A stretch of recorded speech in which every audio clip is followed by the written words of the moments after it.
What's up, everybody, and welcome to the show. This podcast episode is brought to you by IBOW Training.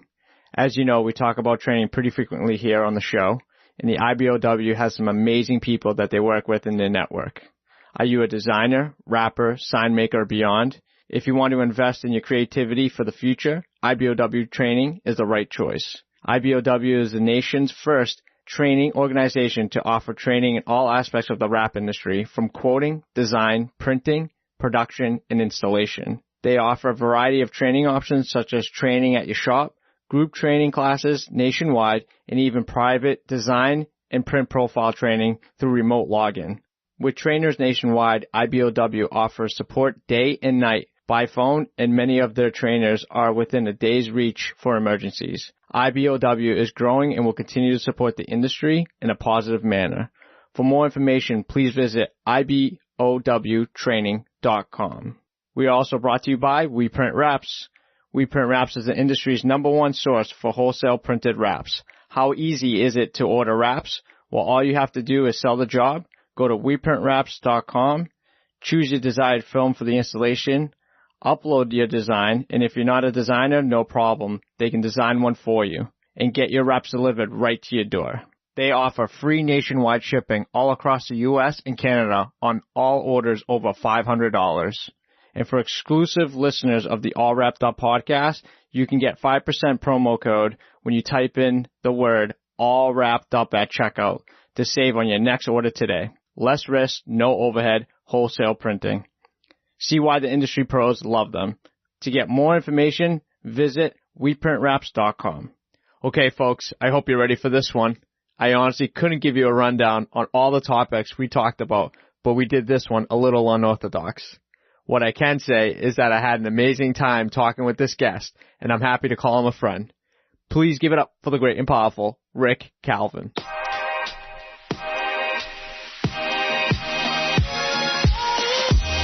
What's up, everybody? Thanks for tuning in to All Wrapped Up Podcast. We'll be interviewing industry-leading rap companies to share tips, tricks, stories, and more.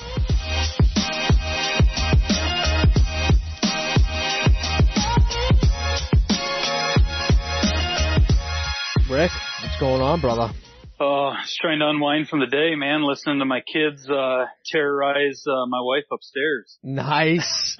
Nice. That's always fun, from a day of work to come home to work some more. Yeah, it's a full-time job. Of course, the cleaning ladies were at the house today, so I stepped in. I got about that 10-second, breath of fresh air. And now the place is destroyed. So, Gotta love them. Yeah. It works out though. So, It definitely has its moments, as any parent would know, you just want to decompress when you get home, but there's none of that when you have, young children, at least. I mean, older ones, you got your set of different problems. But younger ones, they're very needy and always need you, and you never get that 1 second of silence. Oh, there's never a break. It's every night. It's when I wake up. It's how it's not if, it's how many kids are going to be in my bed.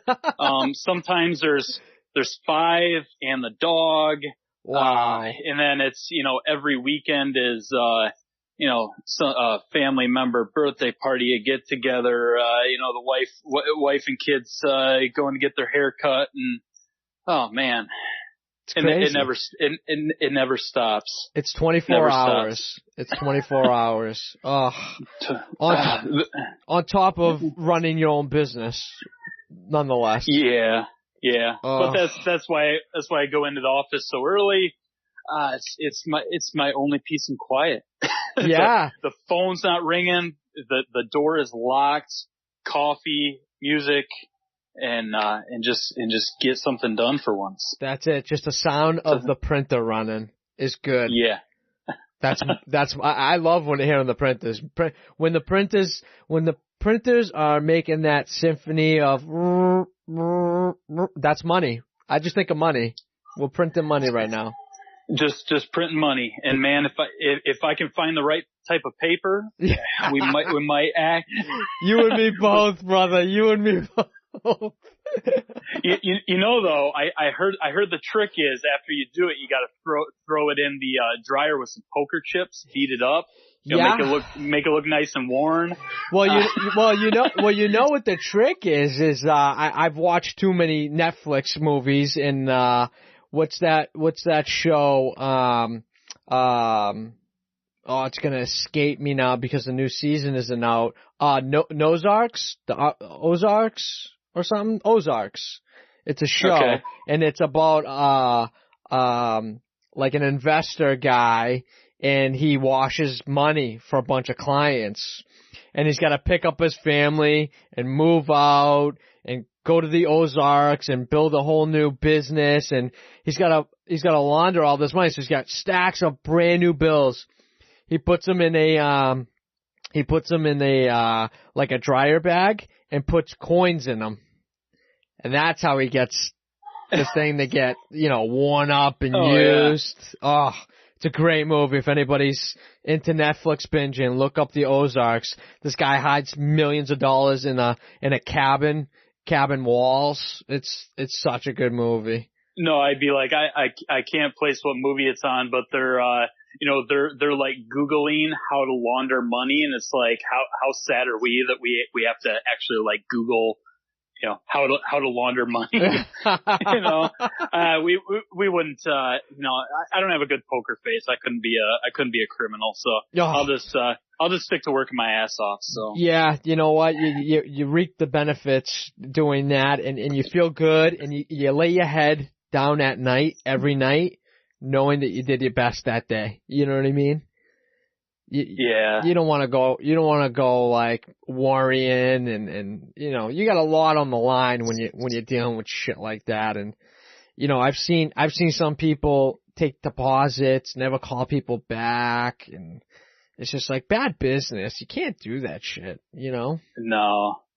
No, I had a good, heart to heart with a customer last week. We're just both kind of venting and in different lines of work, but it's, it's almost nice that it's like, cause sometimes you feel like, oh, it's only me, Murphy's Law kind of floats over my head like a big black cloud, I don't want to sound like Debbie Downer, but then when you hear like, somebody else kind of having some of the same complaints, it's like, man, it sucks that you're going through it too, but it's kind of nice knowing that, there's somebody there, but, my comment to them was, at least how hard that him and I work. I can go home at the end of the day and have a real sense of satisfaction that I put in a hard day's work. Right. That's what it is for me. Just whatever it's at, just I'm working hard. I'm earning it, and it's, everything we do is building kind of this empire for my family. Yeah. We were talking, off air there a few minutes ago about, hopefully one of the kids wants to take over for me one day. That would be awesome. Awesome. That's a game plan. See them have to, I don't want to see them go through the same struggles I did and, build something from scratch. I didn't, there's no manual for this. I like that. I like that we don't have a manual, because then we don't have to abide by any rules. It's kind of something that you figure out and you make work in your area.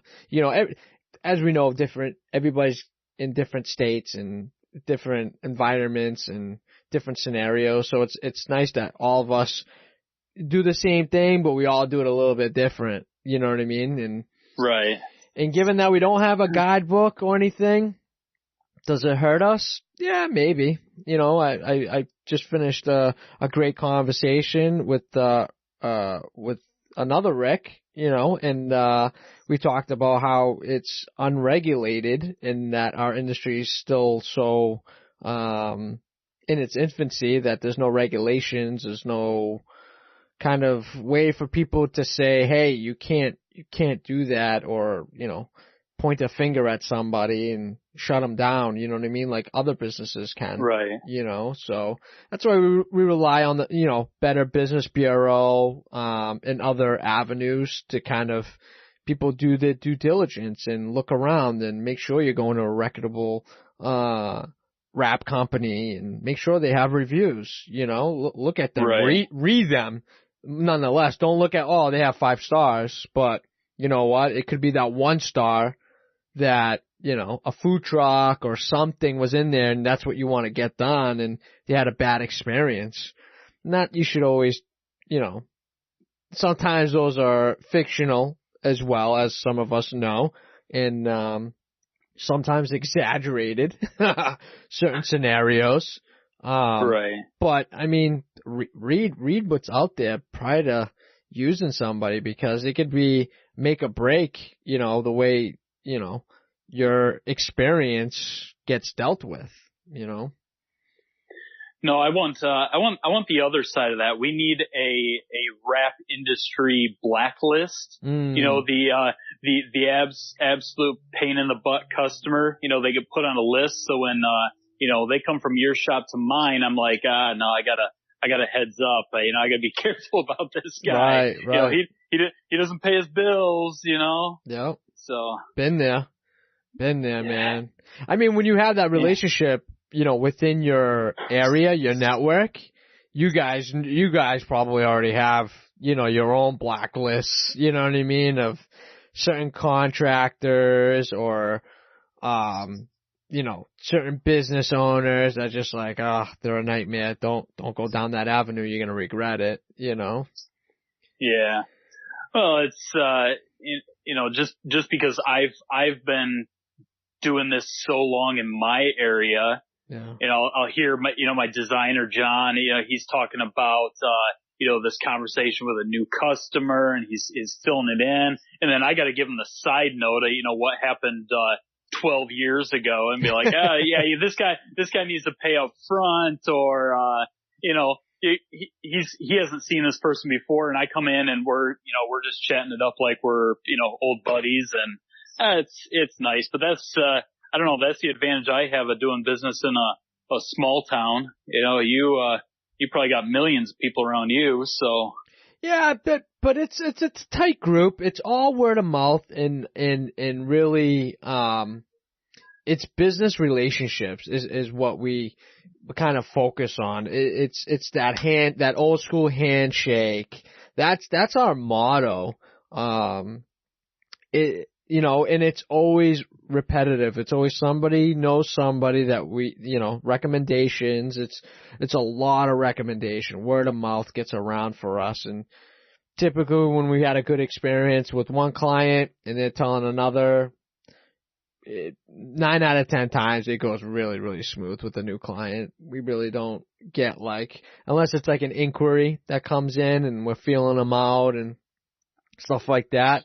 You just never know what you're going to get into as a problem. Let me tell you a story. I had a dilemma with a client, and you ever have one of those hard clients to work with? Like, you don't know that they're hard until, obviously, and we all been there. As soon as they until you're too far in. As soon as too far in to turn them away. Well, yeah, too far in one. They already gave you a pretty big deposit on the job, so now they're like on you. Like, as soon as transaction happens, it's like, okay, I need this tomorrow. It's like, whoa, dude, like, what the fuck? Like, really? Jesus Christ. Like, here's your money back. Fuck, I'll let you know when I can get you in. You know what I mean? It's like, holy shit. Like, take it easy. But, I had this client and we were doing a pretty big job and, it was all dandy. We had a face-to-face meeting, hanging out and, figuring everything out what you want. And we ended up getting the job close to being done, printing or production. And we're on a time frame and stuff and getting these fucking emails late at night. I'm getting worried. I don't know if you guys are going to be able to get it done. I'm really scared. I don't want you guys to rush. It's like, holy shit, dude. I already know where we're going. I know where we're going with this. It's nowhere good. Nowhere good. You know what I mean? So we're hammering it out. They pick it up. Great and dandy. Looks great. Unbelievable work. A week later, we get an email. Oh, this, that, and the other thing. It's like, whoa. Picked it up and everything was good. Now all of a sudden there's a problem? Like, it's concerning. You know what I mean? I wish people would just tell me, there should be a checklist that just says, how picky are you? You know what I mean? Are you real picky? Are you a little bit picky? Are you not picky? It's a fucking commercial job, dude. Fucking logo's huge on there. Copy's perfect. Colors are beautiful. What the fuck do you have to gripe about? What is, like, it's not a fucking Ferrari. It's not a full color change. You know what I mean? We're not getting to the nooks and crannies of certain things. Like, what do you want? What else do you want? You know? It just drives me nuts. You ever had that, like, real, like, complicated project that you just like, wish I never got into it? Oh yeah, yeah. No, and it's one of those things that you learn over time. It is a very, very valuable skill in business, is feeling people out. Yeah. I can probably count in all my years on one hand the amount of times I've, and the customer is still standing in front of you, the first conversation, and you're saying in your head, just show them where the door is. This is gonna be a fucking nightmare. Yeah. And then, but I could count on one hand the amount of times I've said that in my head, and I've been wrong. Yeah. You get to the end, it was a good transaction. Right. Everything went smooth. Yep. You would, but it's usually the other way. Yeah. And you're kicking yourself in the ass for taking it on. And then, another 6 months, year goes by. Here comes the same person through the door. Mm-hmm. They got another project, and you're thinking, oh, yeah. And you're almost locked in. You're obligated then. You did one transaction with them, and you're married to it. No. Yeah. Yeah. No, we had one recently. It's, started with a vehicle wrap. Went, they had, of course, the laundry list of things. They wanted different pictures on every side. They wanted, 50 pounds of shit in a 5-pound box, right? And you're thinking it's a car. Come on. And, I gave him a proof, one change, happy with it, boom. Wow. Goes into, surprised. Right? Surprised. I'm surprised for you.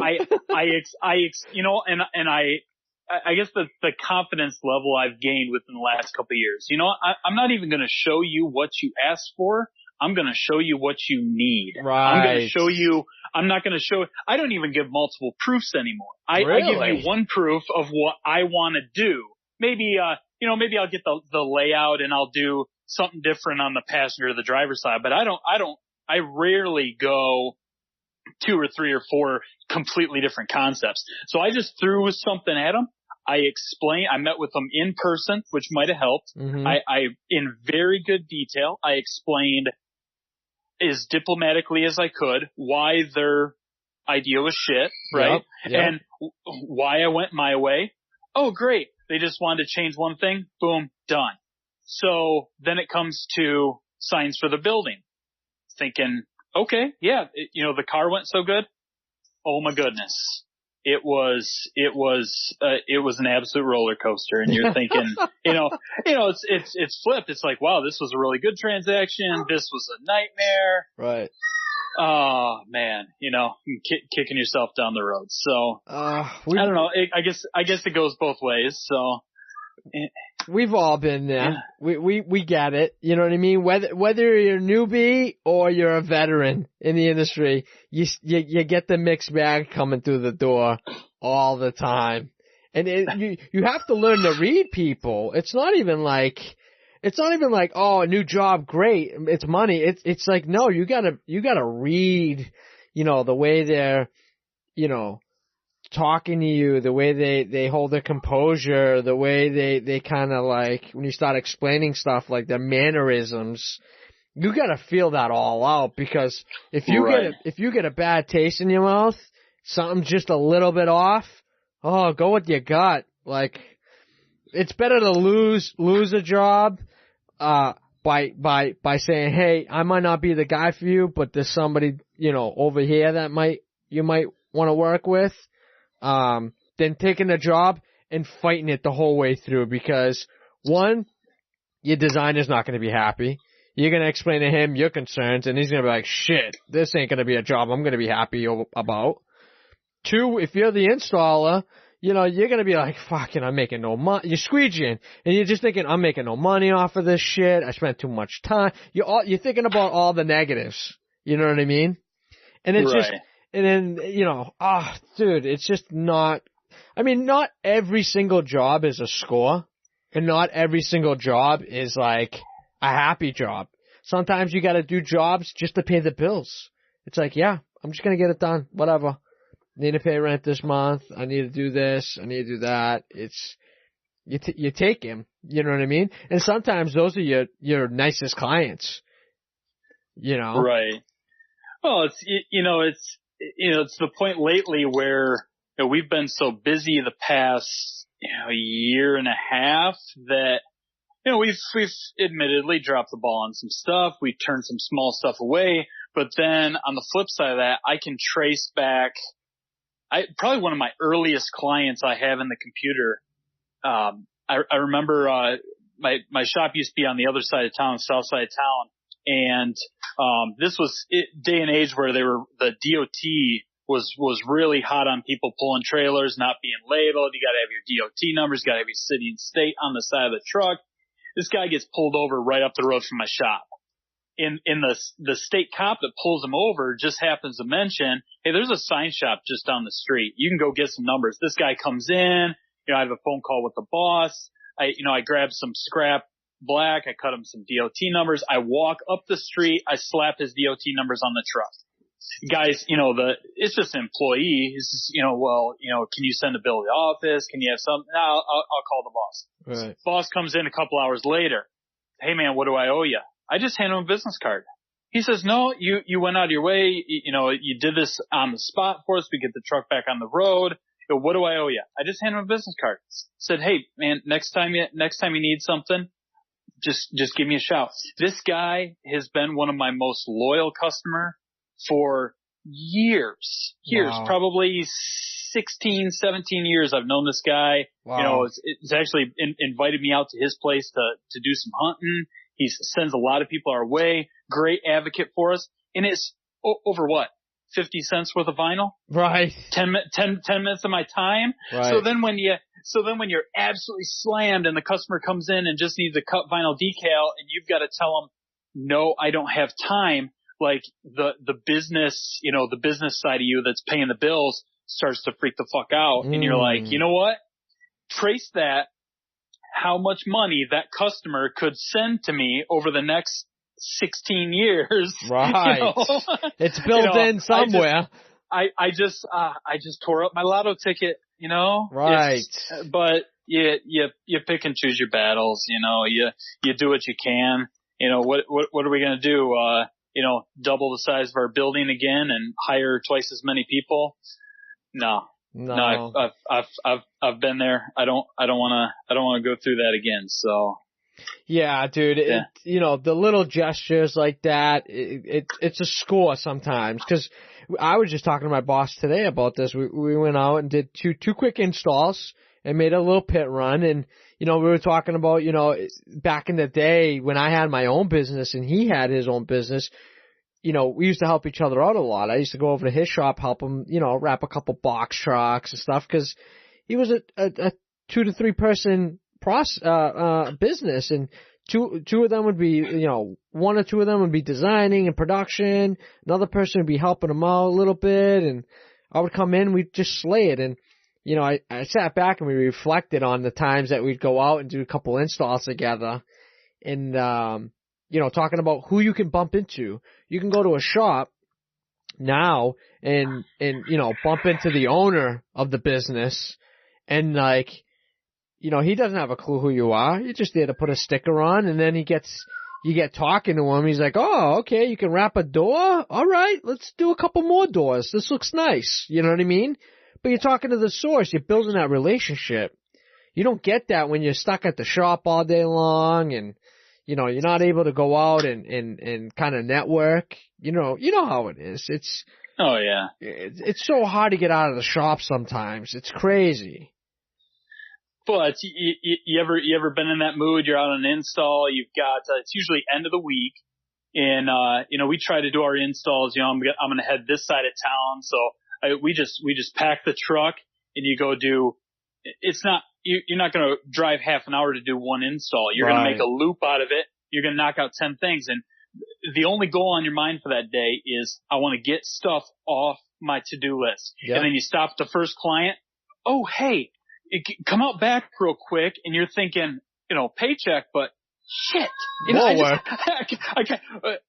kind of wanted to, knock something off my to-do list, and then you stop the next guy, and then, an employee walks up and says, hey man, I got this thing at home. Can I grab one of your cards? And, it's always building this network, and it's advertising. It's you're marketing yourself, but, and then on the flip side, if you're just sending one of the employees out, are they going to take the time, or are they just going to say, I don't know, man, call the office, call the boss. It's, but, again, that's why go in so early. That's the time to bust stuff out. Hell yeah. During the day, I'll go up to the front counter, answer one question.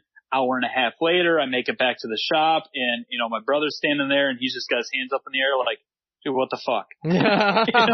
And, let's do something.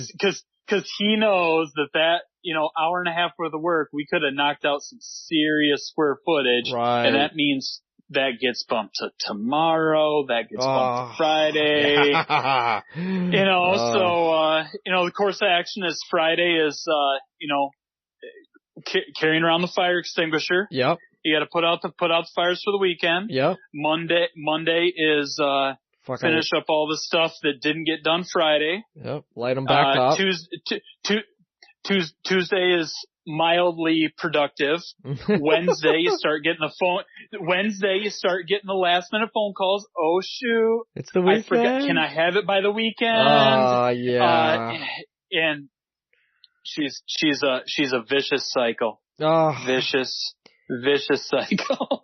You ever have, I'm sure you've had some of those weeks you get to the end of the week, you're like, wow, that went pretty smooth, It's very few in between, but when you have one, you're just like, oh, this week went by nice. Like, no fires to put out.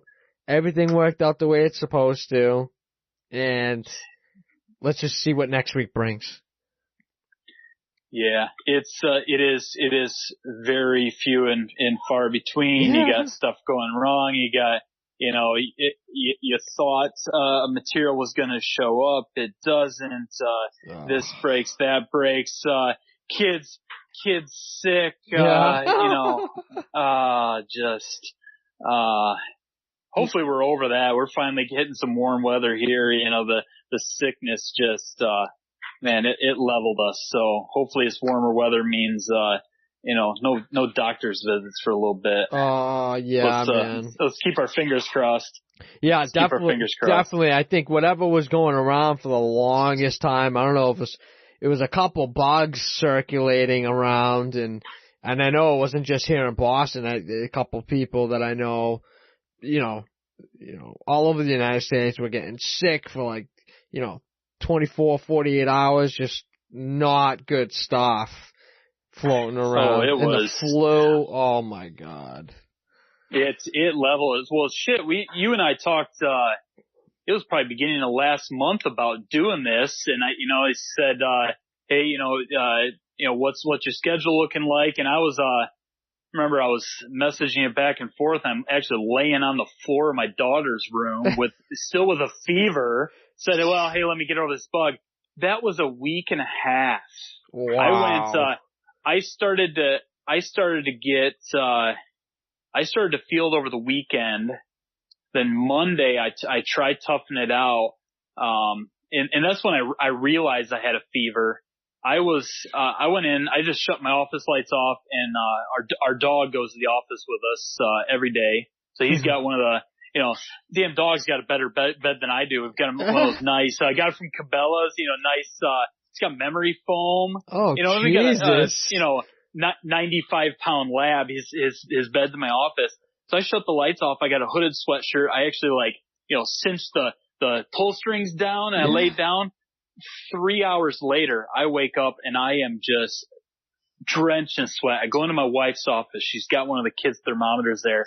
I was pushing 104. Wow. So I went until Friday of that week before my temperature was below 101. Damn. So luckily only one of our employees got it. Both of our boys got it. Thankfully it missed the baby. She didn't get it. We had one of our customers in. We were doing some work back and forth. They're working on our computer server at our office. When his guys get sick, his brother works for him too. Took it home to him. I had, buddy, actually I sent you a picture of that charger this morning, the buddy that does the emergency lighting. We were working on patrol, F-150 for his chief. He's an officer as well. We had his chief's truck in the shop. He was there working. He took it home, got his kids sick. It was, it leveled us for about 3 weeks. We were dealing with repercussions of it. Jesus. And we're still playing catch up. And I swear, I apologize to Brian so many times for getting him sick. He was just there working on the truck, running lights. I swear every panel I touched on that truck, I wiped down with alcohol when I was done. I've got my Rubbermaid cart that follows me around. Yeah. I had a bottle of hand sandy on there, Purell. I did everything but drink the Purell, and he still got sick. I felt like such an asshole. Such an asshole, man. Oh shit. It was awful. And and then for weeks that was my go-to excuse really with customers. Oh man, I'm sorry. Drop the ball on communication. I'm trying to answer emails from home, and I'm pushing 104 on fever. I thought I emailed people back. Apparently I didn't. Oh shit. It's hallucinating. It was rough, but, so then it was another probably 2 weeks. The baby gets pink eye. Oh shit. That's miserable. So my oldest is in kindergarten. I got my little guy. He's 2.5. He goes daycare 5 days a week. So my daughter stays home. It actually stays at our house. My mother-in-law comes over and watches her here Monday and Tuesday, which is a sweet deal for us. She babysits, has dinner ready for us when we get home. Wow. But so then it's pink eye, conjunctivitis, whatever it is. Right. Baby gets my mother-in-law sick. Oh, Jesus. We couldn't get past it, man. That's the luxury. I mean, you get one kid sick, it's only a matter of time before the next kid gets sick or you get sick, and then everybody's getting it. It's passed around. It's crazy. Yeah.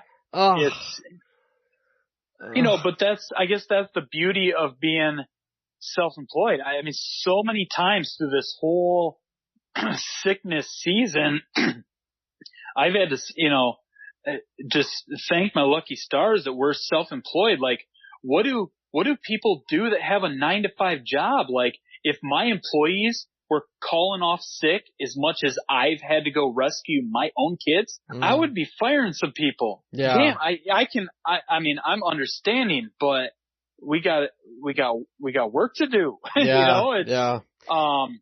It's, we're fortunate. Yeah, well, thank your lucky stars at the same time you have employees. Imagine the solo people out there. Woo! They're not making anything. Zero. No, I don't know. It's a battle. There's, I say it all the time. There's at least a couple times a week I contemplate firing everybody, including my wife, and go back to doing it myself. But, man, it's a double-edged sword. Oh, 100%. I don't know. The growth is, the growth is good, but, it doesn't come without its headaches. That's for sure. Like anything, you'd have headaches even if you were still solo. It is what it is. And it's better to have help than not have help, because in days like this, especially when you have kids, where, you get that phone call from daycare, hey, your kid's throwing up everywhere, you gotta come get him. You know what I mean? You can't just screw in the middle of an install and be like, okay, client, sorry, you're not getting done today. I gotta go. You know, it's, Yep. you got backup. You know what I mean? Hey, you know, call your brother in, whoever. Hey, you gotta finish this job for me, man. I gotta go. It's like, sorry, but you gotta, I'll come back if I can. If not, dude, you gotta, you know, take the bull by the horns and kill this for me. You know what I mean? And no, and that's, no, we're very fortunate.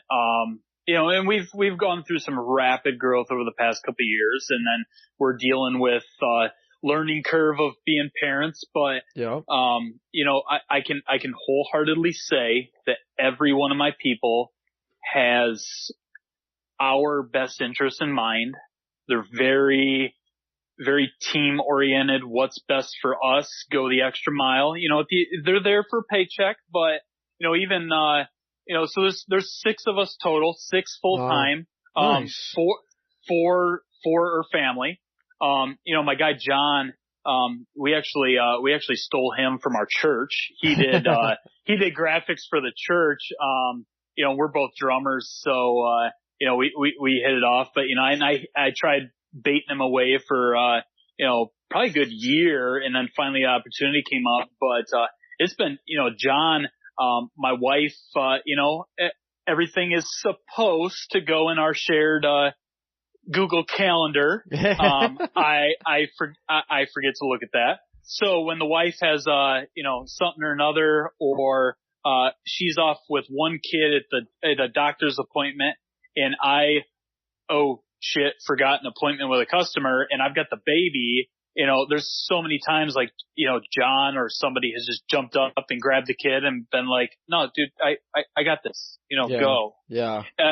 One, there's not many work environments that you could be in that you would just, you know, leave a 1.5-year-old kid with an, you know, at the end of the day, an employee, right, walk out the door and not think twice. But I don't lock my cash drawer. I leave stuff out on my desk. You know, I don't worry, but to trust them with my business is one thing, with my customers is one thing, but trust them with every ounce of energy in my soul with my kids.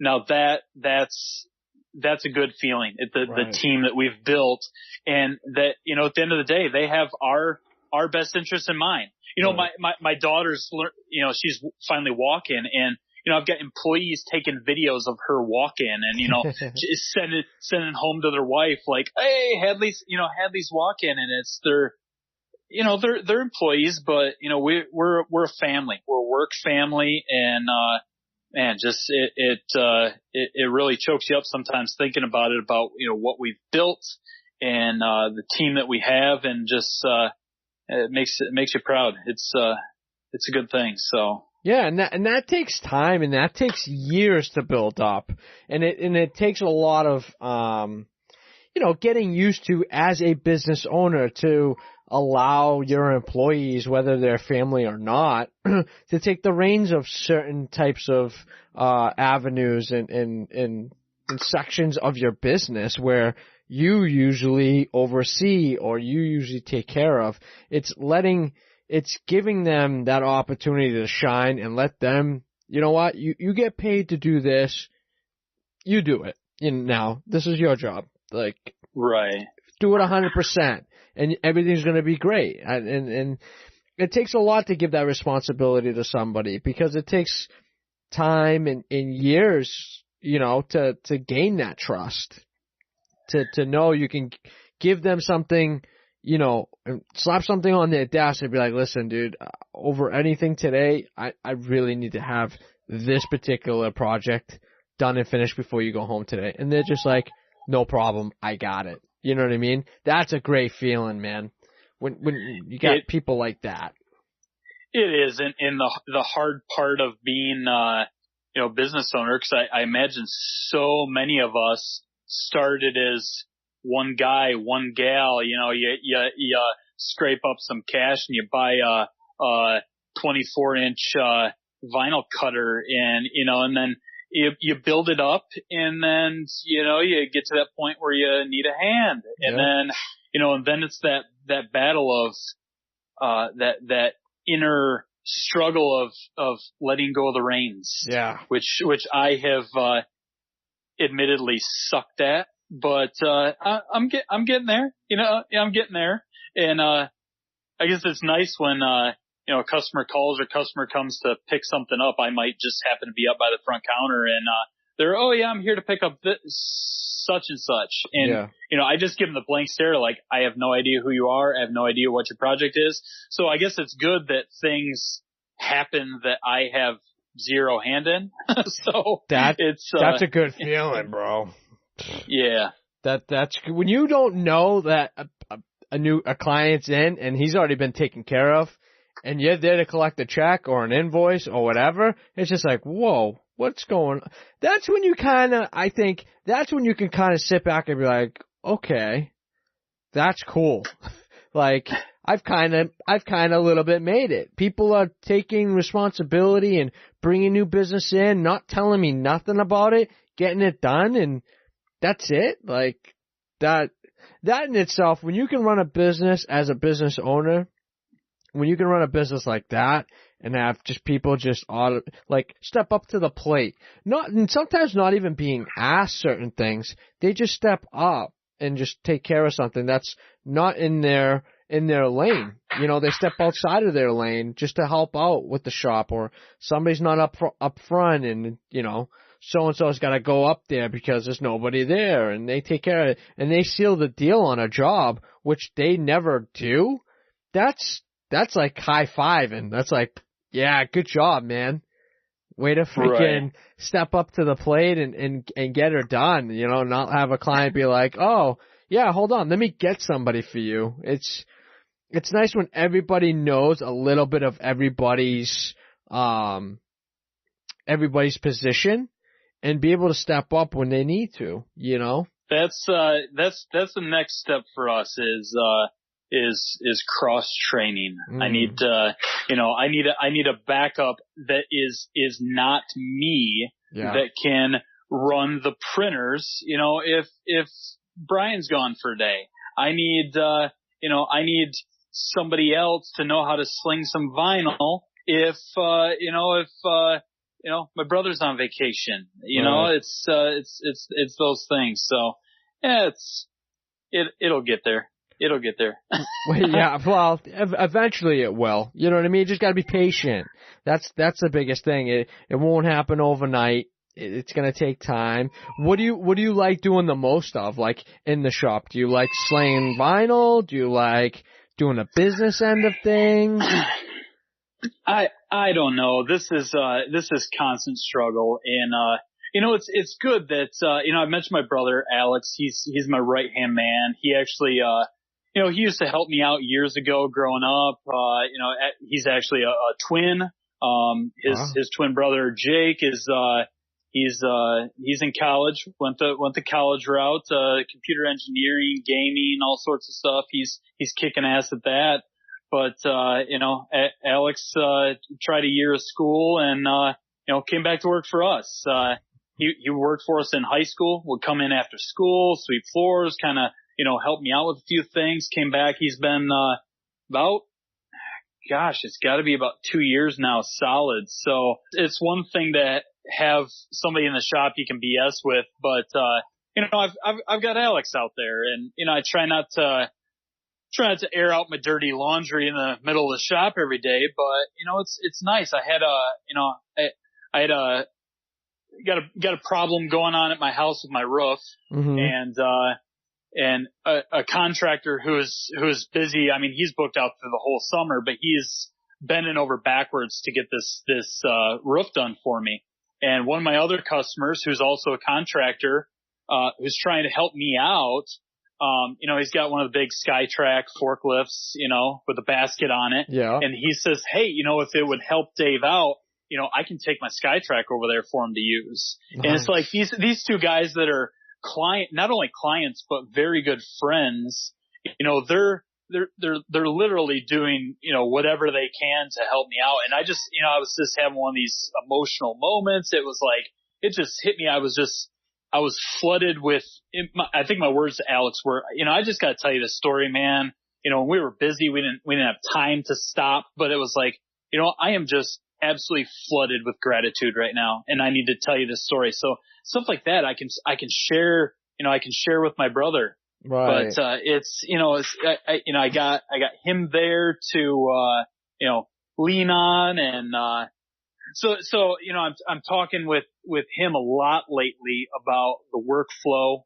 The bottleneck at our business is at my desk. It is. It's always at my desk. So it's the point, if I had a cloning machine, and could have, 3 more of me running around, that would be awesome. But the problem's gonna come to head sooner or later, where I either need to be in the shop full time or I need to be at my desk full time. And, to get back to your question, I don't know.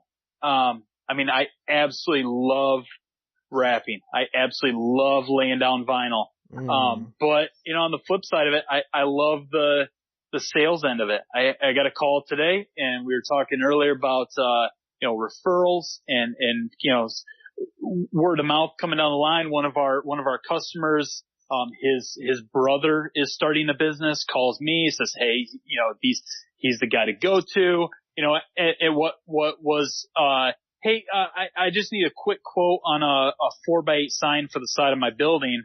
Turned into 15 minutes later, and the guy's like, you know what? I am really excited to work with you guys. You are one hell of a salesman. It's like, I'm just trying to take care of you. So it's, I know my time is valuable both ways, but, at the end of the day, I love laying down vinyl. So, I'm gonna go with that one, man. Laying down vinyl, perfect. It is fun. Don't get me wrong, it is fun. I love being in the Bay with the music blaring, dude. And every time I watch some of your videos, it seems like you and I have similar taste. Late '90s, early '90s. Alternative music. Pearl Jam. A lot of Pearl Jam, a lot of Stone Temple Pilots.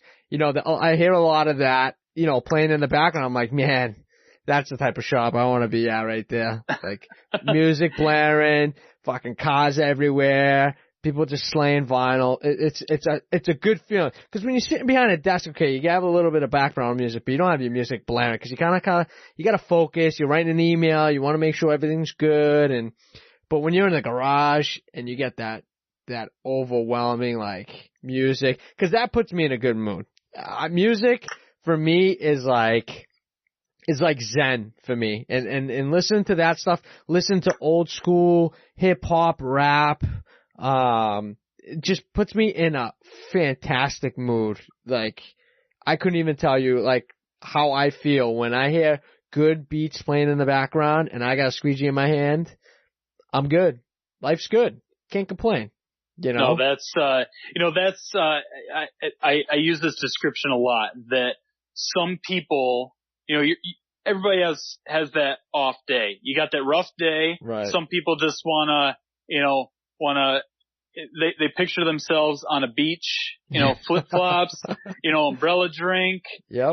My paradise is, man, I'm having a shit day. I'm out there, dealing with, I'm trying to auger a hole in the ground to put some posts up for an outside sign. We're hitting bricks, we're hitting tree roots, we're hitting, God, and, it's just, you're sweating balls outside. Yeah. My paradise is I'm back in my shop, cube van in front of me, enclosed trailer, yeah, coffee on my cart, music cranked. I can't even hear myself think. And you just go. And you and I have been in the game about the same amount of time, and you go into autopilot. Yes. And you're done. It just happens. Oh. It's just that feeling, and you get done and you're like, oh shit, 4 hours? What? Yeah. It's done. It's down. You don't have to think. I don't think about what my hands are doing. I don't think about my squeegee strokes. I don't think about, my footing. I'm on autopilot. You get it and done.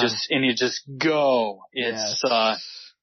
and then you get the bystanders walking by. I've always said, cause sounds like you do you've done a lot of installations. You might be downtown, you're doing some storefront windows. You're in, you've always got the bystanders walking by, and people just say, "Oh man, you make that look easy." Or they crack the joke. It's like, "Oh yeah, is this your first time doing that?" Yeah. But it's no. It's just that looks crooked. Is that crooked? No. How if you had a nickel? You spelled that wrong. Yeah. It's always the old couple that's like power walking the mall or down the sidewalk, and he elbows her and does the hey, check this out. Hey, you spelled that wrong, and you just gotta chuckle. It's like, fuck. That's when you look back at them and be like, hey, your pocket fell. And they're like, what the fuck? My pocket fell. And watch them look like an idiot. Oh, yeah. So my go-to is that, I've always said that our job, the industry that we're in, we should honestly set up bleachers and charge admission. Easily. Yes, people, but you, cause you got out of the game, you got back into the game, you started this podcast, you have a passion for what you do. We all, like, I love it. I love the hum of the printer. We talked about the hum of the printer earlier. Yeah. Just watching the cutter, and sometimes it's like you're doing some cut vinyl, and you got that real tiny pain in the ass thing that you're cutting, and the whole time you're laying this thing out in flexi, you're thinking, oh man, the cutter is just going to shred this thing. Yes. And you go to weed it, and it's perfect. You're just like, damn, that is this. Obviously, I enjoy my job. I love my job with all my heart.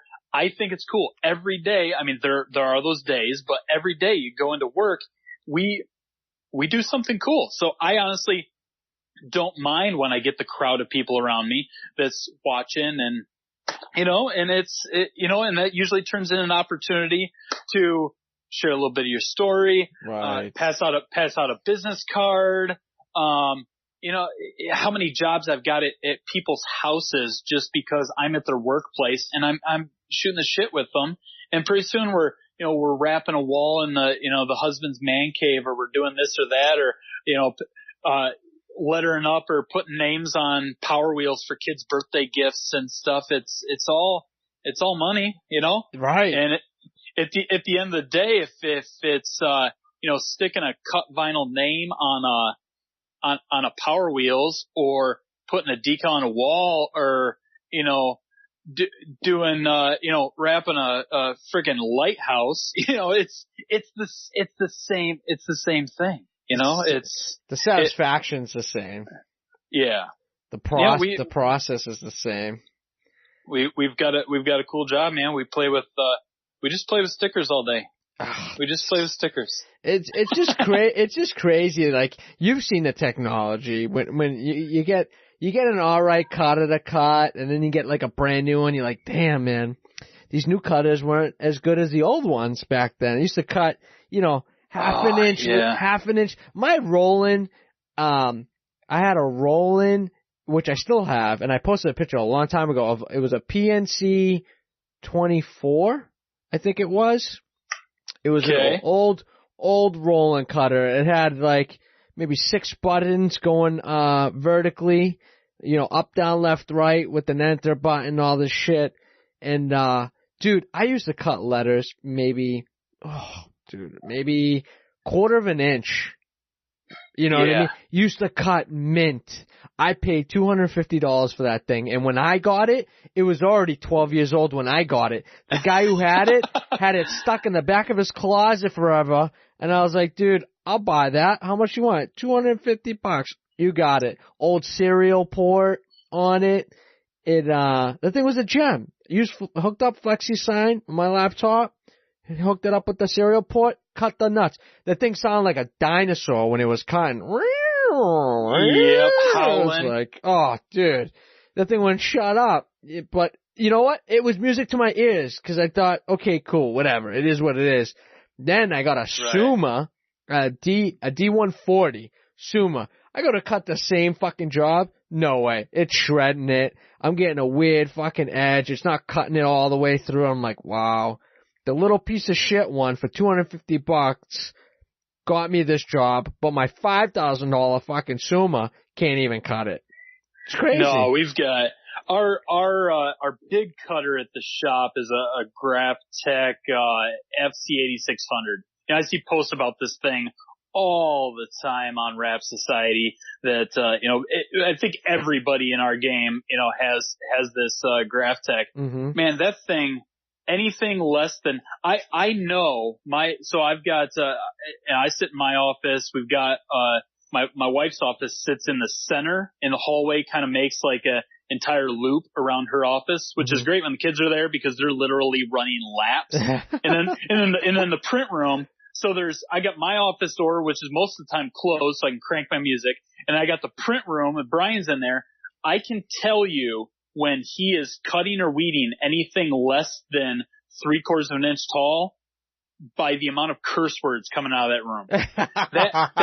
that Graph Tech sucks at cutting anything less than an inch. I go back to my first plotter when I went out on my own. I call up Sign Warehouse. Oh, it was a yeah. vinyl express Panther. Wow. 30 inch. That thing was a tank. I had it for probably 7 or 8 years. I finally had to turn around and put a new control board in it. I wish, like a bulldozer or a Bobcat or something has like an hours meter. Yeah. I wish, don't you wish you could go back and put a counter on that thing and count how many miles of vinyl rolled through that thing? Oh, how God. how the thing held in that well is just, it's beyond me. I have zero clue how that thing cut the way it did in the cut. Man, when I first got that thing, I got on eBay and I bought it was somebody that just like had years worth of, clip art and, auto logos the and CDs you loaded. The Kelvin, how many Kelvin Piston decals have you cut over the years? Dude, but, too many. So it was all that stuff. So I pulled open this thing. I just got the plotter. And I actually bought, when I bought that, Sign Warehouse ran a pretty good deal where they do like it was like a sign guy starter pack. Yes. So they would give you, they give you I got the cutter stand in the like the fabric basket, the catch basket. Yeah. And they give you and it was the shittiest calendared vinyl in the world. Yes. But, like Banner, Cal, something. With some shitty transfer paper. Yeah, and like a roll, and it was like 7.5 feet of transfer paper, and it was the most aggressive shit in the world. But in there, they actually gave you I remember there was a pack of like a dozen of those poly, 12x6 like license plate blanks. Yeah. Like you're gonna put like Ford and Chevy emblems on them and sell them at the flea market, right? Jesus. But so I hook up the plotter. I got my computer there. I got a maybe not so legal copy of Flexi Sign. Well, I think everybody Flexi Sign. I think everybody got a fucking bootleg Flexi Sign program. So I think I was stuck on version 5 for the longest time. Oh yeah. So then I and it had the key dongle USB key got put in. But so I load this thing up and I grab a roll of the crappy calendared Chinese vinyl whatever. I throw it in that cutter and I pop open that CD. And one of the things I got was it was a clip art outline of Dale Earnhardt. What? And I remember, it was Dale Earnhardt because he's got that signature look with the GM Goodwrench whatever hat and his mustache, right?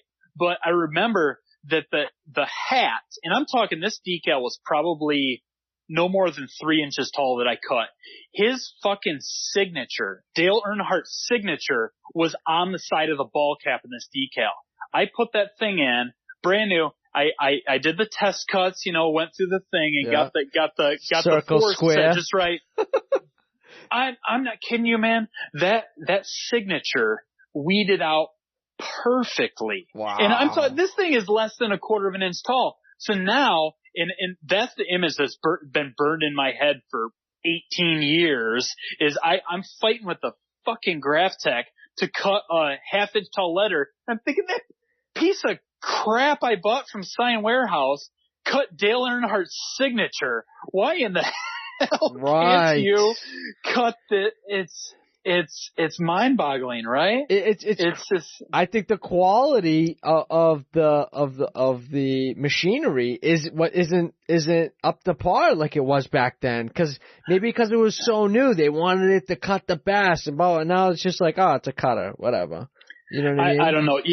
We're sitting around here in our rocking chair on the front porch, old men with iced tea in our hands, saying that they don't make shit like they used to. Right? They don't. They don't. We're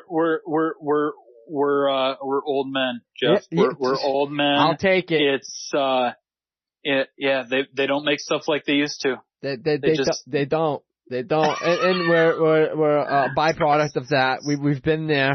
And to share a story like that and me having the same exact story here, the same amount of years later, it holds water. It holds water. They don't make them like they used to. I can guarantee you that. I can guarantee you right now, I haven't plugged in that machine in over 8 or 9 years. I guarantee if I blew off that serial port and found a computer that I could put a serial port on, and good luck. Yeah, believe me. I've already done research. Like, can I get a serial port to USB? I think I can. I did a little research, but I've heard it was a little hairy. It gets really finicky when you do that. Right. But guarantee if I wipe the cobwebs off that fucking thing, put a brand new blade on it, and hooked it up and fucking cut something, I guarantee I would not have an issue. With that thing was a tabletop cutter. It didn't have a stand, didn't have a catch basket, didn't have nothing. You know what it gave me? This little 12-inch little plastic thing that sat behind it with 4 rollers on it, and you put the vinyl right on that behind it, and that would be the fucking thing behind it. Back and forth. That's it. That's all I had. And I made that work. One of my cutters I've got upstairs, and I haven't plugged that thing in years. But I've got a Roland GX24. Oh, and, yes. So it came with that little roller. You know what I use that roller for? Because it's about maybe 18 inches, and it's got the little ball bearing rollers on each corner. And yeah. It's the GX24 was actually slotted extruded on the bottom backside. Yes. Where you would kind of slide it in. And lock into what I use that for, vehicle magnets. Cause that fresh brand new roll of vehicle magnet is like 70 pounds. I would keep that roller underneath the cutting table, and I would set it up there, and I would set the roll of vehicle magnet on it, and I would roll out how much ever feet I needed. That's literally the only use that great trick that little roller ever. You couldn't let it sit there for too long, because that heavy magnet, you would actually it would leave indents. Yeah, indents into it. But that was so I'm giving away my secrets here. Save those cheap rollers and sets. Of course, I don't know who makes many vehicle. It's honestly though, we do sell a shit ton of vehicle magnets. So shit. sooner or later they're coming back for a full wrap, but I'll take satisfied. the money. Yeah, dude. Because they're not going to care for it the way that you tell them, right? Ever. And it's going to be either they have good luck with them or, a month later they're going to say, one blew off my car. And then you talk them into, let's just put it permanently on the door. And then pretty soon before they know it, it's one of those, oh shit, man, what happened to me? My whole car's wrapped and they're just, singing our praises. So. Yeah. It's a little con artist there. It's like, hey, buddy, you're going to go from the magnet straight to a wrap. Let's just cut the bullshit and go straight to the wrap. It's done. Yep. Oh. You're going to get but hey, once you go wrap, you can't go back, right? Right. Isn't that what they say? I think so. I think so. I think I've heard that. I think there's a t-shirt out there with that on. Yeah, if not, get our boy Dusty over there to make one. Dusty Noble. I'm sure he's gonna listen to this. So get on that. Oh shit, Dusty's extra large tall, buddy. Extra large tall. You got my address. No schmedium like Jeff wears. Oh, dude, come on. It makes my muscles look big. Come on. Whatever I got left of them, I'm fucking 150 pounds soaking wet, dude. I'm actually wearing the exclusive collaboration of Rap Life apparel and all wrapped up. Your pocket tee. My pocket tee. I don't know if I could do the pocket, man. Oh, dude, honestly, it's not even any different. You work like a gentleman. Today I had my little squeegee in my pocket walking around the shop. You know what I mean? What, you need me to touch that up? Boom. Take my fucking squeegee out. Boom, boom, boom. Done. I'm gonna get on Amazon right now and I'm gonna order you one of those, plastic pocket protectors, and I'm gonna mail it your way. Oh, dude, I could use that. Drop shipper right to you. Dude, air release tool, Alpha blade. I can already see that being a thing. Like, come on, I'm already working on my next t-shirt design. And I wouldn't be surprised if you don't have a silver Alpha SVR2 in your pocket right now. Dude, honestly, I do a pocket dump when I get home. It's crazy. The amount of shit, I can't even, okay, so I'm having an issue right now, and this is me venting. I'm having an issue with my fucking pants situation. I don't know if it's just me fucking growing a gut, it's the dad thing going, or it's just I'm getting old and my metabolism is catching up to me. It's one of the two. Either way, I'm okay with it, dude. I was 125 pounds, soaking wet, all through high school, all the way up till I fucking closed my shop. As soon as I closed my shop, I gained like fucking 25 pounds. It's crazy. It's because I ate. I ate lunch. I ate breakfast. I do things in the morning. Like, it's just insane. And literally, and this is me just venting, I went through my drawers the other day. I threw away like 5 pairs of pants. It's crazy. Like, I can't even button them. I feel like a slob. It made me so depressed. I literally have 4 pairs of jeans right now. I'm so mad. And I wear these, not skinny jeans, but they're not like boot cut or anything. They're like, cause I like to wear sneakers. I have the, I think they're called, which everybody should be wearing them. If you're on your fucking feet in a garage all fucking day, these things are unbelievable. They're the Adidas Boost, Ultra Boost. Dude, they're like literally you're walking on pillows all day. This is what it feels like. And when you're in, you know how it is. You're on your feet all goddamn day. Oh, there's nothing worse than going home and having your feet ache. No, I wear, right now, Skechers makes them, but I honestly, day in, day out, I wear steel toe. I wear steel toe work shoes. Fuck out of here, dude. How are you lugging those things around?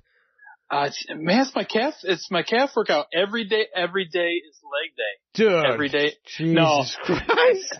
No, I do so much stuff. There's days when, I'm 7 different roles throughout the day. I go in, I'm designer, I'm salesman, I'm running errands, I go out the shop. It's, I go interrupt Alex, it's hop in the truck, we gotta go knock out this install, I just, I'm all the time, we're in the middle of a wrap, Grimco shows up delivering some substrates. I mean, I take a stack of, Max Metal out of the back of the van and set it down on my feet. Every day is steel toes. But, okay. I get it.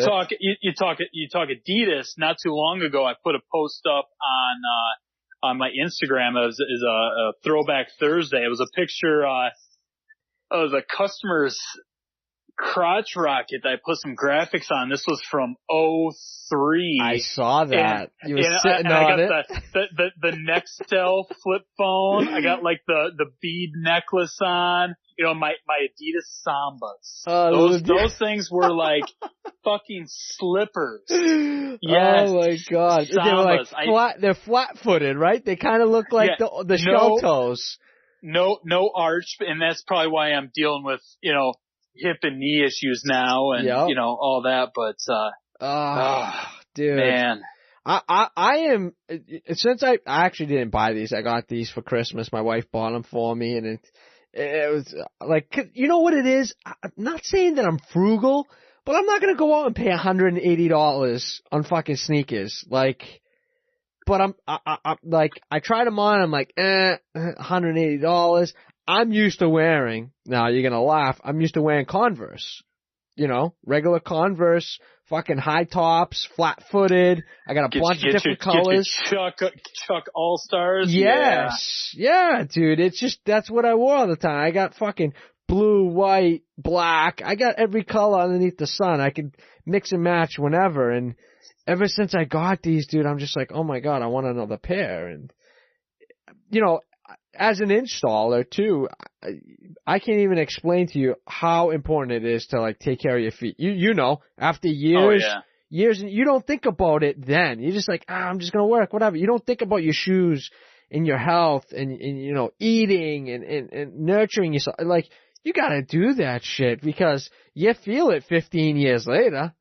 It's coming. Oh yeah. It's coming. No, it's all those little things of, you know, back in the day, it was whatever tennis shoes I had on, you know, a pair of Nikes or, you know, my Adidas Sambas. I probably went through probably 15 pair of those. Yeah. But, you know, I would have, I used to wear carpenter jeans because they had the pocket on the one side, which was the perfect to stick a 3M gold squeegee in. Yep. And on my left hip, cause I'm left-handed, on my left hip, was an ink pen, a Sharpie marker, and a Olfa SVR2. Wow.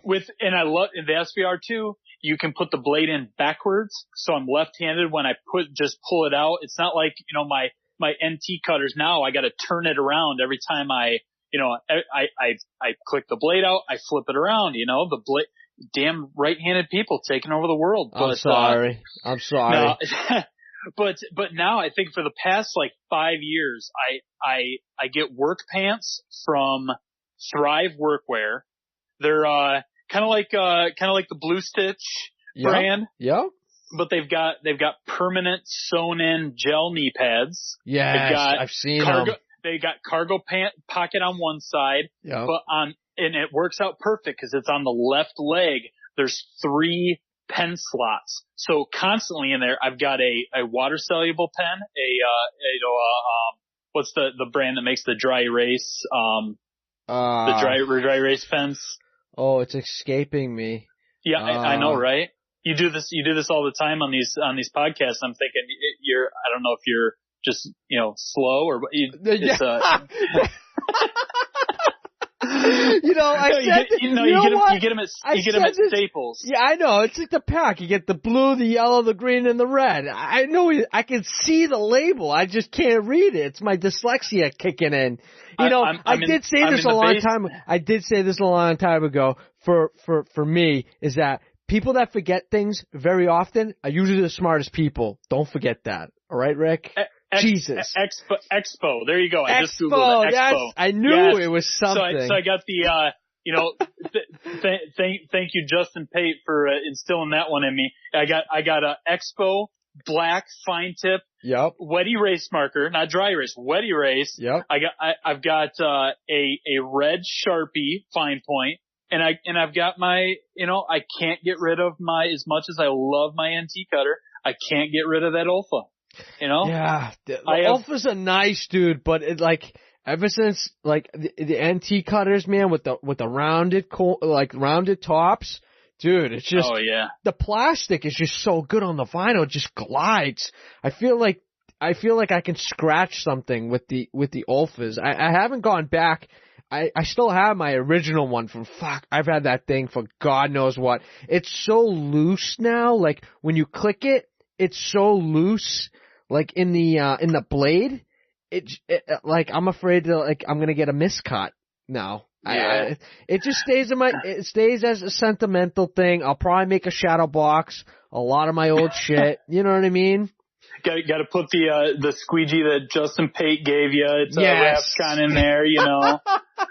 yeah, that's tucked away in a safe spot. And you know what? I've got the NT cutter that he had printed on as well for the Rap Institute. I got that safekeeping. I'll probably shadow box that one too. I'll shadow box my Dan Antonelli signed book as well in there. Yeah. I've got some good trinkets. I got a lot of stickers from everybody. I got some gear from you. Nice bright freaking what do we call that?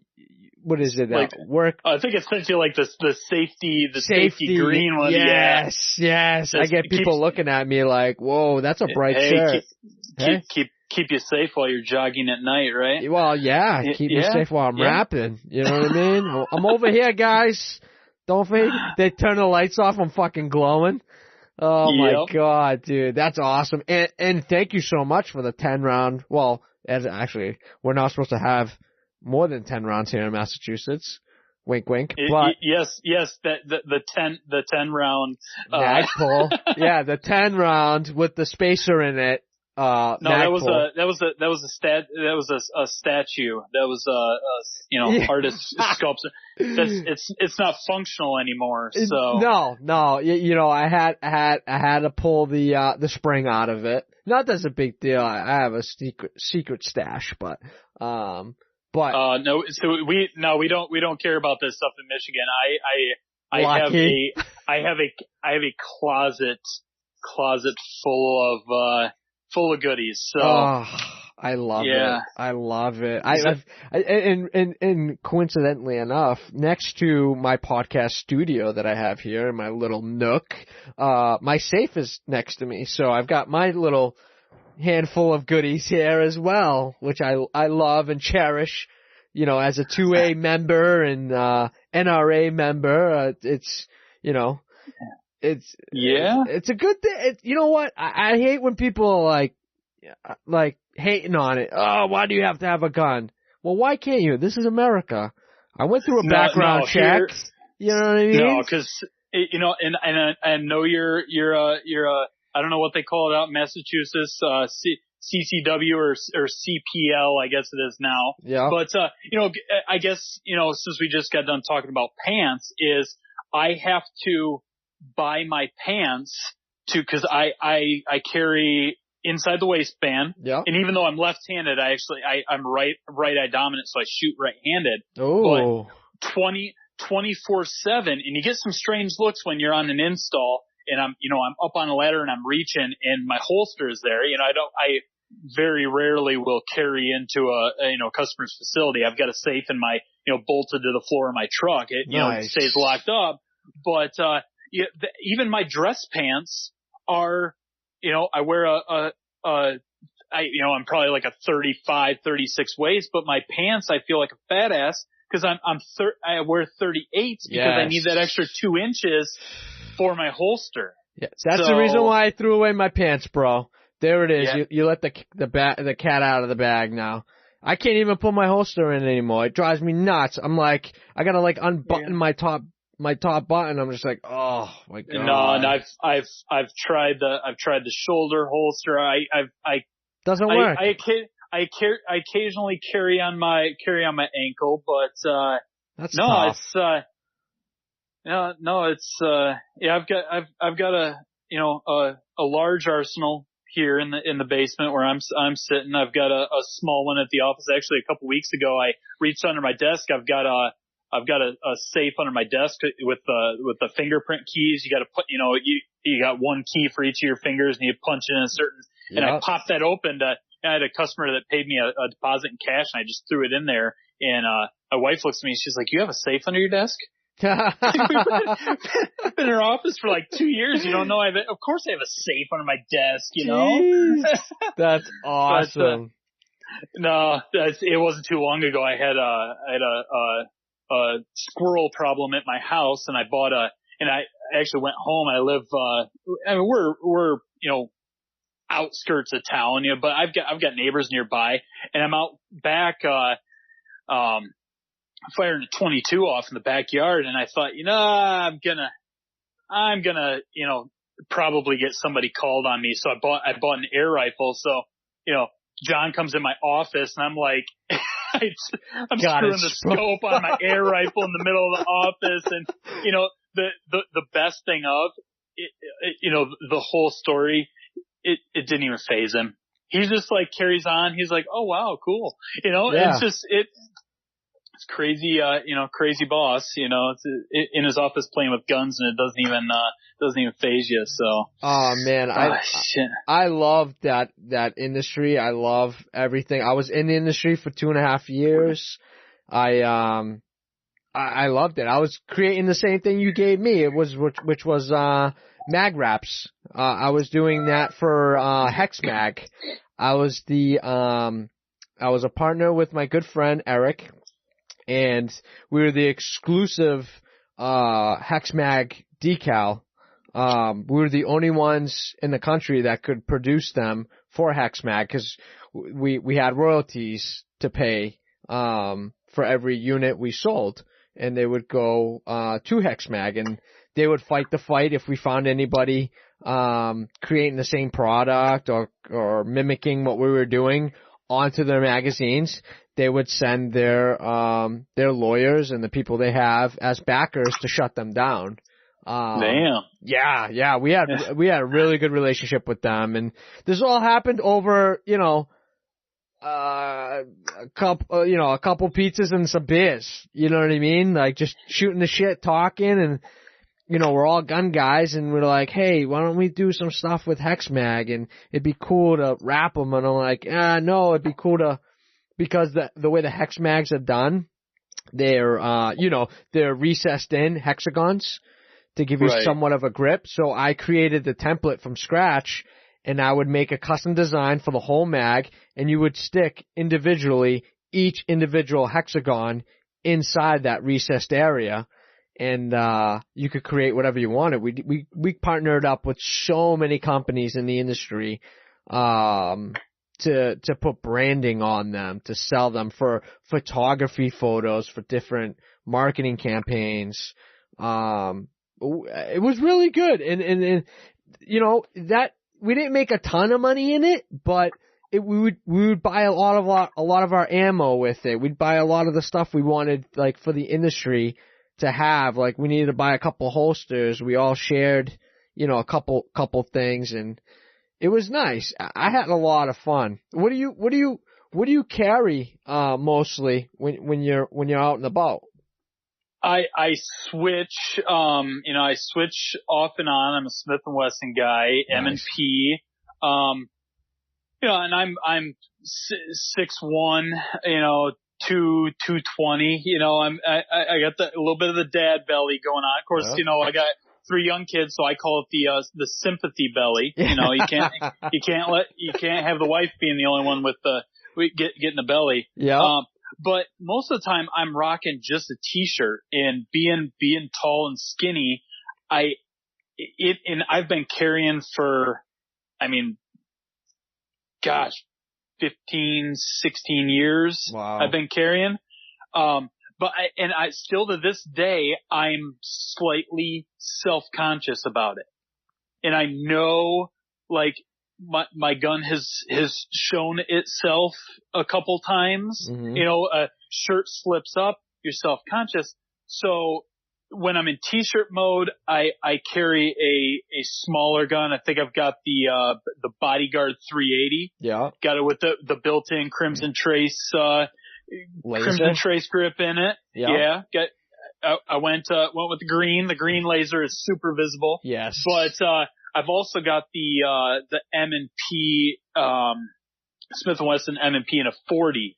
And I typically carry that in the winter. You know, you just go by if, God forbid you had to use it, colder weather, thicker coats. Right. So I also switched from hollow point to full metal jacket as well. Cause, you get somebody, or if you had to shoot through a thick Carhartt something, there's been, there's the theory that, hollow point, it could open up before it, got in there, and it sucks, being a gun advocate. I'm a hunter. You've probably seen my tattoo sleeves, with my deer horns and shit on it, but, and I carry all the time, but this is an awkward conversation to have, right?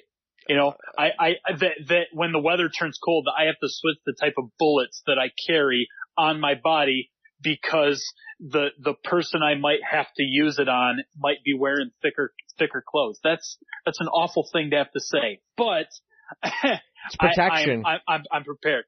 So here you go. This is the argument, because I've been in knockdown, drag out arguments over why I carry. It's the lottery, man. It's the lottery. That's it. What are the odds that you are going to go down to the Quickie Mart, go in there, buy a scratcher, and hit $1 million? Mm-hmm. Yeah. Now, what's the odds that you're going to walk into that Quickie Mart and there's going to be somebody that decides to pull out a weapon, rob that place at gunpoint, or do something like that? You know what? You can play your scratchers.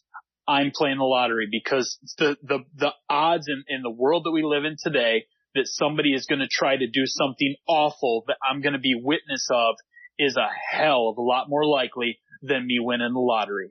And I'm not doing it to be aggressive.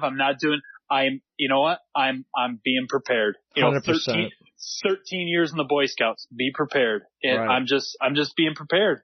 And that's what it is. There's people that don't like it. I have, my mom actually at one point told me that she was really uncomfortable with me carrying. So I never carried inside her house. I would go, I'm going home to my house, the house I grew up in, and I would leave my gun in the truck. Yeah. And that's fine. And I'm not one of the crazy guys that that won't patronize a business. We've got Buffalo Wild Wings here. Buffalo Wild Wings is on the national, don't carry, and they've got the sign on the door. Yeah, but man, I love me some boneless wings. Yeah. I'll get those to go, please. Some lemon pepper dry rub, some garlic Parmesan. You know what? Dude. So I will take my chances that, a bad person is in there eating chicken wings and decides to go ape shit. Yeah. I will take my chances, but as soon as I get in the truck, I am strapped. We're good. We're good to go. Absolutely. Absolutely. We're like an hour and a half in, and I don't think we've, talked about wraps. No, well, I think we have. I think we have a little bit, and that's the nature of the beast. Yeah, that's funny. You know what? It's better than to have it and not need it than need it and not have it. That's how I look at it. Yeah. That's what I tell everybody. It's, that's, and that's what it is. Yeah. And, you know what? And I'm still going to have them for hunting. Yep. I'm going to shoot with my boys. I got my oldest, I've got him, he's shooting bow and arrow. Nice. I built him, a rolling target that's at the shop, and, he's only put a few holes in the shop wall, but, he's good. We actually, I think at the time he was still 4 years old when we did the gender reveal for my daughter. So we had him out in the backyard. We filled up the giant balloon with pink powder, and, our photographer is there, and he fires the arrow, and first shot nails that balloon, pink powder everywhere, got it all on video. That's awesome. So it's, he was a part of it too. I take him out hunting, and, I'm trying to use that as bribery for my little guy right now to potty train. As soon as he goes number 2 on the potty, or that's that's the rule. If he's still in pull-ups, man, you're not going deer hunting this fall. That's your incentive. You gotta go in the potty before you can, go out with dad. So That's awesome. I wish, my parents are immigrants and hunting wasn't always a big thing where they were from, in the islands. It was just, you grew up with cattle, you grew up with your livestock, and you just, what are we having? We're having chicken. All right, go out to the barn, pick the meal, and, do your thing and bring it back. And, the mother, the daughter, the aunts, whoever, they'd be there to skin it, clean it, pluck it, cook it, ready to go. And that's how it was back then.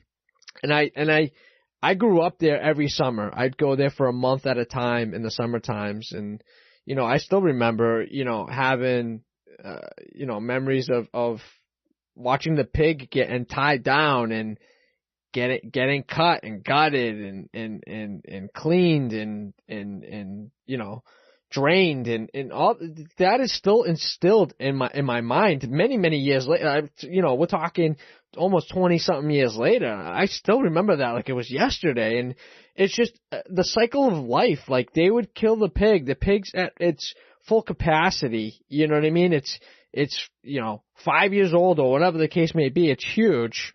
And that's going to feed the family for the rest of the winter. Like, they're packaging the meats in the freezers, and that's how it was back then. And now that, things have kind of died down. There aren't too many people there anymore in the islands that we're from, and there aren't people buying and selling livestock anymore. And, it's kind of a shame. And it's nice that you get to have that with your boys and show them responsibility, because that's what it's all about. It's respecting your land, and it's showing them responsibility.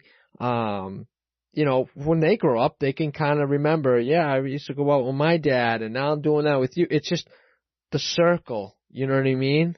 The memories, the times you have alone. Being out there in the wilderness, you know how it is. It gets quiet. You have conversations with your sons, and, as they grow up to be men, you get to have those, long talks, life talks that, you see in the movies. You know what I mean?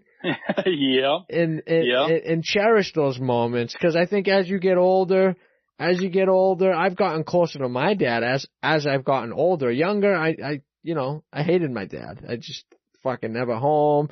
Always fucking miserable prick.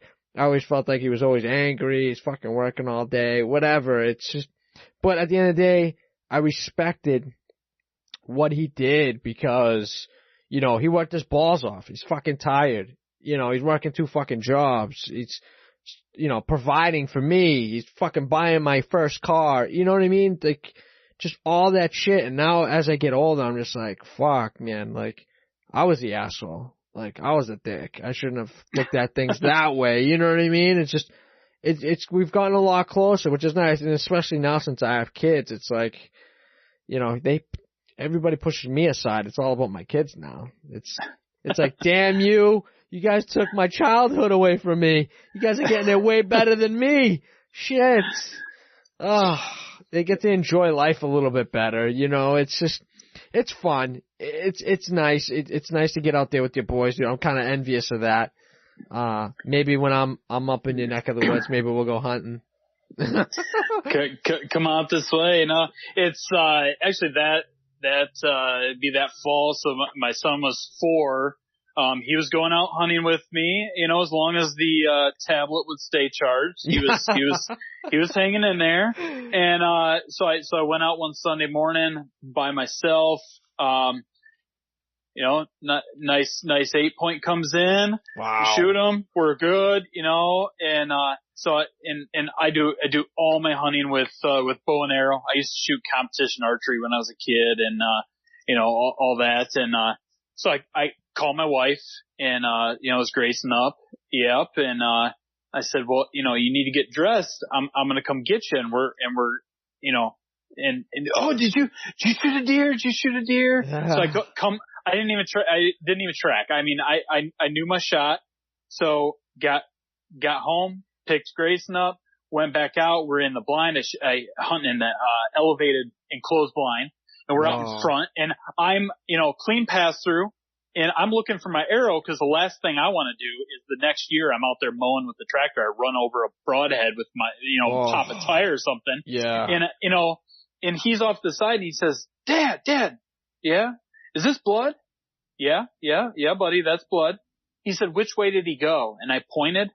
I'm not kidding you, 4 years old, through grass that's twice as tall as him, tracks the entire deer by himself, finds him, and I'm thinking, okay, now's the time when he's going to gross out. He says, you going to cut him open? I said, yeah, buddy, we got to cut him open, because we're going to take him home, and you're trying to, learning experience. We're going to take him home, or this is meat for our family. Right. And, he says, can I watch? Well, absolutely, buddy. You can watch. Do you want to help? He says, you're not going to get blood on me, are you? I said, I will try not to get blood on you. Stood there, held the front legs for me, watched the entire time. I'm pulling stuff out. He says, Dad, is that the heart? Is that this? Is that?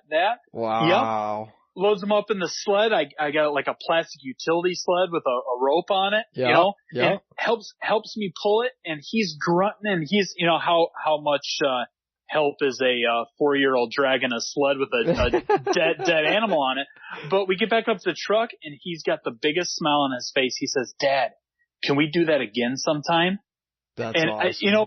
it's just, it kind of chokes you up as a dad. I grew up with my dad hunting, and it's like, you know what? This is, it was one of those moments that I finally feel like a dad, Right. It's like, but then I get the grin. It's like, oh yeah, he's hooked. He got bit. He's hooked. Yeah. I got him. That's awesome. That's awesome. Now you gotta train him in the rap industry. Maybe you'll get him that way, and he'll be your route when you want to retire. Yep. Yeah, but we can take some trips out of town, and go some different places, and it'll do some hunting. So that's awesome. I've been thinking for a while now. This is a ways off because my kids are young, but I thought about like a graduation present, like the year they graduate. Say you get to pick. Are we gonna go? Are we gonna go to Montana and hunt elk? Or are we gonna go? You wanna go down to Texas and go after some hogs? What do you want to do? You get to pick. That'd be something cool for them. Oh, so I do the heli hogs. Is it heli hogs or hog heli or something? Yeah, and the helicopters. Oh, at night. Oh my God, that would be awesome. No, actually, so one of the coolest, rap experience stories, because of a truck wrap, I actually got to go hog hunting and got sent on a deer hunting trip to Illinois. Wow. So, yeah. My buddies, actually they're down in Dusty's neck of the woods down in Louisiana. So under my last business, had a little side thing going, online. I would make, actually arrow wraps. So imagine, arrow with the fletching, the veins at the end. Right. We basically make like 6-inch by 1-inch stickers, basically, that you would wrap around the arrow, and then you would put your fletching on top. So it adds visibility to your arrow, it's customization. So we start selling these things online on some forums, get hooked up with a guy who's associated with a TV show on the Outdoor Channel. Wow. So, yeah, I watch the show. We're buddies. We go down to the ATA show, the Archery Trade Association show down in Indy one year. And at the time I was a pro shooter for a archery shop here nearby. And so we go down to the ATA show, met up with them, so a few years later, it's probably not even that long. Shortly after that, I get a phone call one day. This guy by the name of Randy Birdsong. And, he's from Missouri and he's got that Missouri accent to him. Mm-hmm. And we start talking. Yeah, I got and he says he got my name from Mike. I'm thinking, Mike who? I know 200 Mikes. Mm-hmm. And, so we're talking. He needs some decals and he says his name. And I said, so he used to be on a TV show called Whitetail Freaks. I said Randy Birdsong from Whitetail Freaks. Oh, why? You've seen the show? Like, fuck yeah, I've seen the show. So, now I've got this guy on Outdoor Channel that's got my decals on his truck and stuff. And you got to do like the crazy fanboy thing of like, you're watching the TV show and you pause it and you're taking pictures of like, hey, I made that decal and it's on TV, right? Yes. So for quite a few years, made decals, sent them out to Randy out in Missouri, made a lot of stuff for his truck, and so I get a text from him one day that says, "Hey, I got a buddy who needs some decals. Do you mind if I give him your name and number?" So my text back was, "No, man, I've got enough business." Oh. And he says, "You're shitting me." No, of course. Give your buddy my name. Why would I mind? It's like, no, please. I've got enough money. I'm gonna go home and take a bath in $100 bills. So I get a call from this guy, and he's got the Louisiana accent. Craig is his name. Craig Fitz, and him and his buddies. They've got a show on the Sportsman's Channel called Trained Assassins. So. Calls and you got your name and number from Randy. I need some decals like him. We go back and forth, emailing me your logo, drawing some stuff up, made some decals, sent them out. They needed some decals as like giveaways for a trade show. So a couple weeks later, get a phone call again from him. Hey, that design from the decal, would you mind emailing that to me so I can get some other stuff made? And I'm thinking, what else do you need? Well, you just do decals, right? No, man, we're full service sign shop. My wife does screen printing. We do t-shirts. We do this. We do that. At the time I was standing in my shop, I said, I'm about ready to wrap a truck. He says, oh, you wrap trucks? So, yeah, man. So when you get a, new truck for the show or whatever, hit me up. I'll come down. We'll wrap it, maybe do some hunting, and just laughing it off. I'm just purely just shooting shit with this guy. Shit. Yeah. So, we make some banners, we make some t-shirts, we mail them, UPS them down to Louisiana. I get a phone call one day. Hey, I got a new truck for the show. Were you serious about coming down and wrapping it? I think and I think my exact words were, you're in fucking Louisiana, man. You're like, and like, I Google map it. You're like 17 and a half hours. And he's like, so? He'll road trip it. Like, well, I guess I could, what's in it for me? He's no shitting you. He says, what do you want? Oh. And I'm thinking, you know what? I'm gonna Babe Ruth this thing. Yeah. Point my bat. Yep. I said, you know what? I'm gonna swing for the fences. I said, okay, now listen. I grew up. We're half hour, 45 minutes from Ted Nugent's place here in Michigan. Ran cross country against this kid in high school. It's wow. I'm in that neighborhood. So, Fred Bear, Bear Archery is right here in Michigan.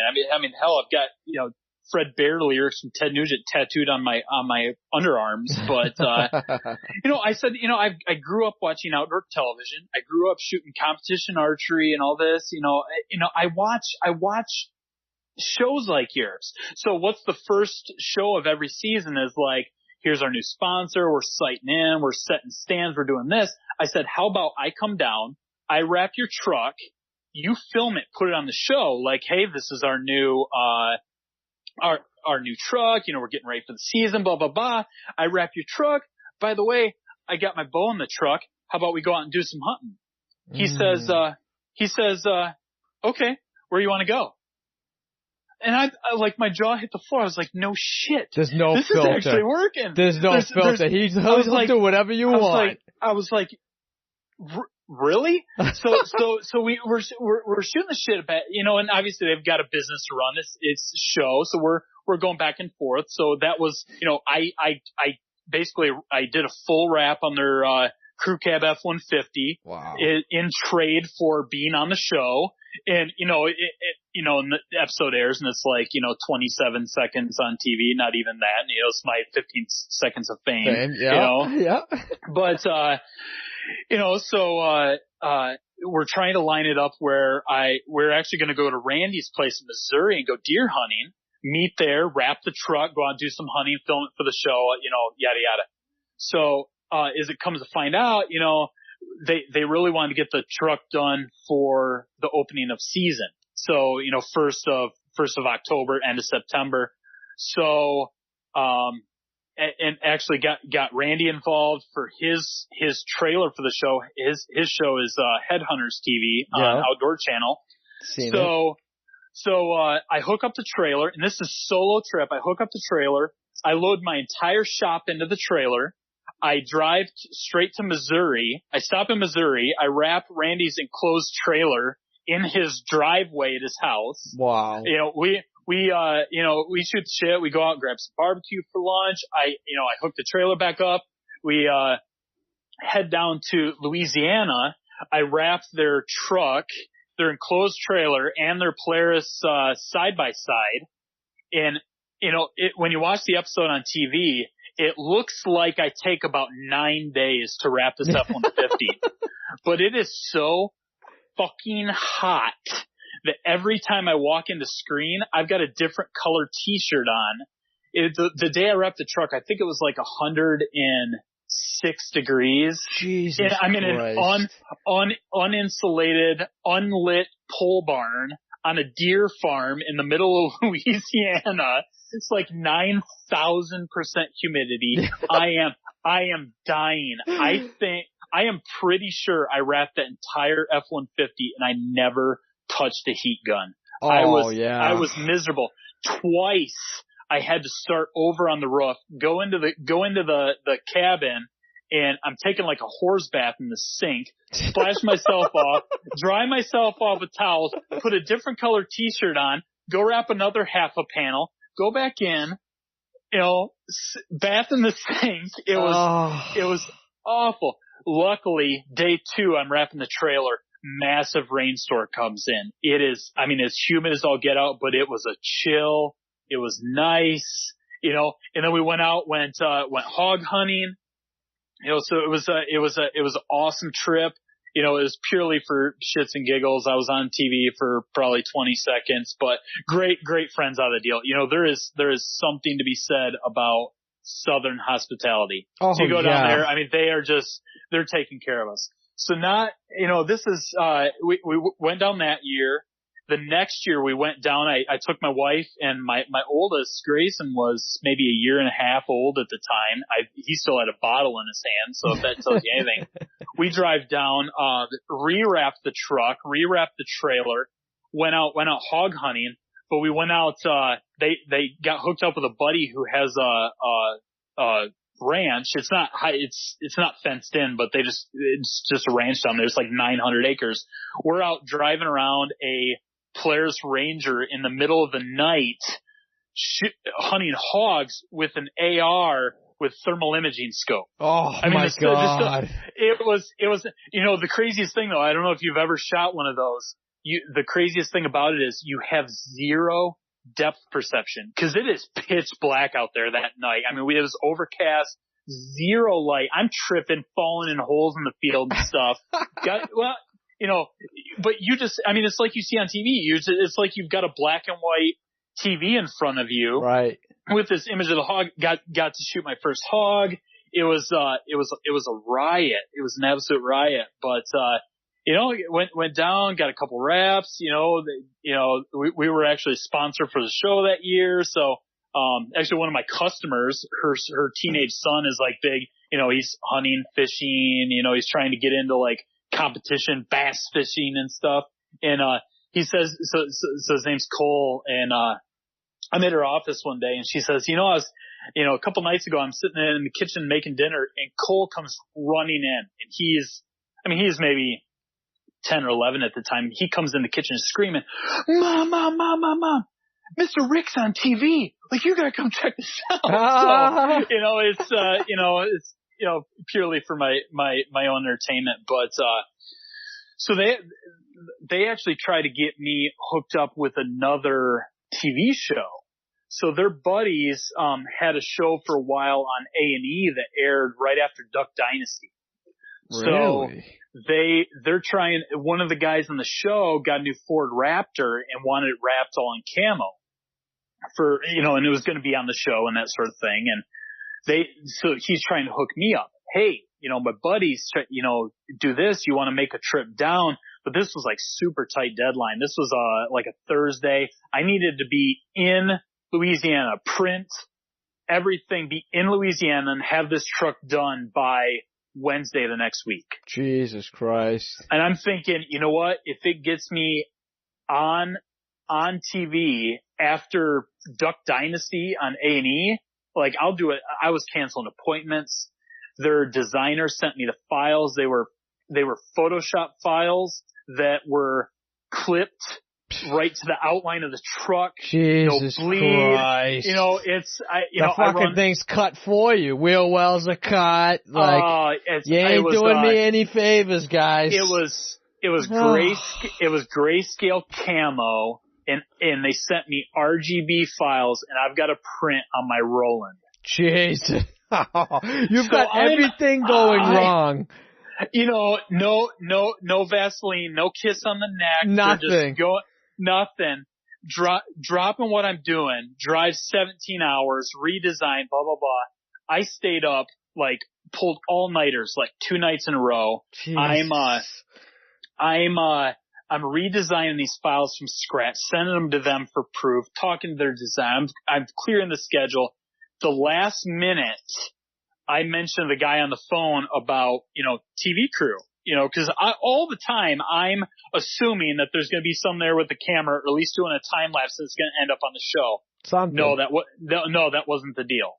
I guess they were just assuming that I was going to drop whatever, drive all the way to Louisiana, wrap this truck for free just to maybe say that I wrapped a truck that was on TV. And then all hell broke loose. The project got dropped. Like, the guy's wife ended up having to go in for like emergency C-section with their daughter. Like everything. So I'm clear my schedule. I'm like bending over backwards to try to make this project happen, and the bottom just drops out, right? Oh.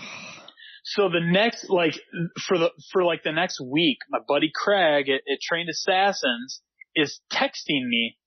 And I guess, I don't know, talk to Dusty next time you talk to him, but apparently the affectionate nickname down there in Louisiana is Bull. It's not bro or dude or homie or, home slice. It's Bull. Bull. So I'm getting these texts. Hey, Bull, you ain't mad at me, are you? What? You ain't mad at me. What? And you got to read the text with the Southern accent, right? But, you're not mad at me. How can I be mad at you? You're my buddy. We've been out to eat with your family. We're very good, close friends at this point. Right. You're just trying to hook me up. You're trying to do me a solid. You're trying to hook me up with your buddy. You're not the one that dropped the ball. How am I going to be mad at you? So he calls me one day. He says, and this is like day 5 of this ordeal. He's like, man, he says, text ain't good enough. I've got to hear it from your voice. You're not mad at me, are you? No, man, I told you, we're good. I can be mad at them. Right. I don't like them. I might not watch their show anymore. I'm not going to go out to eat with them and let my kid play with their kids. I'm going to disown them. But no, you're trying to do me a solid. I can't be mad at you. So he says, well, are you going to forgive me? And I'm thinking, you know what? Here we go. I'm going to swing for the fences again. So, and actually I wasn't thinking that. I was just purely messing with them like, good buddies do. I said, well, man, that all depends. That all depends. So one of their major sponsors for their show is Hadley Creek Outfitters in Pike County, Illinois.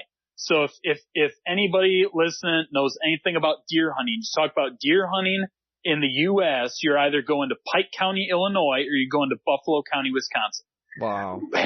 Hadley Creek Outfitters is one of the biggest outfitters in the country.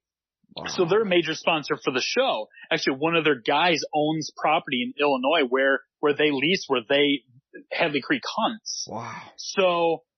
So Craig calls me. You're not mad at me. No, I'm not. You're going to forgive me. All depends. He says, depends on what? I said, how big the buck I kill at Hadley Creek this year is going to be. Oh, shit. You're not going to play me like that. Oh, listen to this guy. Oh, man, no, I'm just fucking with you, man. We're good. You're trying to do me a solid. You know, how can I be mad at you? You know, I appreciate everything you do. We're cool. You know, honest to God, man, we're cool. We're good. You know, so some time goes by, and about a month later, it was actually, I remember this was, I was about ready to walk into my Avery certification testing day. I was in Illinois, or it was in Indiana at Dream Street Graphics. I did the advanced class. My wife and I went down there for the big show. Mm-hmm. That's when RapsCon was in Indy. Oh. And we drove separate. Beth drives home. I stayed over, did the advanced class, and I'm taking my Avery certification. I'm walking across the parking lot to walk in, and my phone rings. It's Craig. Hey buddy, what's up? You know, I don't have long. You know, I got this thing I'm going to.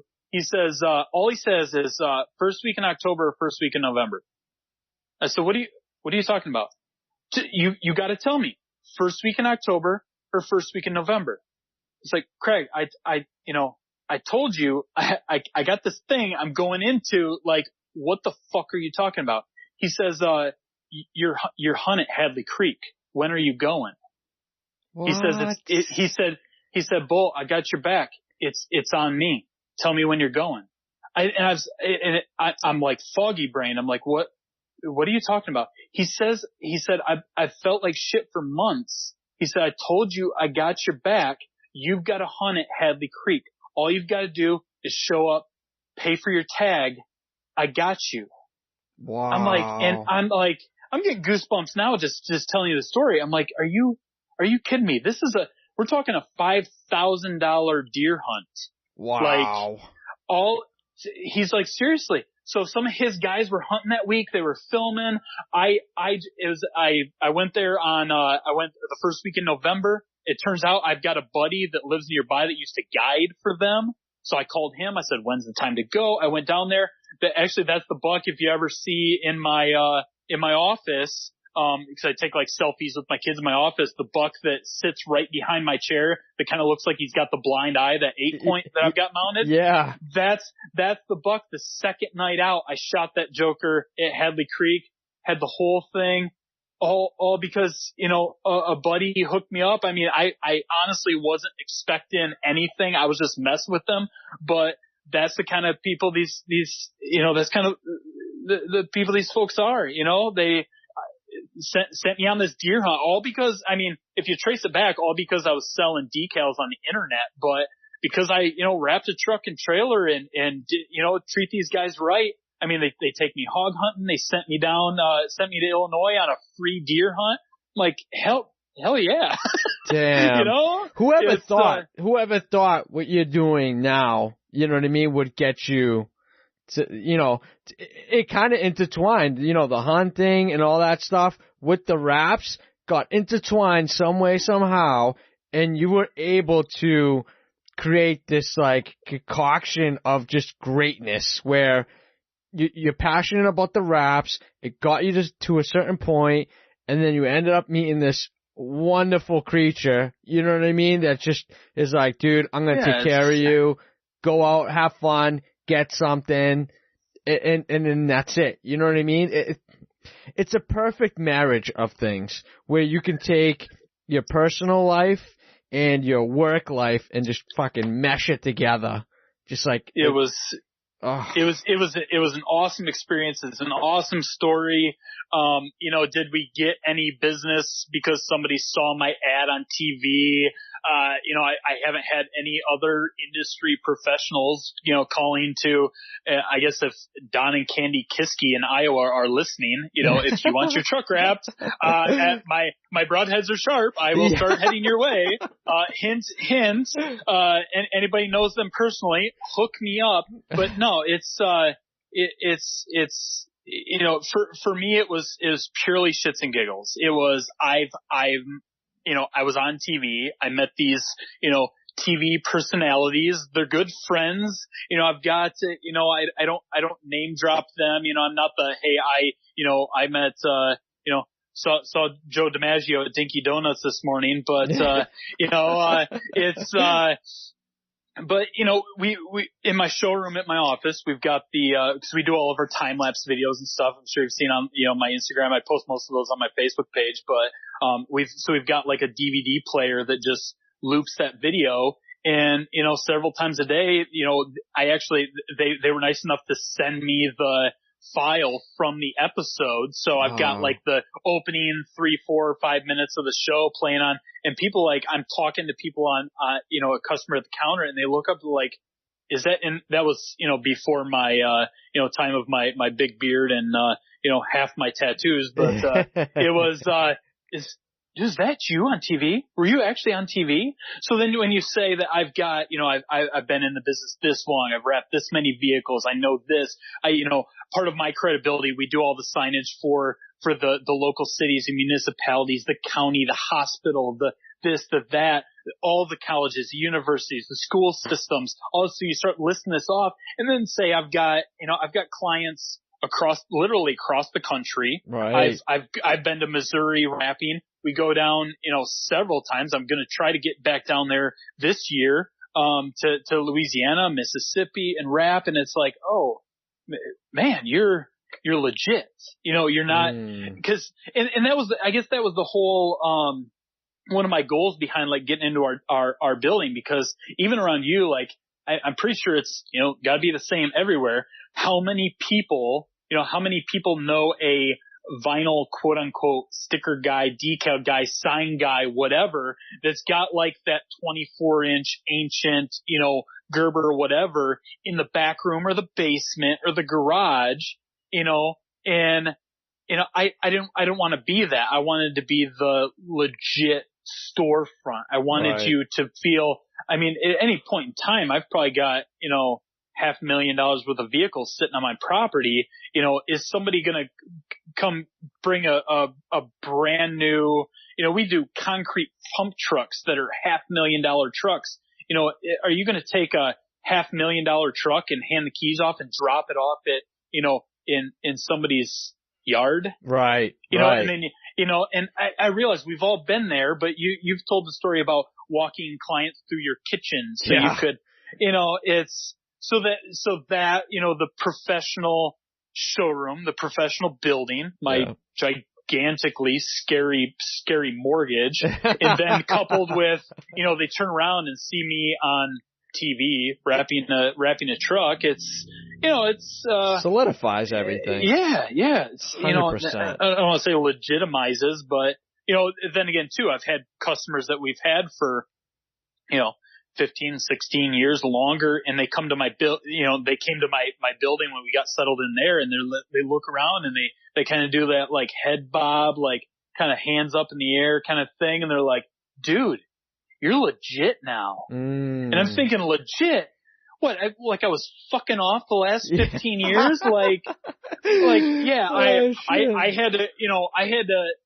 I had to buy $1 million building to become legit. No, I'm doing the same work I was doing down at the plaza down the road in a crappy little garage, but it is nice, to have that environment and feel nice that people are coming in, and, and it's obviously since we've gotten the building, it's been a huge growth, and, it makes it, it justifies all the blood, sweat, and tears to get to that point. So. Oh, hell yeah. And owning your own building's huge. Not a lot of people own their own building. They still rent out. No, it was a long road getting there, but we are very, very blessed to have it. So. That's amazing, dude. That's amazing. And now I'm almost positive. I'm almost 100% positive. This is the longest time I've gone without even asking you how you got into the fucking industry. No. Go back to the beginning. What are you supposed to start off with? Hi, Jeff. I'm Rick. Nice to finally talk to you in person. Now ask me what I did today. Right. We totally skipped over that. Didn't even talk about what you were rapping today. I feel cheated. I feel cheated. Dude, this conversation has gone pretty good for 2 hours, and we haven't even gotten into the meat and potatoes yet. No, we're still waiting for our appetizer to get here, man. Oh, dude. Applebee's waiting for the brew pub pretzels. I'm fucking 3 drinks in and pissed off that my food isn't here yet. Yes. Well, I hope none of the listeners. Applebee's for you. Yeah, I hope none of the listeners are like, fuck, they've been talking about hunting and fishing and bowing. Jesus, how about raps? I want some trade secrets. I want something that's going to save me 5 minutes on that rap tomorrow. Yeah. Damn it, guys.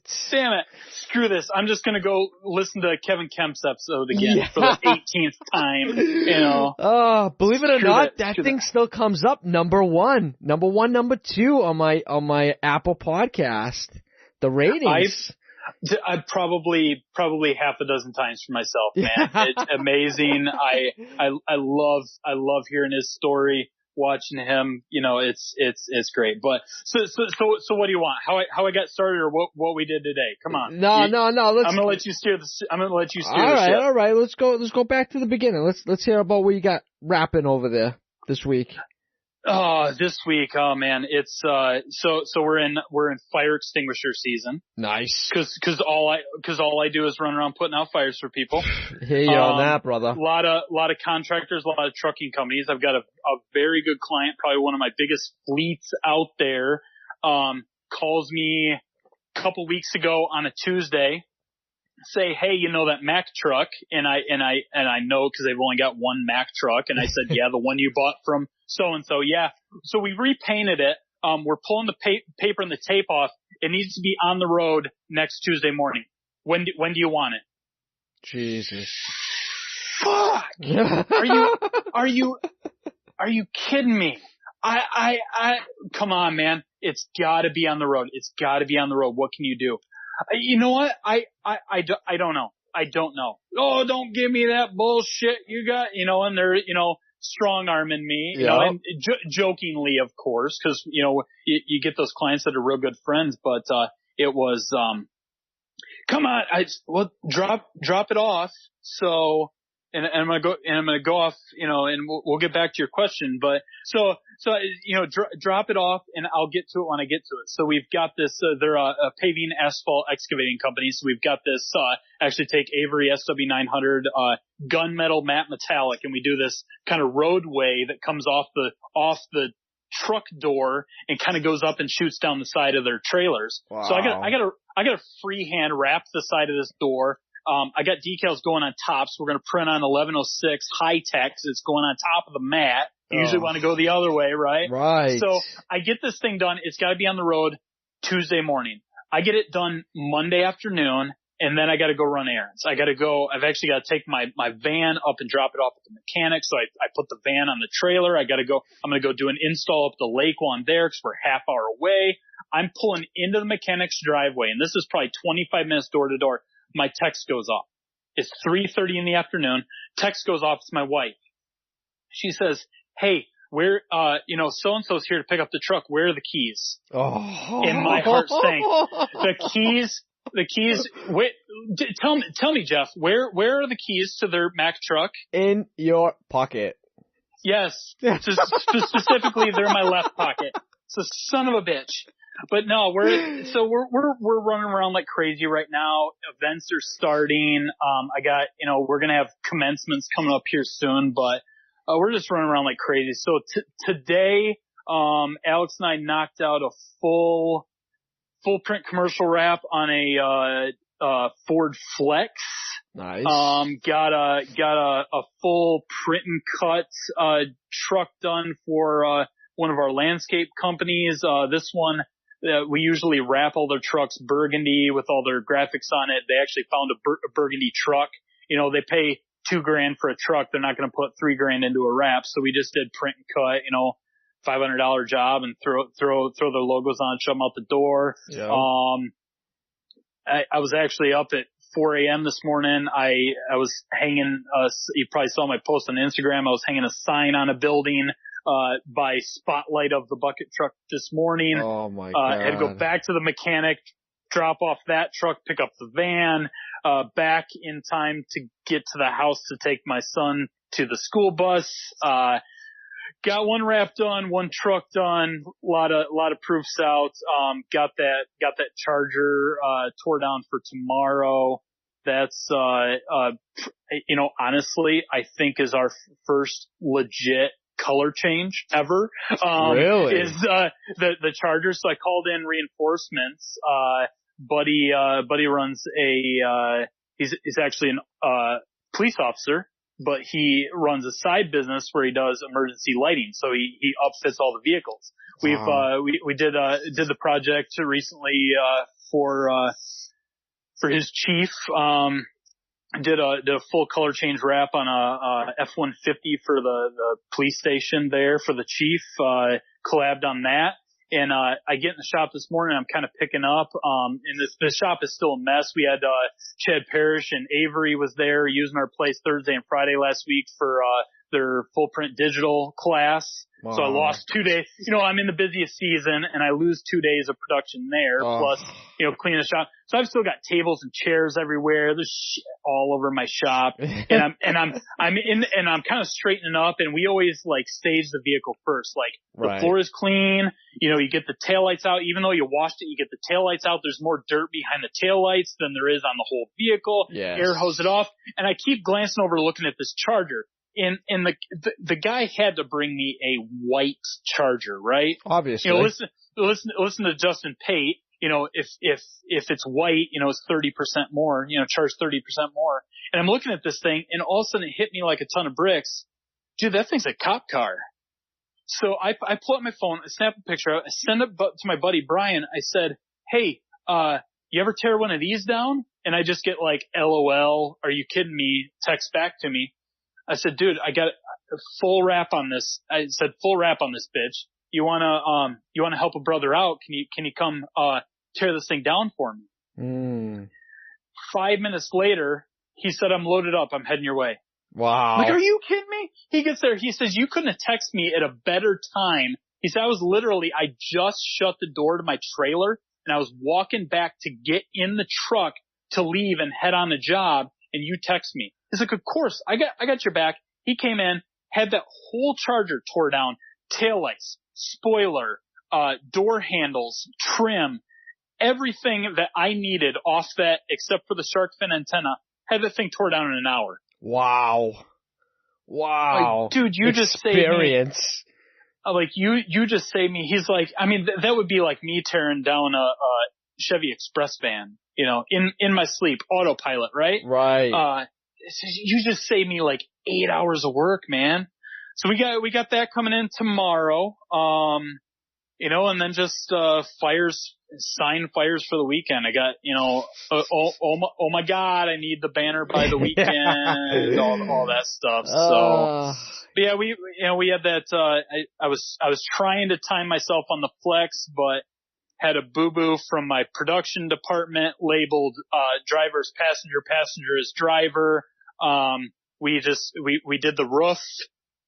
I worked on the hood while Al worked on the back tailgate. And then we left, cause the flex is pretty much windows all the way around. We left all of and I'll post some pictures tomorrow so you can see, but we got that little bit of the side that's up above the doors. And I wanted the gradient to match the sides instead of the roof.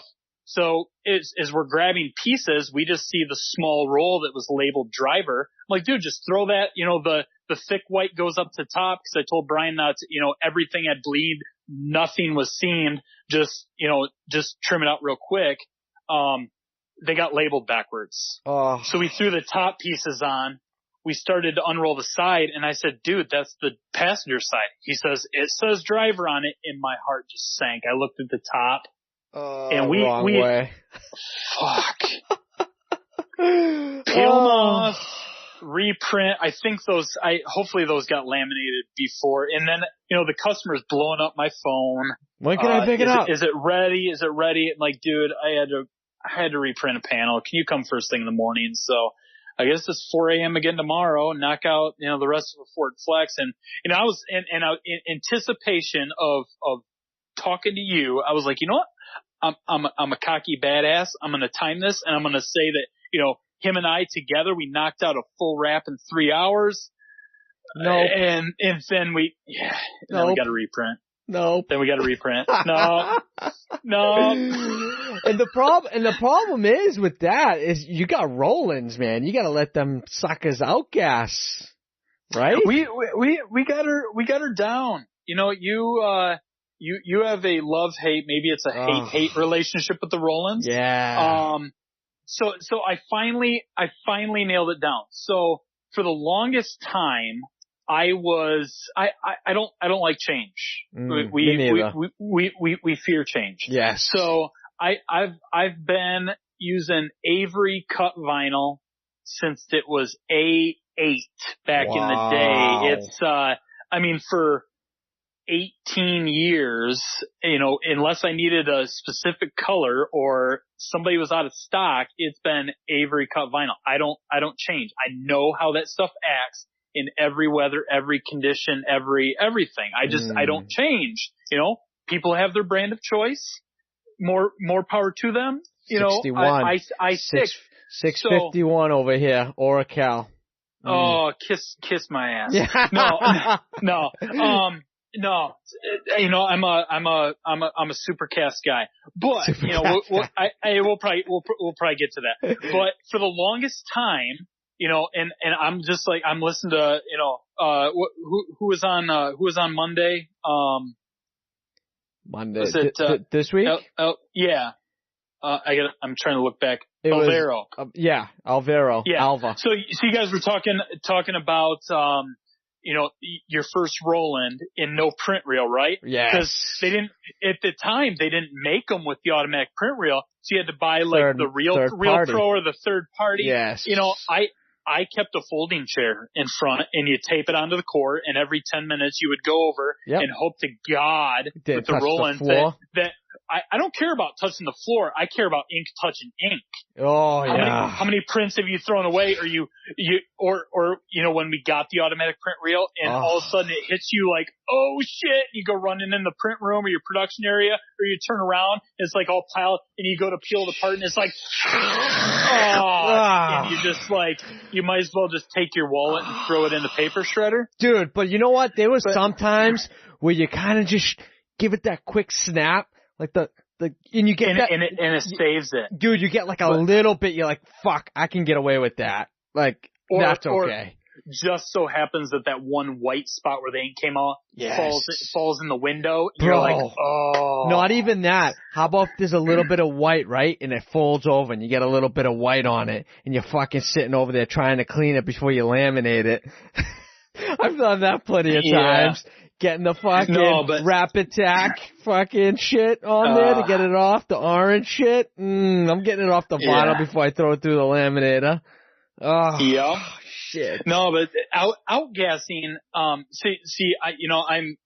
we're so similar. It's like you're my spirit animal, Jeff. Spirit animal? I hope it's not your deer. You fucking kill a lot of those. I don't know.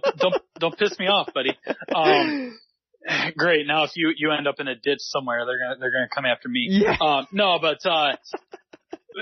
Outgassing. So it used to be back in the day, you'd get on Signs 101, right? Yes. If you wanna piss, I mean, it's worse than talking, Republican liberal right now. I mean, it's worse than you say the word outgas is like going into the Democrat National Convention and shouting Trump. Yeah.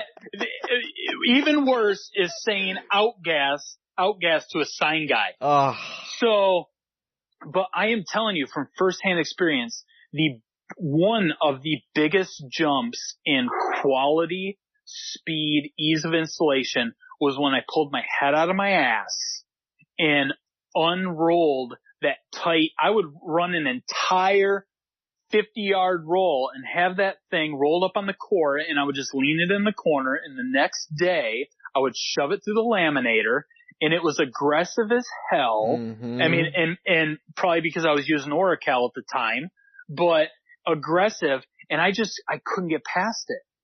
So, we started to unroll them. I started to do, so finally, I'm doing some research, and I keep going through the Yellow Tools catalog, and they've got that like outgas box, right?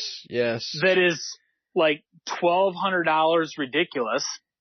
So what I did, I went to Lowe's, and I got some half-inch PVC pipe, and I got a section of that Rubbermaid wire shelving. You know, the white coated wire shelving? Yep. And I made a stand, and I figured out like, okay, I unrolled, I just happened to have a full wrap that was printed, and I kind of unrolled it and made sure there was air in between the coils. Yep. And I measured it, and it was like 16 by 16. So I made these 2 wire racks that basically stood up off the floor like 3 inches, and they were open air. And I learned to run my prints, and this one I got my Roland RF 640. So I finally had well, I guess even going back to when I was rolling it up on the lawn chair, I would roll with the print in. Yes. So that way when I'm rolling it up, I wasn't scratching the print. Right. So I just roll it up.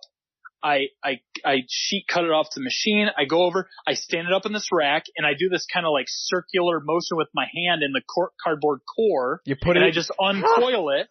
So there's air getting to all of the coils. Yes. And then one of the best things I bought, and this thing was like $6,000, but I went through Island Air out of Canada, and I got an air duster. Really? It's basically a giant HEPA filter. Yes. But it's made for print rooms. What? So get on Google, search for Island Air. I'm going to do it right now. Island Air. And I forget, and I'm sure you're going to get like airlines. Let me search for, air duster. Now what the HEPA filter is, it's just like a soft sponge type of almost like a dehumidifier, right? Yeah, so this so the unit that I have, and it's islandcleanair.com. So anybody, if you have a print room, islandcleanair.com. I've got the Duster 2000. You know, so it's that sounds made up. It's version 2.0, trademark Rick Calvin Inc. So it's a stand-up unit, and it's about the size of like your small office, like stand-up Xerox copier. Yeah. So it's a 3-stage filter. The outside is, and it Velcros on. It's a foam filter that looks kind of like your furnace filter, right? And then the inner layer is the waffle kind of V shape, like a furnace cartridge, right? And then the inner cartridge is filled with carbon. It's granulated carbon, like a aquarium, right? But it sucks in from both sides, and you can dial it in, but it basically pulls in the dirty air from the floor, because the solvents, settle to the floor heavier than air, and then it shoots the clean air out the top. And then, when I get into my new building, the print room is sealed off. We've got, it's controlled environment. We try to keep as much as we can. We try to keep the temperature consistent, the humidity consistent, and I've got the air duster in there running 24/7. We replace that carbon once a year, but the difference in outgassing from having the air duster in the room, clean the solvents out of the air. It's cleaner, it's healthier, it's safer for my employees, my family. Right. I've got my 11-month-old daughter is crawling across the print room floor. I don't want her breathing that shit. Right. But then I made those cheap PVC racks. I've got maybe like $40 in making these racks, and it's up off the floor. It's uncoiled. And I think it's, Justin had a video on Wrap Institute. He was maybe up at, PDX Wraps, and they made kind of the same thing, but they took like box fans and shoved underneath. Right. To blow the air like through them. Yeah. But yeah, so I've got that air duster from Island Clean Air, and, the PVC racks and outgas. So we still try, bare minimum. I've always gone by rule. I've got a 4-hour limit. If I print anything on my solvent printers, it's 4 hours, laminate, slap it on, we're good to go. Wraps, it's, and honestly, with our workflow, we get cases like today where somebody screwed the pooch, and, and admittedly, ultimately the end blame falls on Alex and I, because we didn't have the printed layout next to the vehicle. Right. I designed it. I sold the job. I set up the files. I clicked print. I didn't laminate and trim apart, but I'm out there standing next to the vehicle. We screwed the pooch, but with our workload, we're going to be waiting 24 hours anyways. Right, so right. outgassing is a non-issue. Now, if we have something that's crazy saturated, I've got rich black CMYK hundreds across the board, we're gonna let that sit over the weekend, but at least, it's, I don't know, you've got your hate relationship with the Rollins, but I'm a creature of habit. I'm gonna stick by them. So shit, $6,000. That's all I've ever ran, but dude, it's changed my life with the HPs at the shop, man. It's just the ease of getting it right off the print, right to a laminator, and sticking it on, and not having, not even batting an eye of an issue at all with anything. It's crazy. It blows my mind that, just, 4 or 5 years ago with my Roland, I was having to wait 24 hours before installing anything, to now it's just like, print it right off, ready to go, installed. Like, we're printing wraps on as they're wrapping, and they're hanging the panels as they're coming out of the printer. You know what I mean? I don't. I got enough stress in my life. I don't need that happening. I'm gonna try, but no. So Roland, and I'm surprised you didn't interrupt me and say, how are your blacks? My blacks are fine. My blacks are fine because I know what I'm doing. I've got the magic formula, because years ago, probably the first full car I ever wrapped, I had some local customers that did autocross racing, where they do like the cone courses in the parking lot. Yeah. Had a Honda 2000. Oh.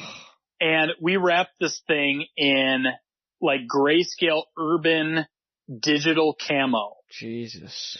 Looked great. Inside, right? I looked great. Yes. The next day they were back, and a fucking Junior Mint candy was sitting in my driveway.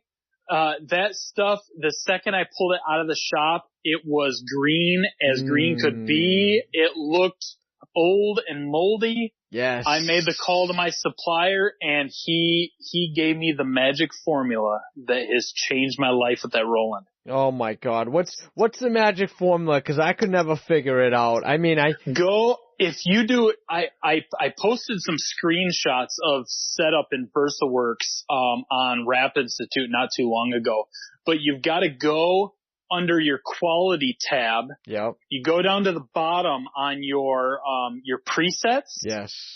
Go to custom. Click on custom, and then you go into the settings. You've got to, the drop down tab, you've got to, go to, instead of color metric, you've got to click perceptual.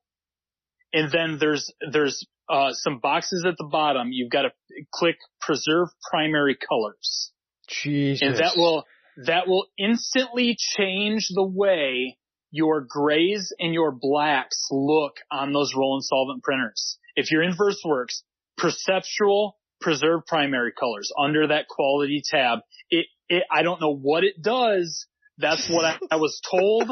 That was what I was told. And it has worked for 10 years of running roll-in printers. That is the magic formula to not make your grays and blacks look purple and green. My grays look gray outside.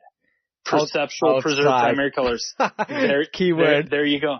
Oh, dude. Hey, if you want to wrap, if you want me to wrap your E350 van and have it sit in my print room, I will make it any color you want. But right. That's the thing. So, we've got the rolled up material and we're touching it. I'm not wearing white gloves. So when you load a material, and that's one of the reasons why we have a print minimum, print dollar minimum. Right. But when you load a roll of 1105 in the printer, you've got that first 18 inches or so that you're going to throw in the trash, right? Exposed, right. Always. So what we do is when we load the material, and every single wrap, unless it is a repeat run, we're doing truck number 15 of the fleet, I know how it's going to look. Every single wrap gets a mini version printed at 53 inches wide. We just run the material back because I don't care on the sample print if there's fingerprints on it. Right. Honestly, what am I spending? Like 70 cents worth of ink, maybe? Right. So we run it back. We print a sample of the full thing or all of our files, and then we take it outside every single time. I don't go to the crazy extent of having the customer sign off on the color and everything. Oh, I do. They dude, come on. They get what I tell them they get. Whoa. Although I do have some trucks that I gotta eat shit on those, and I gotta rewrap some trucks because they kind of look, he calls them pink. I don't know. I had the colors snap. Reds turn pink? Dark burgundy. Dark burgundy. It was, we switched profiles, had some problems with, too much saturation. Yes. And, it was getting those, you ever run too much saturation on your roll-ins? You get those where it's rolling up on the print reel. Yes. And you get those little white specks. It's just. So I got with Cindy Richards at Avery, and she gave me a different profile, and this customer, his van was the last straw, and I'm sick of these white dots. I get a hold of Cindy. She gives me this new profile. He comes back. We've got 3 trucks to wrap this year. We toyed with the color a little bit last year. We have, a few variations. He said, hey man, can we just go back to that original color? So I go in the original color. I open up an Illustrator. I use the eyedropper. I drop it. Boom. We print under the new profile. 2 totally different colors. Oh, shit, I don't know. I gotta go see him on Saturday. He just bought into another business. I'm going to try to bribe him with a free wrap. Can you live with the pink? Because honestly, the trucks look fine when they're by themselves. I said you just have to have like those 3 trucks. They park on that side of the parking lot. You park everything over here. I give you a free wrap. All is good. So I don't know. It might be. I always pick a Pantone color. You know what I mean? Like. If you're gonna be picky on the color, pick a Pantone. That way, no matter which way you slice it, you're gonna be super close every time. No, the thing that we went rounds with this because for years this customer had used a Ford factory color that was like a burgundy, but it was like super high metallic. Mm-hmm. And I was printing samples, on 1105, 1360 gloss laminate. I'm giving him samples. He's like, it's not hitting this color. It's just not as vibrant. Well, no shit. You're trying to match an OEM color with like 8 pounds of metallic in it. Yeah. It's not the same thing, man. It's not the same. Laminate with the metallic lam. Sparkle? Yeah. No, it was just a matter of hitting that red tone, but we got it fixed. I actually, for his job only, I go back to the old profile. I baby it like crazy. I have a oscillating stand fan that I put in front of the printer, and we just, if it's, once a month or so, we baby the printer, and if that's what it takes to get that color, we just know. But it is what it is. Yeah. Yeah. So. Shit. Dude, color's always finicky. Switching printers is always finicky. Because you got to go back and have all those print samples of old clients and making sure you're hitting those colors again because the configuration's different and yeah, dude, I was using when I was printing 3M on my Roland, right? I was using an Oracle fucking profile to print on 3M. Believe it or not, I'm finally using the 1105 profile that Cindy sent me, but I just honestly I use. And it's a matter of printer too, because I've got my old gal in the fleet is a VP 540i. Yeah. And then my new, VP 540i is, I name my equipment. That's Marianne. Nice. Marianne. My RF 640 has a red case on it, so that's Ginger. So I got Ginger and Marianne. And in case you were wondering, my laminators are Laverne and Shirley. Awesome. So Ginger, my RF 640, I've tried 3M, I've tried Orca, I've tried looking around. Whatever specific media I'm trying to get for that RF, there's no profiles available. So I have just forever, I just use Roland's profiles. Yeah. So, so Roland's, PCV4, which is their premium cast vinyl, fourth version. They got 1 through 4. They had their head out of their ass when they were naming their materials. Yep. So it at least stands for something. Yeah. CCV2, we use their clear calendared vinyl version 2, but whatever. There's just no profiles available. So we just run, you load up in VersaWorks, they give you a generic calendared, a generic cast. They give you a banner. Yep. They give you a premium matte paper. We print on a lot of Monet canvas, so we use the solvent satin canvas. Mm-hmm. It took us a little bit with our paper. We print a lot of poster paper for the local banks and credit union schools. So we use like Seals Trisolve paper. That's really finicky on the solvent printers. It can get really tacky. You've got to, it's hands off. Yeah. Just let that stuff dry. Yes. And that's we're not even talking outgas. You let it dry before you touch it and trim it. But, it's trial and error. You just find out what works. We found out that, we cannot print paper on Marianne. We've got to wait till Ginger's done with the wraps, and so I actually looked this up because you and Alvaro were, is that his name? Alvaro.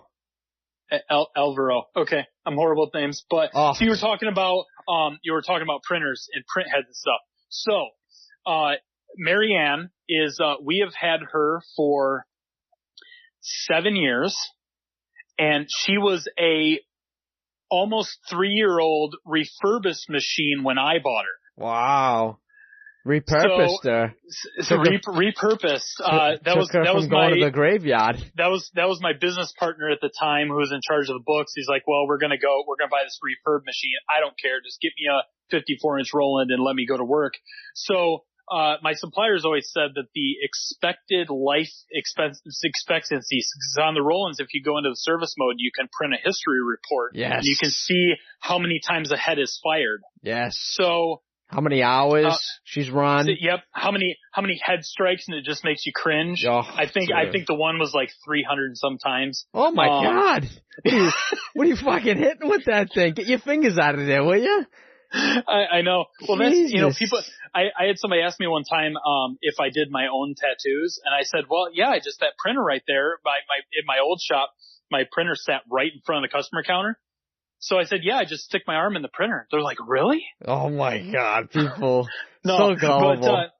So my suppliers always said, like, anywhere from, and I've heard some different numbers, but anywhere from 4 to 6 billion fires is the life expectancy of a rolling head. Really? Almost 10 years. My magenta and yellow print heads are the original print heads in that VP 540i. How many miles you got on it? Do you know? Magenta right now has 23 billion 54,496,000. Whole. So you 20, 20, and that's billion with a B. 23 billion fires on that print head. Yellow has almost 22 billion. And I had to do a test print a couple weeks ago because we've got cyan that's dropping out. Yeah. And that cyan head's only about 2.5 years old. They're still running like a champ. Oh my God. And what did you say? It was 4 billion fires? 4 to 6 billion fires. That's what I've been told. And this is coming from the guy that gave me the magic formula to make my urban camo not look like a junior mint. So I'm trusting his word. So you got right? a good, I will take it to the bank. Yeah, you got a good source. Almost 10 years on the original print heads, magenta and yellow, 23 and 22 billion fires on them. Holy shit. So you've already outlasted that thing 4 times over. She has done us well. Wow, dude. Done us well, man. I can't remember how many mine had, but I do remember having a conversation that my buddy was telling me. He's a service guy, good friend, Ernie. He was like, dude, these heads have been going on for a long time. I was having a conversation because you have the conversation when you got to put down your fucking printer. You know what I mean? You got to take it out back with the 12 gauge. Yeah, and put her down. Yeah, she's showing some wear and tear. So, and we're hitting the 6-year mark because after 6 years they stop manufacturing repair parts. It's all going to be third party after that. And as you know, third party isn't the best party to go to, but it's a party. You know what I mean? Hey, you know what? It gets you by. Yeah, it's cheaper. I might not be printing the first wrap for a brand new client on it, but I still run Roland brand inks in all my machines. Oh, that's the only way to go, dude. That's probably the number one reason why you've gotten as far as you've gotten, because I've heard nightmare stories of a brand new machine and only working for 1 year with third party inks.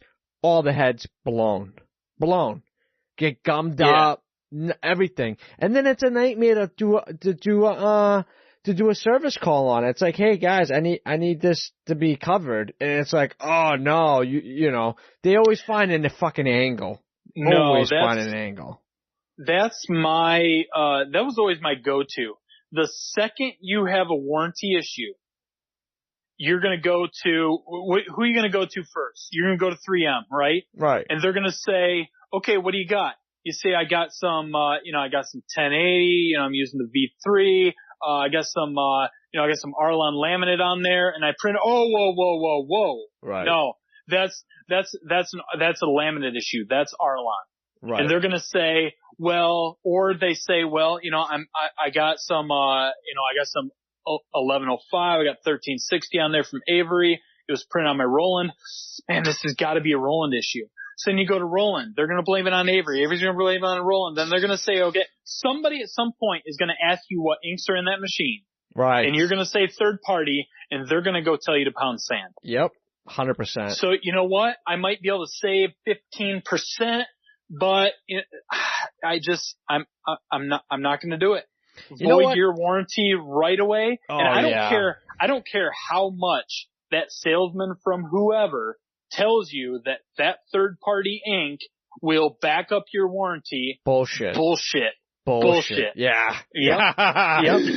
Been there, done that. No way. I've heard too many nightmare stories to even go down that route. No way. I'm not going. It's not worth the savings. Okay, yeah, all right. If you're doing high volume and you can afford a fucking brand new heads, more power to you. You want to save 20, 30 grand a year, but pay, whatever fucking version you have, you repair 4, 5, 6 fucking whatever heads at $1,000 a piece. You can afford that? Cool. More power to you. But no fucking way, dude. I'd rather pay more on ink and know that I am backed 100% when I have an issue and be done. That's it. Yep. That's it. Yep. I don't even care. It is what it is. And when I had my Roland, that was the first thing I asked. I was like, you ever use third-party inks? Nope. Always use Roland's. I'm like, cool. How much you want for it? You know, it's just the last thing. The only issue I had was that, so my print process was really slow because I had two heads, but they were duals. So, cyan and black was on one head, and magenta and yellow were on another head, but the heads were split down the middle. It was half and half. So, dude, my prints literally, 54-inch by 60 inches would take me 1 hour to print. 1 hour. Dude, 1 hour. 60 minutes. Agonizing. Dude. Agonizing. But you know what? I wasn't like a crazy high volume shop. So I was just happy to have a printer in the shop. You know what I mean? I can do my own shit. I don't have to worry about it. Okay, take me a little while. Whatever. You know? No, that's the natural progression. I mean, from, I imagine people, it's easier today. And, you and I started in a day and age before, I guess when I started, I didn't even think about printing on vinyl. It was all cut vinyl layered, right? But it's, people getting into the industry now, it's you just go straight to digital, but it's, I don't know. It's pretty crazy how technology has changed. And, I look at the HPs at work now, dude, and they're fucking printing a whole bus in one day. I couldn't even print the side of a bus, a half a side of a bus in one day. You fucking kidding me? It's like watching paint dry. Or how about when you got a backlit sign face and you're doing a double pass? Oh, Jesus Christ. It's like creeping like a sloth. Oh. Cause I started with the SP 540. Yes. Then I went to the VP 540i, and that SP, oh man. Right? Just fucking dinosaur. Snail's pace. Yeah. Snail's dude. pace. It was a workhorse. It was a workhorse though. That motherfucker would print. I wouldn't have any issues with the print. Tank. Absolute tank. I hear you all the time talking about HPs and you're probably on first name basis with everybody in their tech support department. Yeah. Just a tank. Dude, we had to get an HP replaced because we called so many fucking times. They were just like, fuck it, we're gonna give you a new one. That happened with the Graph Tech with me through Wensco. Yeah. And finally, it's just, I got a lemon. Yeah. I don't know. It is what it is. And they say that you're supposed to run them. I forget what I had said on the podcast. I don't know if it was like 23 million milliliters or 23,000 milliliters or some shit to run through them before they start really being an issue. Right. Dude, there's no way. Like, we've got 2 HPs and we're throwing a lot of kits. We're wrapping a lot of cars every day. And okay, you think about the time on a normal shop, normal volume, okay, 23,000 milliliters, that's got to be the equivalent of like 4, 5, 6 years. We're doing that in like 6 months. Like, come on. Jeez. You know what I mean? It's high volume. Those, I've heard people say it and you're going to cringe, but they're fucking throwaways. After you get to that peak of capacity, they're throwaways. You gotta buy new ones. You made your money. Maybe you sell them to a low-end company. You make a couple thousand to roll over your payments to another one or pay the other one off.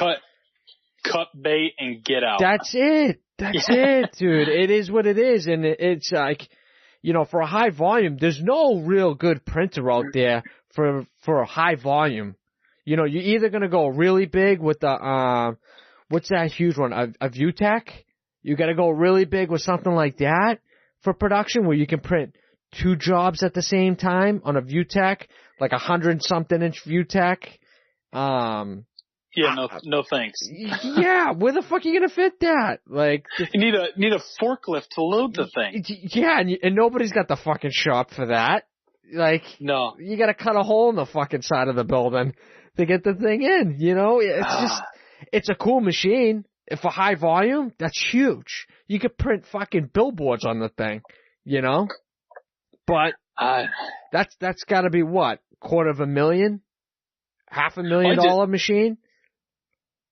Maybe. I did that when we bought our flatbed printer. We bought a demo unit from our supplier, and it came, you know, semi from Chicago, all one piece. We had to unload it. I had to borrow a SkyTrack from one of my customers to unload the thing, you know, 5,000 pound printer. So when we built the addition on our new building, I thought, you know, at the time I had wired, you know, I had the electricians run provisions for the printer to the corner, knowing that one day we would have the printer.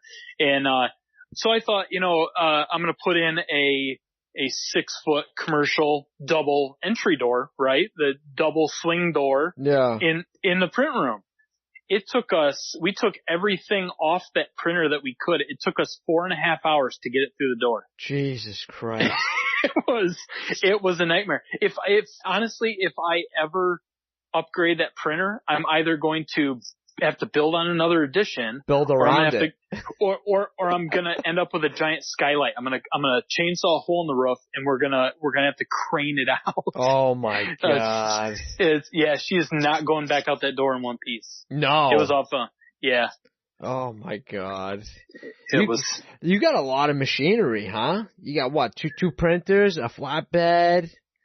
Yeah, we've got the Flora 4x flatbed UV. I've got the 64-inch Roland, that's the RF640. I've got my 54-inch Roland VP540i. We've got and that's all in my print rooms. We've got the Graphtec FC8600, and that's a 64-inch cutter. Nice.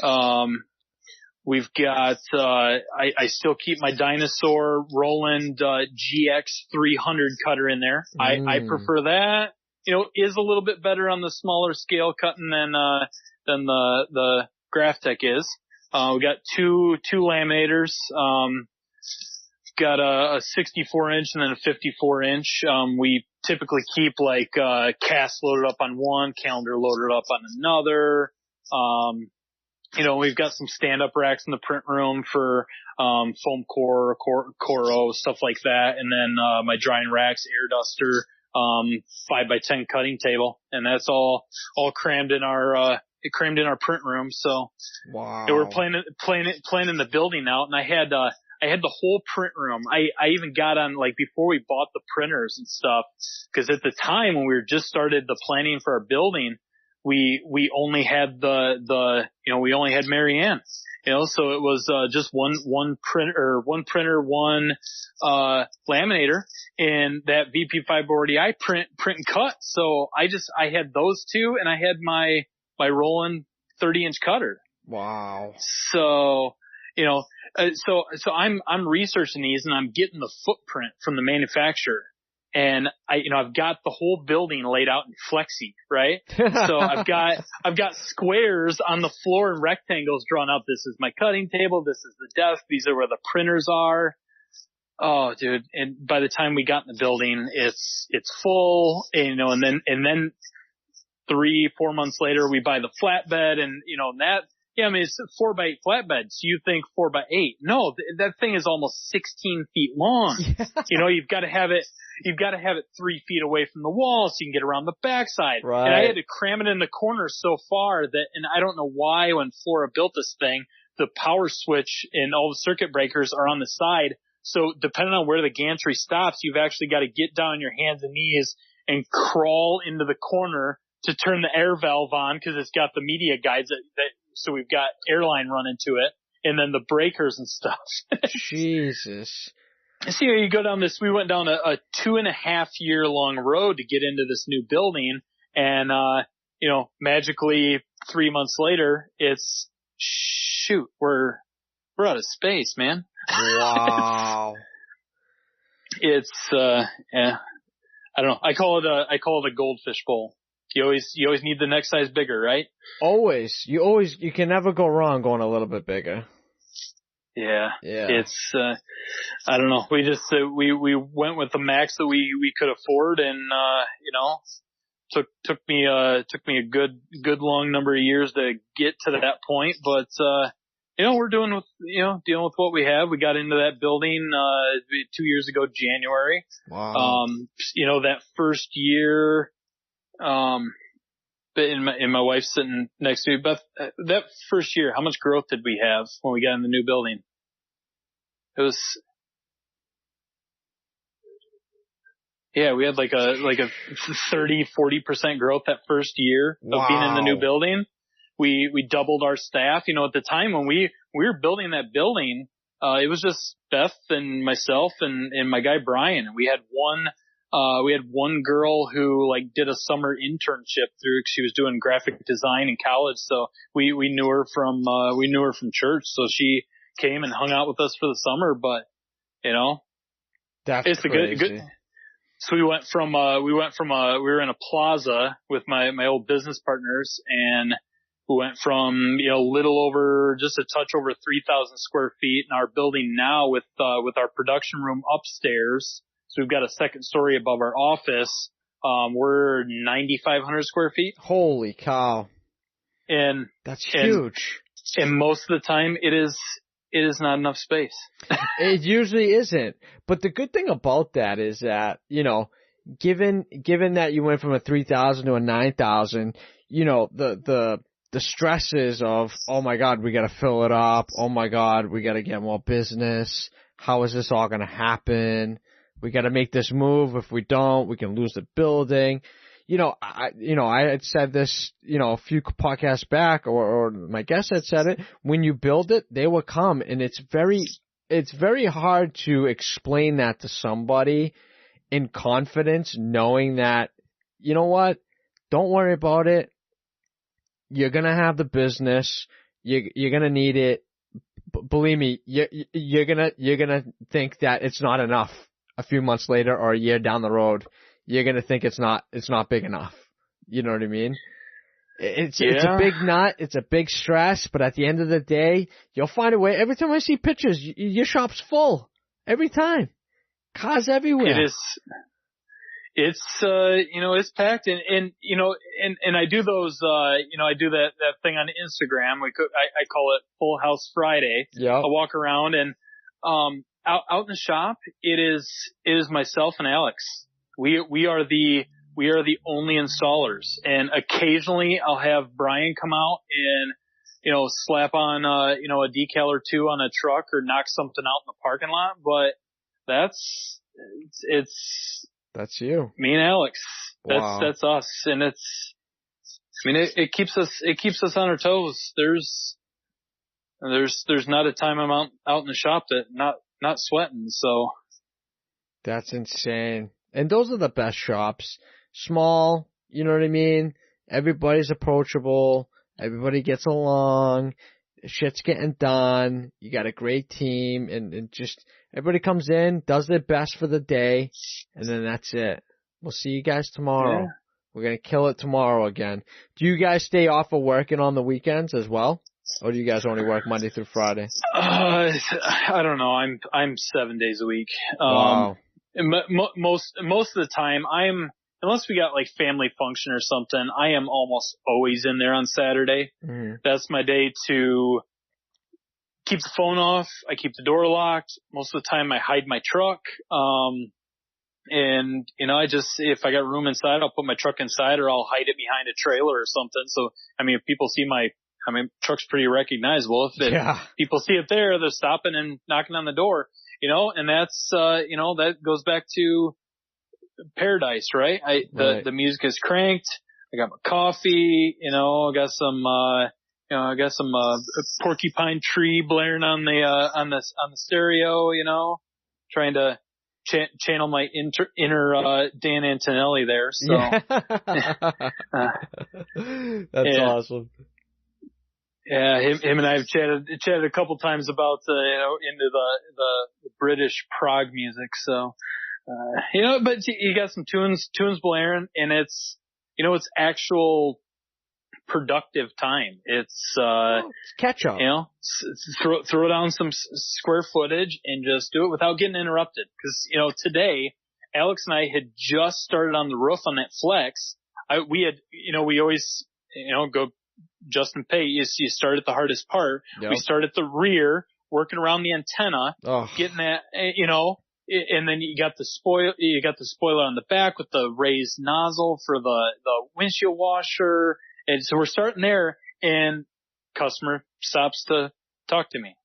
And, luckily it was my wife's cousin. So, go up and BS, and I'll be up. I can't stop. Can't stop in the middle of a roof. Right. So we're just gonna have to wait. But it's interruption. And the second I go up to the front counter, it's the next person walks in. And then a phone call, and then somebody grabs me with a question, and it's, and that's, again, I go back out in the shop, it's an hour and a half later, Alex is rolling his eyes at me, and it's like, what are you gonna do? Yeah. What are you gonna do? Oh, you just reminded me I gotta do a roof tomorrow. Woo! Brand new Honda Accord. I'm sweating, dude. I hate going around the shark fin. I hate it more than anything. 'Cause it's always like, you cut it too much, you're screwed. Like, that's it. You're done. And this Honda Accord doesn't have rails on the roof. I had to put down knifeless. It's like a full, yep. Oh, dude. It's like, and then the fucking shark fin couldn't have been any more closer to the fucking glass. It literally gives me a half an inch on the back. I'm just like, what the fuck? I gotta cut that all the way up top, a slit, and be able to hit that perfectly.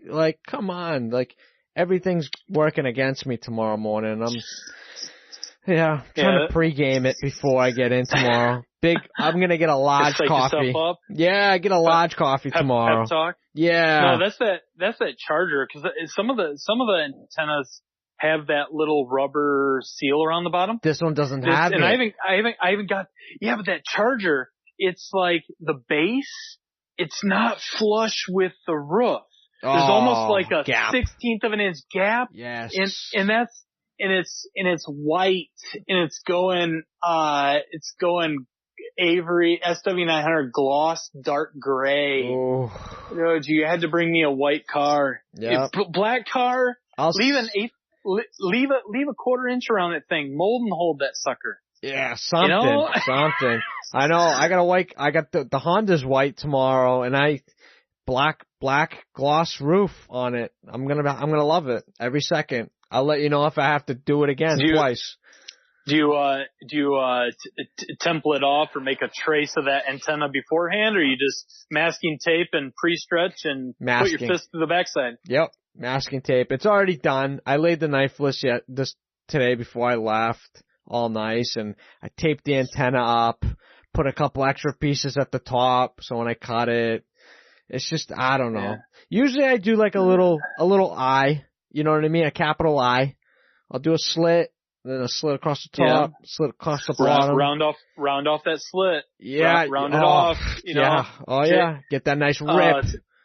J for Justin. Yeah. That's what he does in his class. J for Justin. You gotta round that off there. She's gonna split. No, what I did is I was going through Lowe's one day, filling up the shopping cart, and they've got those, remember the Gumby toys from when we were kids? Yes. They've got the little, cable ties to wrap up your extension cords. They're coated in rubber. And I know Yellow Tool sells them and stuff, but these are it was $3 for a 2-pack. So I bought, Alex has a couple on his cart. I have a couple on my cart. So I just go up there on the roof and I bend it around. And when the two ends meet, I just keep a little piece of masking tape and I kind of tape the two ends together. And I've got a perfect, it's reusable. I've got a perfect shape of that template or that antenna. So then what I do is I measure, I've got my roof and I always go extra. That's the biggest thing that I learned in productivity is give yourself some extra. You think in the business, you've got business owner mentality of, the bumper measures 24. I'll cut it.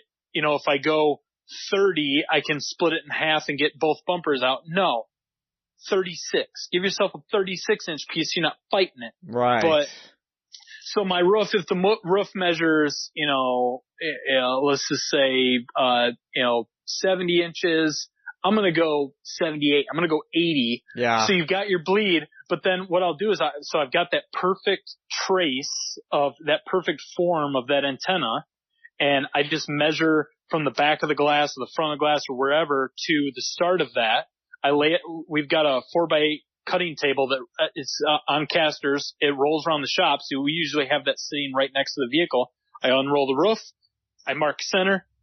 I lay that antenna, that little, wrapped up orange cord Gumby toy thing on it. And I push it in 10, 12 inches, whatever. And I take my water soluble pen and made by Expo, because we Googled it. Yeah. And I'm going to run it around the inside of that. And I just make sure I cut it about 1/4 of an inch shorter. But as long as I take my time making that template and then stick it on there and trace out and cut that out, I still masking tape the antenna, but I'm not fighting. Right. I'm not fighting. It takes a minute. It takes 2 people to get it set up properly, but make yourself a trace and then, throw it down. Dude, it feels so good when I'll cut the T, but I'm literally cut, tuck, cut, tuck, cut.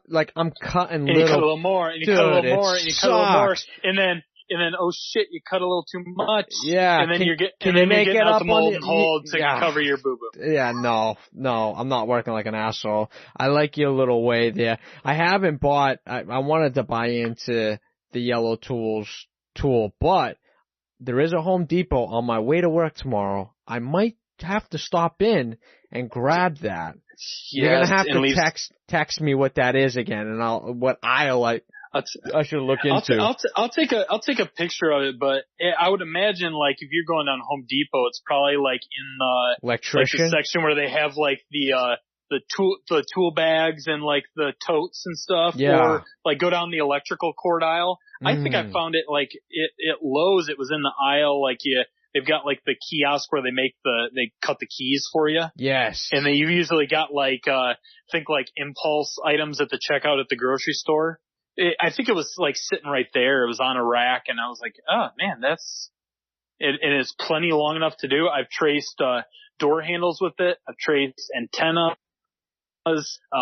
little cutout areas. I mean, I use the crap out of those things. Just not. But you know what it is? It's you're cutting the shape of it already, and you're getting rid of you're cutting it down to the girth. You know what I mean? When you cut it up top, you cut a little. Not circle, but like an oval. You get it over the shark fin a little bit, and then you get that little girth on the bottom again, and then you gotta fucking cut that thing again. It's just annoying. If you use that template, it's almost like you take half of the roll, you take half of the backer off the back half. You know what I mean? And you just push all that in right there and work out. It's fucking easy. See the starter mentality, and because we hosted the class last week, and I've been to a lot of Avery classes, a lot of them, and I've never seen a group so green in my life. Really? But that's the mentality, is you start at the easy part. So you're like, screw that antenna, I'm gonna save that till last, and you start at the front of the roof and you work back to it. But for me, that template it takes the guesswork out of it. Because how many times, usually I'm not smart enough before I go live on the whole bumper by myself to take a picture of the fog light. Oh, yeah, where and it you're is. Like, oh, shoot. What does that look like? So then, yeah. In your Google middle, search.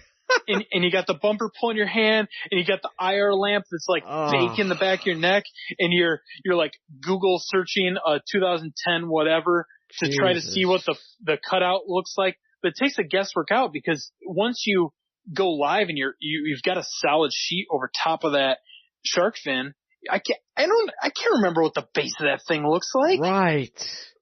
Jesus Christ. It just takes the guesswork out of it. I love it. Do you tape the shark fin? Get that. Oh yeah. Yeah. Get that fucking tack out of it. Man, we go through a lot of knifeless. We make a lot of templates. I think I had a post a couple of weeks ago. We templated the door handles on the Dodge Ram, the antenna on the Dodge Ram. We go through a lot of masking tape, a lot. Actually the masking tape, I do that on, and they're becoming more and more rare with the Transits, but the old, Econoline vans. Yes. So they got that like 6-inch panel that lines up with the door handles. Yep. And then you got the drop up top that goes into the window, what would be window area. And then right below that, you've got that nasty little V that's deeper than you think. And everybody tries to bridge and jam it in there. Nope. But what I do is I'll start my, cause we pre-seam everything. Yeah. So the whole side of that van is going to get done in one piece.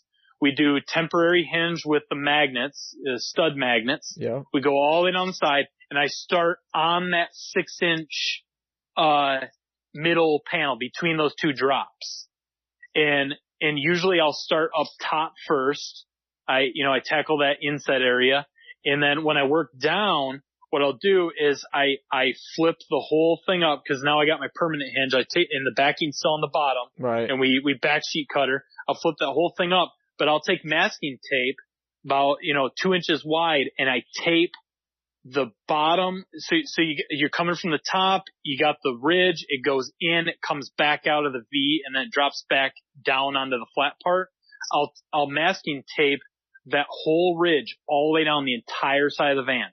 Holy shit. That way when I start going live, I pull the backer only about 3-4 inches, and the only thing that's exposed is the flat panel and then going into the V. And then I don't have to worry about picking up and tucking.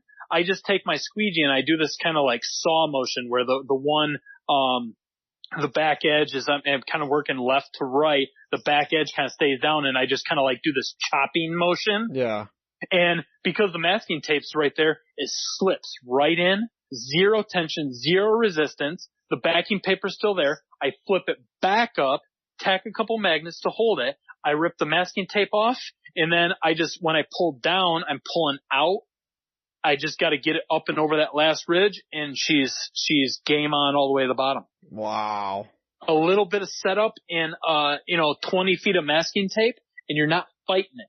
And there's zero tension going in the air. I don't even post heat that when I'm done. The hardest part, every Ford Econoline van that's ever been wrapped, that's popping out of there. Always. But if you pick it up and feed it in, because I learned wrapping solo. I didn't always have an Alex. Right. I didn't always have a hand. Right.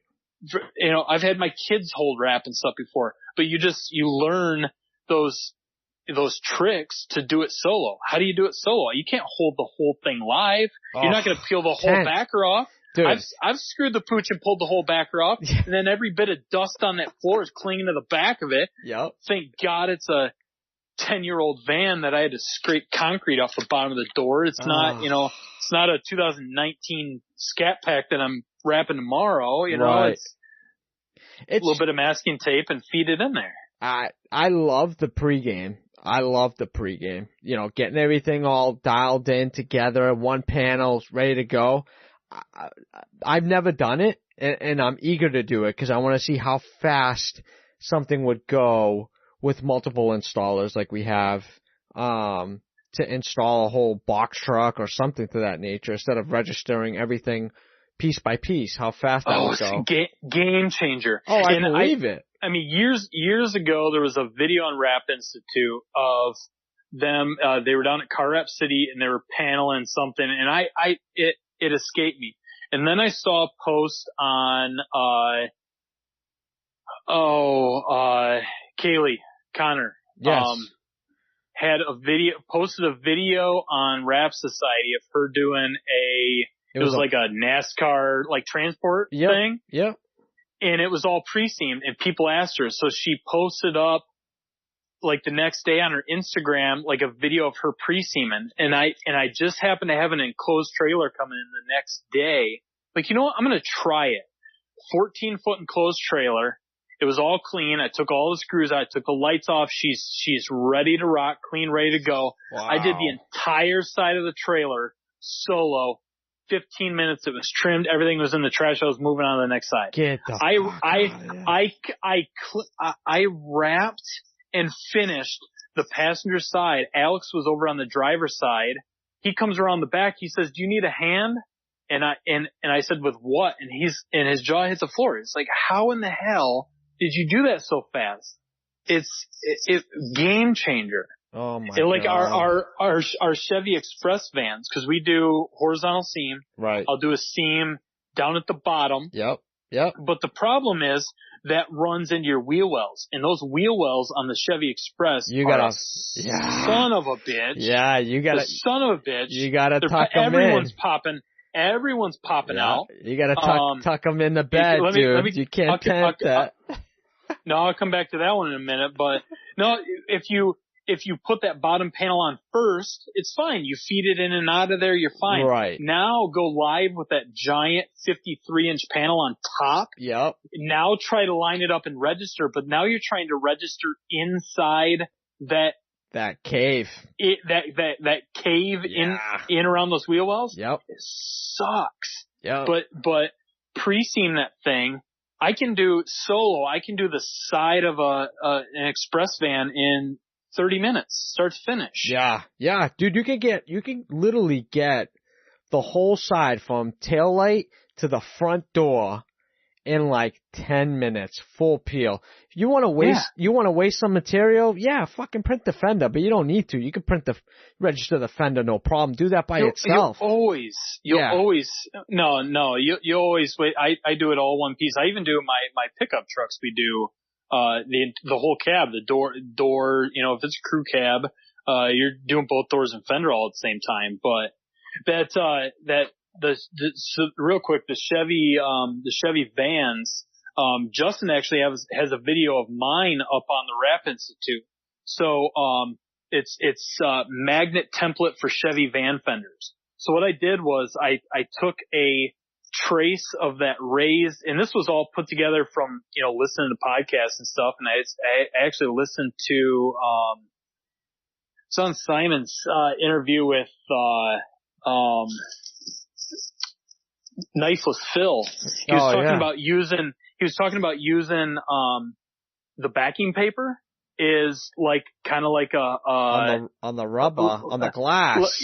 Yeah. I'm using that technique tomorrow, actually. So we're doing, I'm doing a Chevy van, and I've always struggled with those pick it up and feed it. Yep. So what I did was I took a trace of that whole arch, and I threw a scrap piece of vinyl on it. I traced it out. I took it in the print room. I took a piece of vehicle magnet, and I traced it out on there. I covered the vehicle magnet in masking tape, and then I cut it out. So I have an arch masking taped magnet that's the perfect shape of that wheel well arch on the Chevy van. Holy shit. And so I clean it.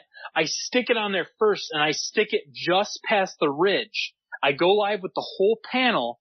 I get to that fender, and I pre-cut out the arch of where the tire is. Right. Use a little application fluid on my glove. I heat it up just to warm it up, to just make it pliable. Yeah. And you get your free hand underneath, and you run your hand, and that vinyl slip right off that magnet. It goes right into that recess. Zero stretch at all. You reach up underneath, you yank that magnet out, you throw it on the side of the van, you go in and under. You'll have the whole fender done in 5-6 minutes flat. Zero tension, zero need to post heat, zero stretch, zero distortion. And if you do it with pre-seaming, you're going to do it with your seam right there, flawless every single time. Oh. Piece of vehicle magnet with some masking tape on it, man. Yeah, I do it the sucky way. I lay it down, and I'm sticking my fingers in the middle. I work in the middle, so right in the middle of the wheel well. I get that middle nice. And then I work to the left, and then I work to the right. Get it all nice. You don't fucking tent the thing and push it in. You lay it in the whole way down. I just you use the buffer end, and your hand hurts after a while, but it's the way you gotta do it. It's just, gotta go in, come back out, go in, come back. And you know what the motherfucker is? It's like, you go in, you come back out, but then you gotta go again underneath the wheel well. And then in front of the rear tire, then you've got to make that 90-90 turn around under the rocker. Right. But this is all fine and well when you're using, 1105 or SW900. Try doing that same trick with some, 970 RA. Yeah. Try doing it when it's cold and you've got some 180. Good luck. Good luck. Good luck picking it back up. Yeah, no. You can't. Good luck. Once it's down, you gotta find, it's staying there. Leave it. Yep. Yeah, you're better off. What was John Duver's post on Rap Society a couple weeks ago about, he broke the rule number 1 of KPMF. You, doth must, heateth before you snappeth. Yeah. Before you pick it back up. Oh my God. I don't know, man. Well, trial and error, man. It's every film reacts differently. Every, the brand is gonna, ask for certain things, for specific, heat temperatures for post heating and shit like that. It's just, no matter what, you gotta activate that fucking film. You gotta kiss it with a little heat. You're not pushing the fucking thing in. You're not cowboying fucking recessed areas. It's just right. Longevity. It's not. You're gonna get that knock on the fucking door. Hey, my fucking shit's popping. What am I gonna do now? Like, you get a pop in one of those things, you're fucked. You gotta replace the whole panel. That's it. Yeah. There's no cut in it and fucking assholing a seam in there. Band-Aid patch. Dude. I have thought, I've never attempted it. This is just a fleeting thought of a hypodermic needle syringe filled with some 94, squirter in there, barrel some heat at it, It won't work. Pray. It won't work. Believe me, dude. Some super glue on a syringe. I don't know. Bro, I took off a rocker panel that got damaged. Not damaged, but needed to get replaced. Fucking 5 years. Bro, I used primer on, because it was a hard 90. And I was doing it. I was laying it in, but I still didn't trust it. I'm talking over 5 years ago at least. Bro, the fucking car was white. The primer stained the fucking car. Where I laid the primer, it was fucking yellow. Like someone pissed on it. It was so stupid. I'm like, you fucking kidding me? Like, this shit, messed up this dude's paint. Not that he cared. I was fucking redoing it anyways. But I did that initial install with 1080. I did this initial install with Supreme. Bro, went in like a fucking breeze. Didn't have to use nothing. I heated that fucking thing in there. I came back a week later because I had to give him a little decal on the door. I went back over everything I did. No popping, no nothing. I was like, yeah, all right. I see how cute this thing's getting now. I see what you're working with now, film. 5 years ago, I used to be like, fucking, I don't trust it. But you were scared. You were timid. You were scared. Fucking you ain't right. You didn't know what the game. No, my nightmare project, my nightmare removal, and everybody's got one. It was an assisted living home. It was one of those Chevy Express van front end, 15 passenger bus. Oh, so it's got the hotel shuttle type thing. Yep. It had to have been the first version of 1080, crosshatch, the air release on there. This thing was wrapped, and after the fact, that film was on there for 10 or 11 years. Oh, Jesus Christ. Never washed. Laminated window perf. When we peeled it off and razor bladed off, we had like the little clear circles that were coming off. Yeah, you can't get those things off. This bus was wrapped when it was brand new. Whatever installer, and Lord have mercy on his soul if I ever find him in person, they took, and you're talking a brand new fiberglass side, they took a 4-inch wide paintbrush.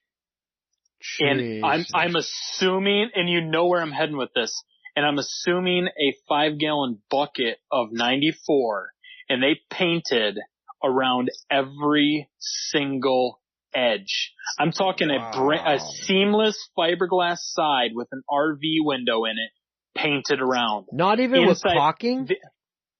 No caulking? No caulk. Jesus. No caulk.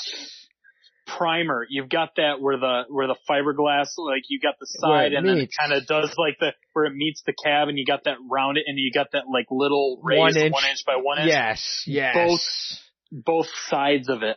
Jesus. On top of they wrap the plastic trim, every edge, 4-inch wide paintbrush, the entire cab, the entire rocker, bottom of the door. On the Express, you've got that like 6 inches on the bottom of the door before it hits that first body line. Yeah.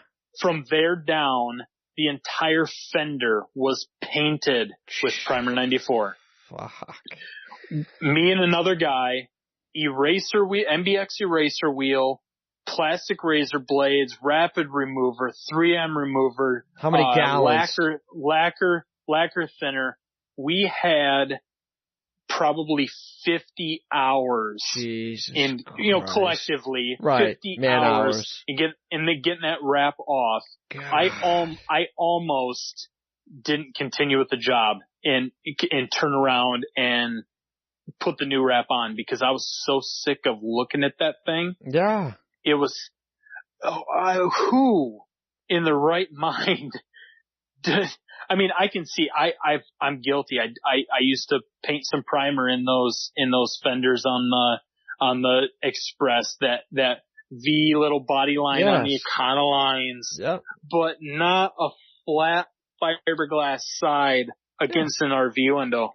1-inch foam brush, 1-inch foam brush, you hit that V, done.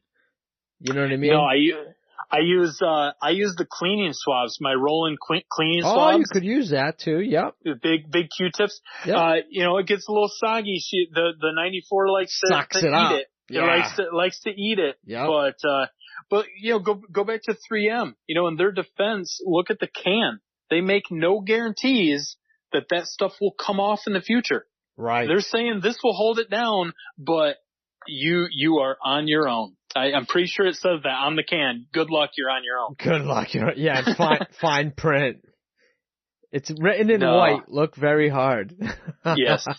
Fine print at the bottom, man. Oh, awful. Damn, I bet you they didn't cut any seams in it. They just fucking tucked everything in. Never cut any relief cuts, nothing. No, there was seams and patches, and that was the worst part of it. Like you're that prepared, and you primer all over this thing, and then you just, I should have taken pictures and sent it to the rat police. It was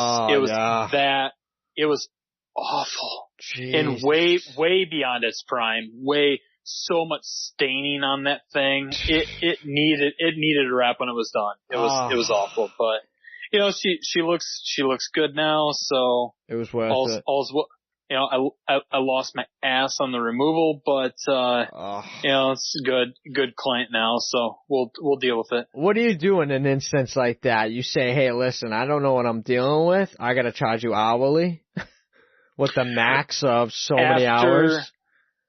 After that job, and I don't care how long you've been a customer, from that day forward, it is by the hour. Yeah. I will give you a ballpark estimate, and if you want to give me a budget, say I am not going over $300 or $500, whatever it is. Yeah. I'm gonna call you when you're out of money. Yeah. And I'm going to call you when you're out of money. And that's what it is. But what are they going to do? What are they going to do? Say stop? Right. You've got a quarter of the, Kevin talking about the rear door on the trailer with the 3M with the liquid lamb on it from Lowen, and yes. and it could, you're 10 hours in and you're a quarter way through the back door. What are they going to do? Tell you to stop? Right. I'm not rapping over it. I'm not going to rap over it. Yeah, keep going. Sorry about your luck. Yeah, maybe next time. It is what it is. You know what? At the end of the day, we're not in the business of removing it. There's people out there that you can pay to remove it, that they don't mind taking the skin off their fingers and fucking going through a million eraser wheels and fucking gallons of, vinyl remover. $30 a pop for MBX wheels, and dude. I beat Grimco up enough where my rapid remover, we got smart and started buying it in the 5-gallon jug. Heck, I buy my rubbing alcohol by the 50-gallon drum. Jesus Christ! But it's the cheapest price per ounce. When I got started, you used to be able to go to Walmart and buy a quart of 70% for, it was like 79 cents. Right. Now, even if they have it in, six person operation, there's a spray bottle of 70% in every single room, every single vehicle. We started pricing it out, and that's the cheapest way. We buy it by the 50-gallon drum. Yeah, you gotta buy pump in the top and a funnel to fill them, and yeah, buying bulk. As much as you think that it's a waste to pay all up front that big cost, think about it. How many times you run into the fucking store to grab a 70% alcohol? A couple times a week. It's like. By the time it's shipped, it's, $750, $800. But the last drum lasted us over 2 years. See? Yeah, how many trips to the store are you going to make in 2 years? Right. How many trips? And then you go to Walmart. They've only got 3 quarts. You stop at Rite Aid. They've got 90%. They don't have 70%. You're fucking wiping out all the alcohol on the shelf for them. Yeah. Yes. Yeah. You go up there and the cart is overflowing with quart jugs of alcohol. They're saying, like, what the hell are you doing? Don't even ask. Ask. Oh my God, dude. That's freaking crazy. You gotta do it though. I think you're gonna break the record right now. Just calling it. House of Raps. I'm coming for you. Oh yeah, and Aaron's gonna be pissed. So I'll go ahead and ask myself, geez, Rick, how did you get started in this business? So I should have. No, I should have. We worked backwards in this episode. Fuck it. You know what I mean?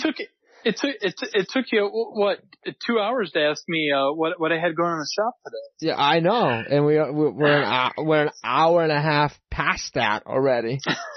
Jesus Christ. We got into the fun stuff in the beginning, and now we're asking the real questions towards the end. Shit, I never went backwards before, but it's not a bad idea. Yeah. No. Not too long ago, I sent you a DM, and it was just, man, I listened to one of the episodes, and it was just shooting the shit, man. Right. I mean, you can only ask so many guests what their favorite tool is, right? Or what, I think at this point, and you've done a 180, so I commend you for that on your feelings on certification. So your first episodes, you not so much. What are you gonna do? Ask me if I think being certified is necessary? But no, we're gonna talk life. But no. It is what it is. I mean, certifications are good. Being back into the industry and seeing where this is going, because let's just keep it real. 5 years ago, it wasn't so cool to be certified. You know what I mean? It was just, people were just cocky, just like, whatever, I don't need it. But I see the tide turning. You know what I mean? It's, people are going to start asking questions. Are you certified? What do you got to solidify what you're doing here? Did you take classes? You know, they're going to start asking questions. And that's going to be the end game of the deciding factor of, hey, yeah, you're going to get to bid on my 100 fleet job, or you're not qualified for it. You know? No, I have seen firsthand experience when I go in and give my spiel, because I have my go-to conversation for about every scenario you're going to come across. And when I say, because our wrap is not just a vinyl wrap on your vehicle, don't let the doorknob hit you or the good Lord split you. It's we do an entire package. So when I say, okay, now here's the deal. So what you're going to get professional certified installation. I myself, that I know of in southeastern Michigan, am, last I checked, the only, in at least 2 counties, I'm the only factory certified vehicle wrap installer in southeast Michigan. You've got to get up to Detroit before there's somebody else, and there's maybe a couple up in Ann Arbor where University of Michigan is, that are I think there's a guy up there that's low end certified, but so at least our city, our county, I'm the only one that's certified installer. So you're going to get certified installation. We're using what I professionally feel is the best material out there on the market for the job. Right. We're if it's on OEM paint, or we're not going on top of damaged, a compromised surface. We do a full 3-year warranty. We do free aftercare chemicals from Croftgate, and then we do a free cleaning and sealing program every 6 months for the life of the wrap. Beyond the 3-year warranty, if you've still got that thing in 5 years and she's still looking good, you bring it to me every 6 months. We're going to clean it, seal it for free every 6 months for the life of the wrap. Wow. And that's all. And so what that does is part of the bringing it back, the clean and seal, that's to uphold your warranty. But our roads in Michigan are awful. We use calcium chloride on the roads. We use rock salt on the roads. We use sand where, we've got dirt roads everywhere. It's nasty. We get the heat. We get the cold. We get the polar vortex. We get this, we get that. It's our roads suck. So you are eventually going to get something that peaks up in a wheel well. Right. Or maybe something that starts creeping out of a recessed area that I maybe forgot to post heat. If I'm seeing it every 6 months, my eyes are on it, I can nip it in the butt before it becomes a huge problem. And also I can educate and say, dude, listen, Jeff, you were in here 6 months ago. You haven't washed this I was the last one to wash this van, wasn't I? And then they put their head down. It's like, dude, you get my back. I got your back. You've made a lot of money off this wrap. You need to get my back. This is a billboard for you. It's a business card for me. You're rolling around with a van that looks like shit. My name is on this thing. Take care of the damn thing. I gave you a bottle of aftercare when you left here in a microfiber towel. Like, wash the damn thing, would you? Or if you're not careful, you're going to start to see adverse effects. You're going to have, so we stretch that out. We send them out the door with a sample bottle, a 4-ounce bottle of the Croftgate. We use the aftercare JPM for the matte. We use their matte and glossies. I use their entire product line. Wow. So we send them out the door. We also bottle and sell, full 24-ounce bottles, and, honestly, I'm giving you a wrap, and we charge by the square foot. I give the whole package. It's all free. So I tell you, and I've got people that are 2 miles down the road that have never taken advantage. If you give me $3,000 to wrap your van, and I'm telling you that I'm going to basically detail the thing twice a year for free, are you going to come back and see me? Fucking A, right. Yeah, you are. We get maybe 15, 20% return on that. Wow. Small margins. Maybe there's vehicles that I've never seen back. It's astonishing. But, honestly, at the end of the day, I don't care if they come back or not. It's an interruption to me. It honestly is. If everybody came back, I would have to put 2 people on the payroll just to do clean and seals all day long. But it's a selling point. It's part of and especially the guy that went to the competitor or had a wrap years ago, and they say, well, I don't know, I had a wrap years ago. It was peeking up out of this. It didn't last that long. I didn't think, listen. That's the difference between somebody that thinks they know how to stick down vinyl and somebody that's been professionally trained to install this wrap on your vehicle. Right. You know, I've been all over. I've chased Justin Pate around the country. Since my wife is sitting here next to me, she says I have a man crush on him. I mean, he's a handsome dude, but no, I've been to Alex and I back when he first started working for me back in high school. We went to Chicago, did the advanced class right out of that. I've been down to Dallas. I've been in Indy. We hosted them last year. We hosted them this year. Chad Parrish was here this year doing the training and stuff. So then when you start giving the customer the backstory, listen, I've been doing this 18 years now. I've been professionally trained. I've traveled all over the U.S. being trained. I'm certified. I've passed certification tests to do this. We're doing this. I go above and beyond. We get you back every 6 months, and then you film with all this information, and it's like, oh wow, why would I not trust you to do this on the vehicle? Right. So whether they take the initiative and come back to you every 6 months or not, that was the reel you put in the water, you know, with a little bit of bait on it, and got him in. But it's not bait in all actuality. It's legit, you know, and whether you use chemical guys or you use Avery, and everybody's got their private label stuff. Right. I don't know if it's like, you know, it's all coming out of the same factory. I love Croftgate.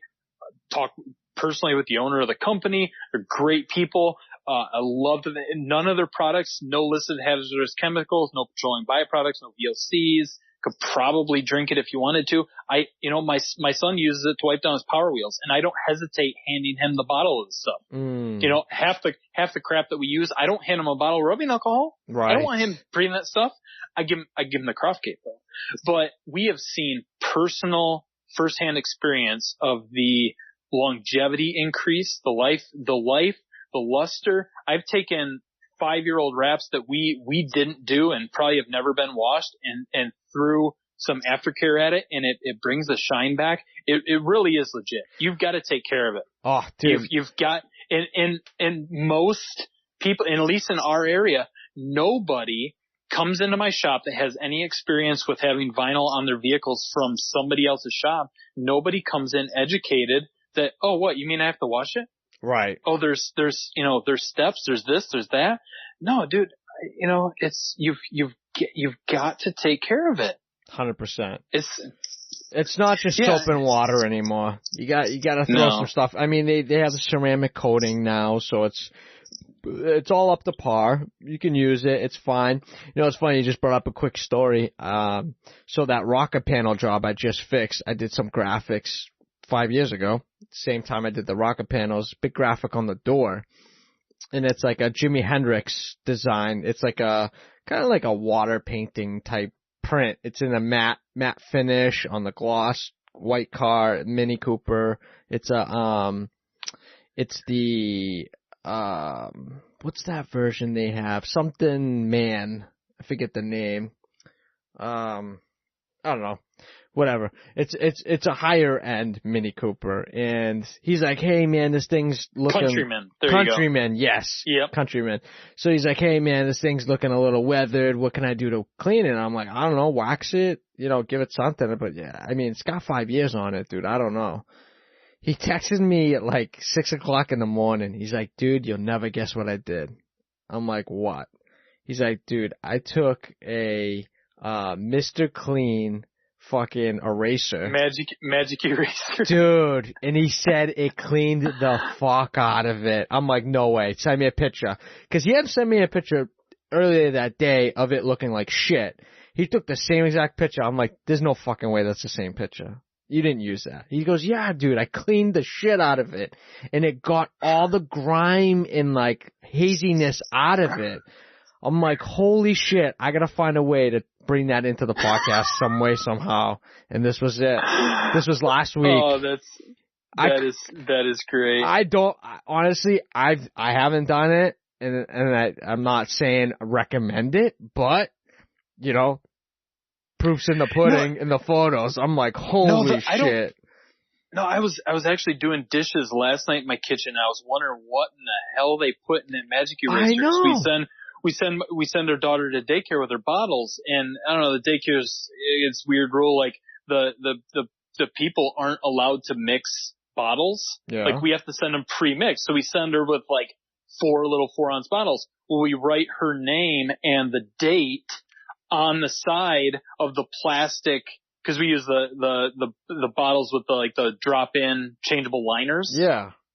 So we write her name and the date on the side with Sharpie. And I've used like the Clorox clean wipes, I shove them through the dishwasher. You wipe that thing one time with a wet magic eraser, it's gone. Takes a Sharpie marker right off. Right off. Off walls, everything. Yeah, and then you look at the magic eraser and you would think there would be like a black smudge on it. Nothing. No, it's just like, it's like fucking magic. It's a magic eraser. That is a very adequately named product, isn't it? Mind blowing, dude. Just mind blowing. I couldn't believe it. I'm like, okay, maybe I'm gonna start washing wraps with magic erasers. You know what I mean? I'm gonna work that into our clean and seal. Check it out. Yes. Do a little magic. Do a little R&D on that. Yes. Check it out. I'll try it on my own truck, because I never wash my own stuff. So I'll do my whole truck in a magic eraser, and I'll send you a picture. No, do me a favor. Do underneath the wheel well or something first before you go crazy. I don't want to get that phone call, Jeff. I have to fucking reprint the side of my truck, dude. It did something crazy. I lost track at 170 hours in my truck. I'm not doing anything to. I'm not doing that. No, I should have done that on that Flex. There was so much tar splatter underneath that thing. It's usually it's, we give it a bath, or we use the 3M Doodlebug sponge, the scratchless sponge. Yes. We soak the rockers in rapid remover, and then you're scrubbing it with the Doodlebug, and then you go give it a power wash, and it's I don't know. That makes me slightly envious of, Neil and these other guys that just seem to get these brand new, fresh from the showroom, high-end exotics. Not that I want to be in charge of tearing those apart, right. But I can't tell you how many wraps, like we've literally taken my Olfa SVR2 out of my pocket and scraped concrete off the bottom of the door before we're wrapping. Like we had we had an absolute horrible van. Like it had some shoddy bodywork and like spray can black primer on it. And it was a project that we scheduled for Friday, even though the wrap class was there, thinking we'd be able to do it outside. It was raining. So I had to interrupt the class and bump them forward, and I pull this van and we're just doing some print cut graphics, and Chad looks up and he's like, he points at the van and he kind of gives me this look like, are you serious? Like, oh man, this is common practice around here. This is like, I don't care what shape the van is when it comes in. Right. She's going to be shining when she leaves. So that's all that matters. And the bill's going to be paid. I don't care. It pays the bills. That's it. But yeah, I like to work on brand new, but we never get that fucking option though. We never get that option. You always get that gem coming in. You're like, ooh, this is questionable. This is questionable. Well, the builder that's roofing my house right now, he brought us an enclosed trailer, and I literally put my hand through the side of it with my squeegee while I was wrapping. Dude.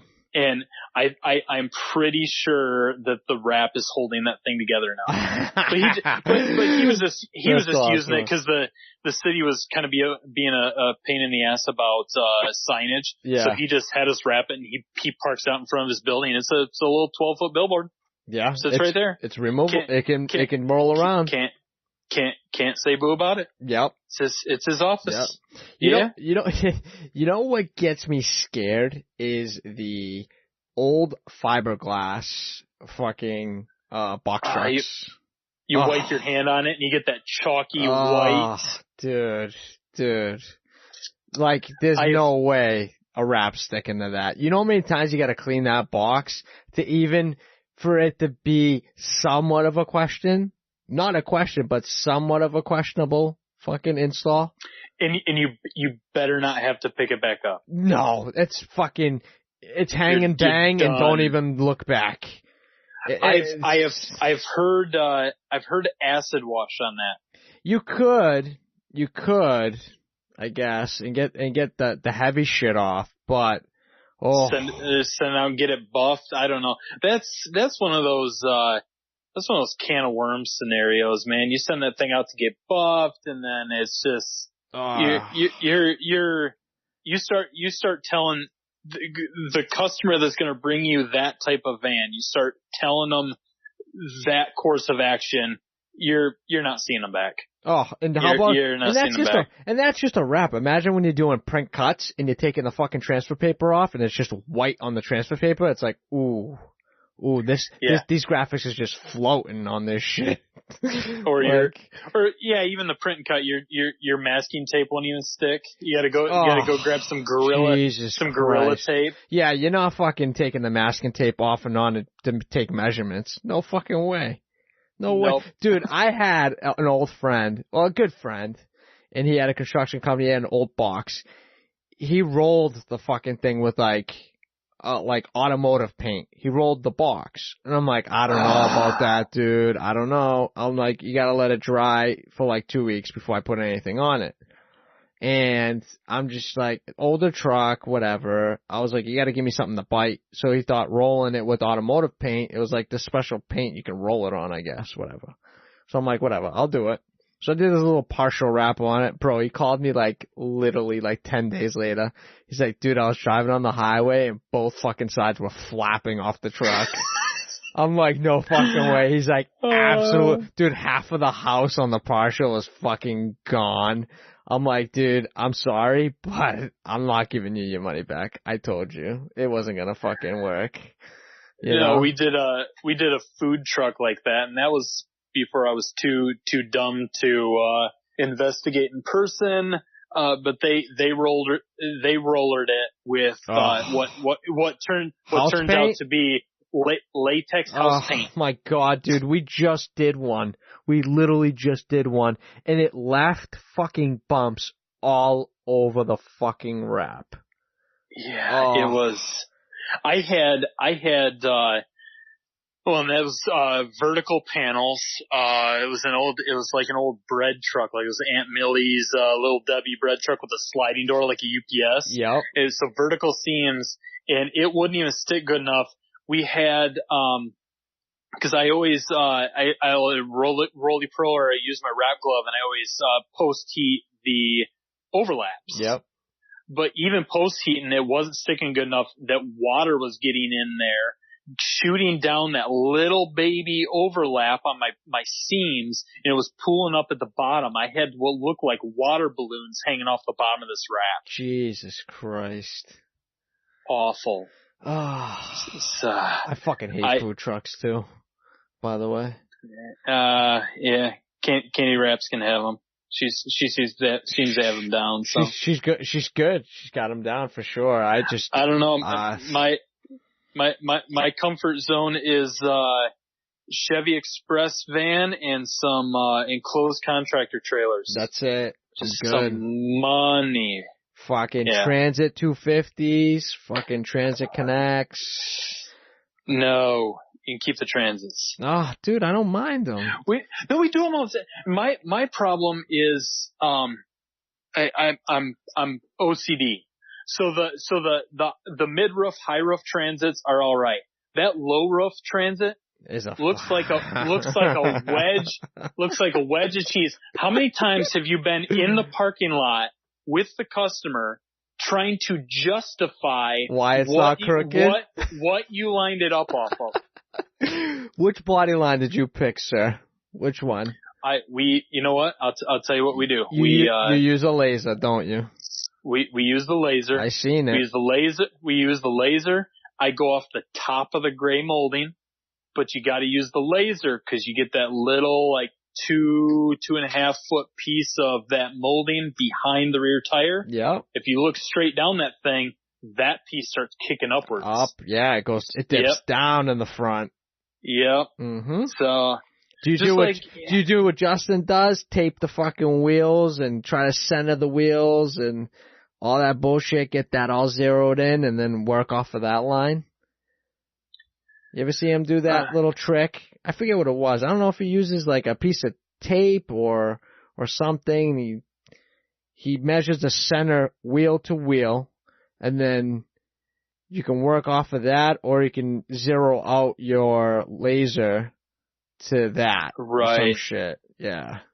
No, we just do, and we use the shit out of that laser.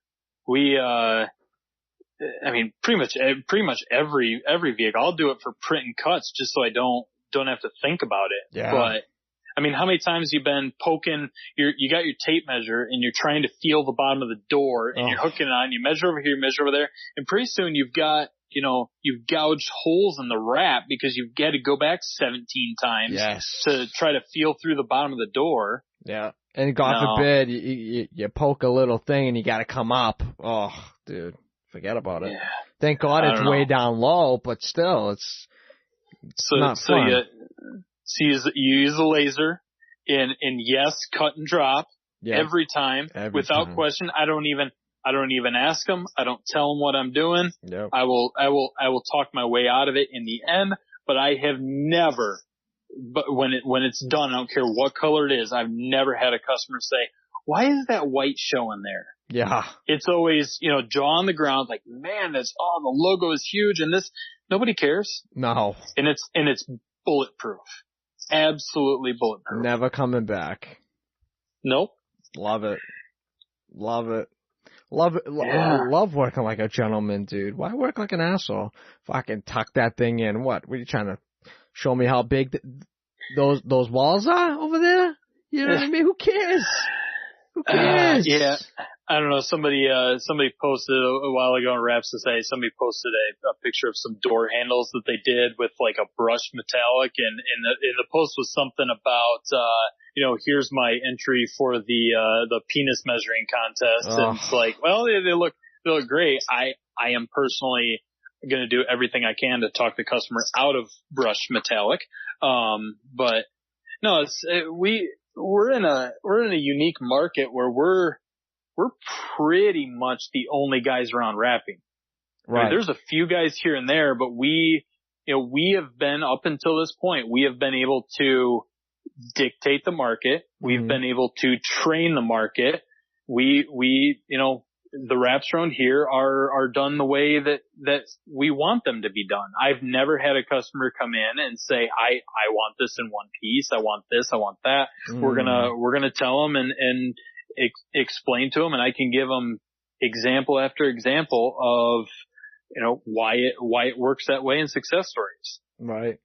Yeah. Market research. You've done your own research. You've been in the market long enough where you know what's going to work. And that's good, because nowadays, at least here in Boston, man, we've had people ask some questionable questions. You know what I mean? Like, whoa, you kind of sound like you know what you're talking about. You've done a little research, right? And they're like, yeah, I've seen a couple things on YouTube. I'm like, oh, here we go. Jesus Christ. Here we go. Yeah, yeah, you can get it all one piece in that fucking Mustang bumper, right? I got all these spoilers and fucking, front splitters. You can get that all in one piece, right? Yeah. Okay. Yeah. Go call the people you're watching on fucking YouTube to go do that in one piece and tell me how good that fucking lasts. Jesus Christ. There's no sense fighting it. That's why I like Justin's approach so much. There's a video where he has, he's at Car Rap City, and there was a Camaro in the background, and he was pointing. He said, okay, now that bumper right there is done in one piece. But it took like 2 or 3 installers. It took them like 7 hours to do this Camaro bumper in one piece. Right. Nobody's going to pay. How are you going to make any money? And that's why we live in commercial wrap world. Right. I still, after, all my time, I'm trying to wrap my head around how people can make money doing that unless they're charging ridiculous amounts. But if I tell somebody $5,000 to wrap anything in my town, they're going to tell me where to stick it. You know, 3-4 years ago, it was twisting somebody's arm to get $2,000 out of, $2,000 on a work van. Right. But, nobody's going to pay the amount of money. I mean, unless you've got FU money. Yeah. I don't have that. At least we don't have the clients like that. But, there is still a chance with, pick the 2 best installers you've ever talked to and throw them on a front bumper like that. There's certain things. It's like, man, there is still a chance that it's going to pop. Mm-hmm. 100%.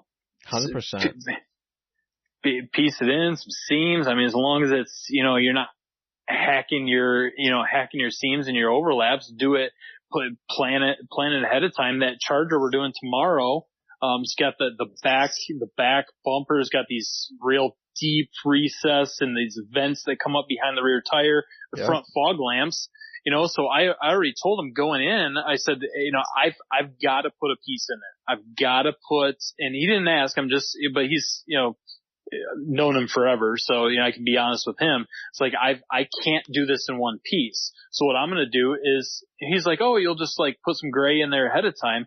No, I'm going to take a little bit of satin black because it's going to match your rims. It's going to match this. I'm going to inlay it in there because that's exactly what Dodge did on below the headlights on that. You've got this like little 2-inch strip of plastic. I said, would you rather see, gray on top of gray there with an obvious seam? If I do it with satin black and then drop some gloss dark gray on top of it, that seam's going to disappear. It's going to look like it's part of the recess. So I don't know, educate, lay out some clear expectations ahead of time and everybody's happy in the end. Well, you said hopefully the check clears. Yeah. Cash only. So you said it, right in the beginning is pre-planning. Yeah, a lot of people don't pre-plan. They don't think about it. They just want to peel and stick. We'll get it on. We'll figure it out as we go. No fucking way, dude. That's when you lose. You lose when you do that. You gotta understand. You gotta lay in all your inlays first. Everything, dude. If you're going from white to red, white to black, black to white, whatever, you gotta make sure when those jams and that doors are closed, your fucking film is in there as much as it can be that hides the original color. If not, you gotta fucking take it off and you gotta redo it again. It is what it is. There's nothing that drives me like fucking through a roof is when you look down into a jam and they fucking cut the jam on the wrong side. Oh my God. Like, who the fuck taught you to cut jams, dude? Shallow jams, no edges on either side, you cut them both out. You got the door to the back door, you got that little relief cut, that little relief panel, like on the back door, you fucking cut the driver's side door and you tuck it in. Like, that's like fucking 101. That's like the fucking first thing you learn is how to cut the doors the way they're supposed to be, so when you look at it from an angle, you don't see the fucking color of the car. Jesus Christ, dude. The cars I see on the highway driving into work, I'm like, oh my God, how the fuck are these people making money? They're still not even cutting the jams right. Like, yeah, it's most of the time, it's, follow the Wrap Institute, empty solids, empty solid cut. We're going to drop it in. But, that's the difference in, a little bit of that gets into the difference between color change and full print commercial. Right. I call it, I live in a world where a wrap, I call it a 50-50 rule.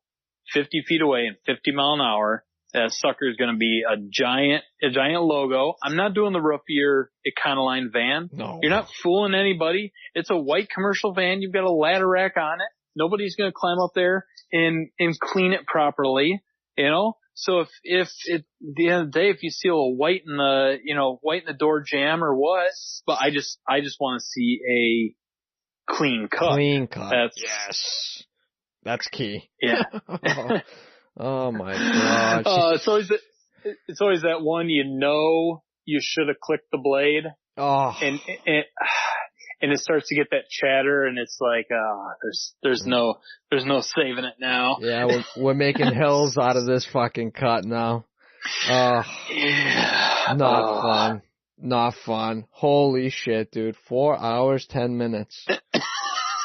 Wow, dude, we're fucking creeping right now, and we still haven't even gotten into how you even started. Jesus. We're gonna have to wrap up with that story.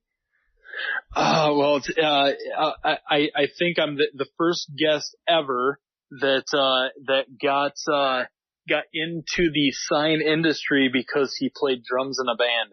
Drums in a band. Wow. One extreme to another.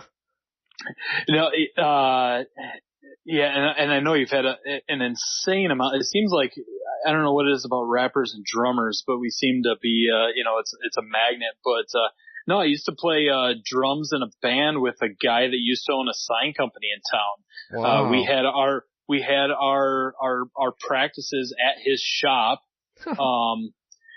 And it just got to be, hey man, this is a cool job. You get to play with stickers all day, right? So it was a matter of helping him finish up a truck or trailer, get it out of the way so I could set up equipment. Started working for him on the side. They ended up selling the business. I stayed on working for the new owner, and then typical situation where you get promised way more than you get, right? So he had worked in a kind of the sign industry, but used to work for a giant screen printing shop. I mean, they used to do like Wendy's, like drive-through menus and stuff, like the screen printed inserts for the drive-through menus. Yeah. So, he took over the shop there. I stayed on, and, it was, come to find out, it was to, show him the vinyl end of things. So once we got our feet under us, and we're up and going, and then it was, start cutting hours. I only need you 3 days a week, or I only need you a couple days a week. But, what ends up happening in this situation where you go in and you're, I'm expected to do 5 days of work in 2 days. Right. That doesn't fly. So, my girlfriend at the time and we took a vacation. We went down to Myrtle Beach and, took a week off. And the whole time, man, I'm just fuming about this situation. I'm getting screwed over, this, that, and the other. And she had said to me, why don't you just, you know how to do it. You know all the clients. Why don't you just go out on your own? That's a good idea. So I got back. I'm trying to figure out how to do it, and I had previously thought about buying out my buddy that was, played in the band, and, started talking business loans. So I'm on the phone with my mom and, talking about this, and she's like, yeah, you could really make a go of this. So, and I went out on my own with actually borrowing a credit card from my mom. That was my business loan. I got my mom's credit card with the threat of, if you miss a payment, I'm going to break your effing legs. Right? So that's worse than any bash on your credit report, is your mom breaking your legs because you missed a payment on her credit card. 100%. So I call up Sign Warehouse, order that, Vinyl Express Panther plotter, that starter kit, all of that, and we're up and rolling. I borrowed a shop, borrowed an office, my bathroom at the shop now is bigger than my old office used to be. I had a desk. If I pushed my chair away from my desk far enough, I would hit the wall behind me. Nice. I had my 30-inch cutter in there. I was bumming a shop, off of a buddy of mine that went to high school with, that did like car audio and, subs and amps and remote car starters and all that stuff. Yeah. And it started going from there. Girlfriend at the time turned into fiance, was going to school for graphic design. She was helping me on the side, and we started growing and growing and growing. I was working at UPS at the time. I was a supervisor on the morning sort. So I'd go in, 3:00 in the morning, go to UPS, get done 9:30, go to the shop, work all day. And it just got to the point where I needed, I needed me full time. Wow. So, we had just bought our first house, had planned on moving the shop out there. I got settled into the house, we're at the shop, and then was talking about, we're remodeling the pole barn. I was just going to take baby steps and kind of move the shop out there. And then, come to find out the quote unquote buddy I was, sharing the shop with, hadn't been paying rent. Jesus. Was getting evicted and never told me. Took your money. So now I'm at the, and it was just a couple $100 a month, but it was, now I'm just getting settled into my new house, and now I'm like shabbing together this makeshift office in my walkout basement, cutting table set up next to my TV. Yeah. And, and we're remodeling a pole barn in the middle of winter to get going. Jeez. But, we made it work, got settled in the shop, and, eventually found out that it was a really, really horrible decision to be, working with, my significant other. It, was awful. To make a long story short we did that for 9 years. Wow. Got to the point where I was absolutely miserable in the late relationship. So, I just walked out one day. Said, you know what? I'm done. I'm sick of sleeping on the couch. I'm just, we weren't right for each other. The business is the only reason I'm here. Called all my customers, finished out the jobs that I was at. I'm done, shut down, and disappeared. Wow. So, and I mentioned business partners. So we had shut down. I was down for about 6-8 months.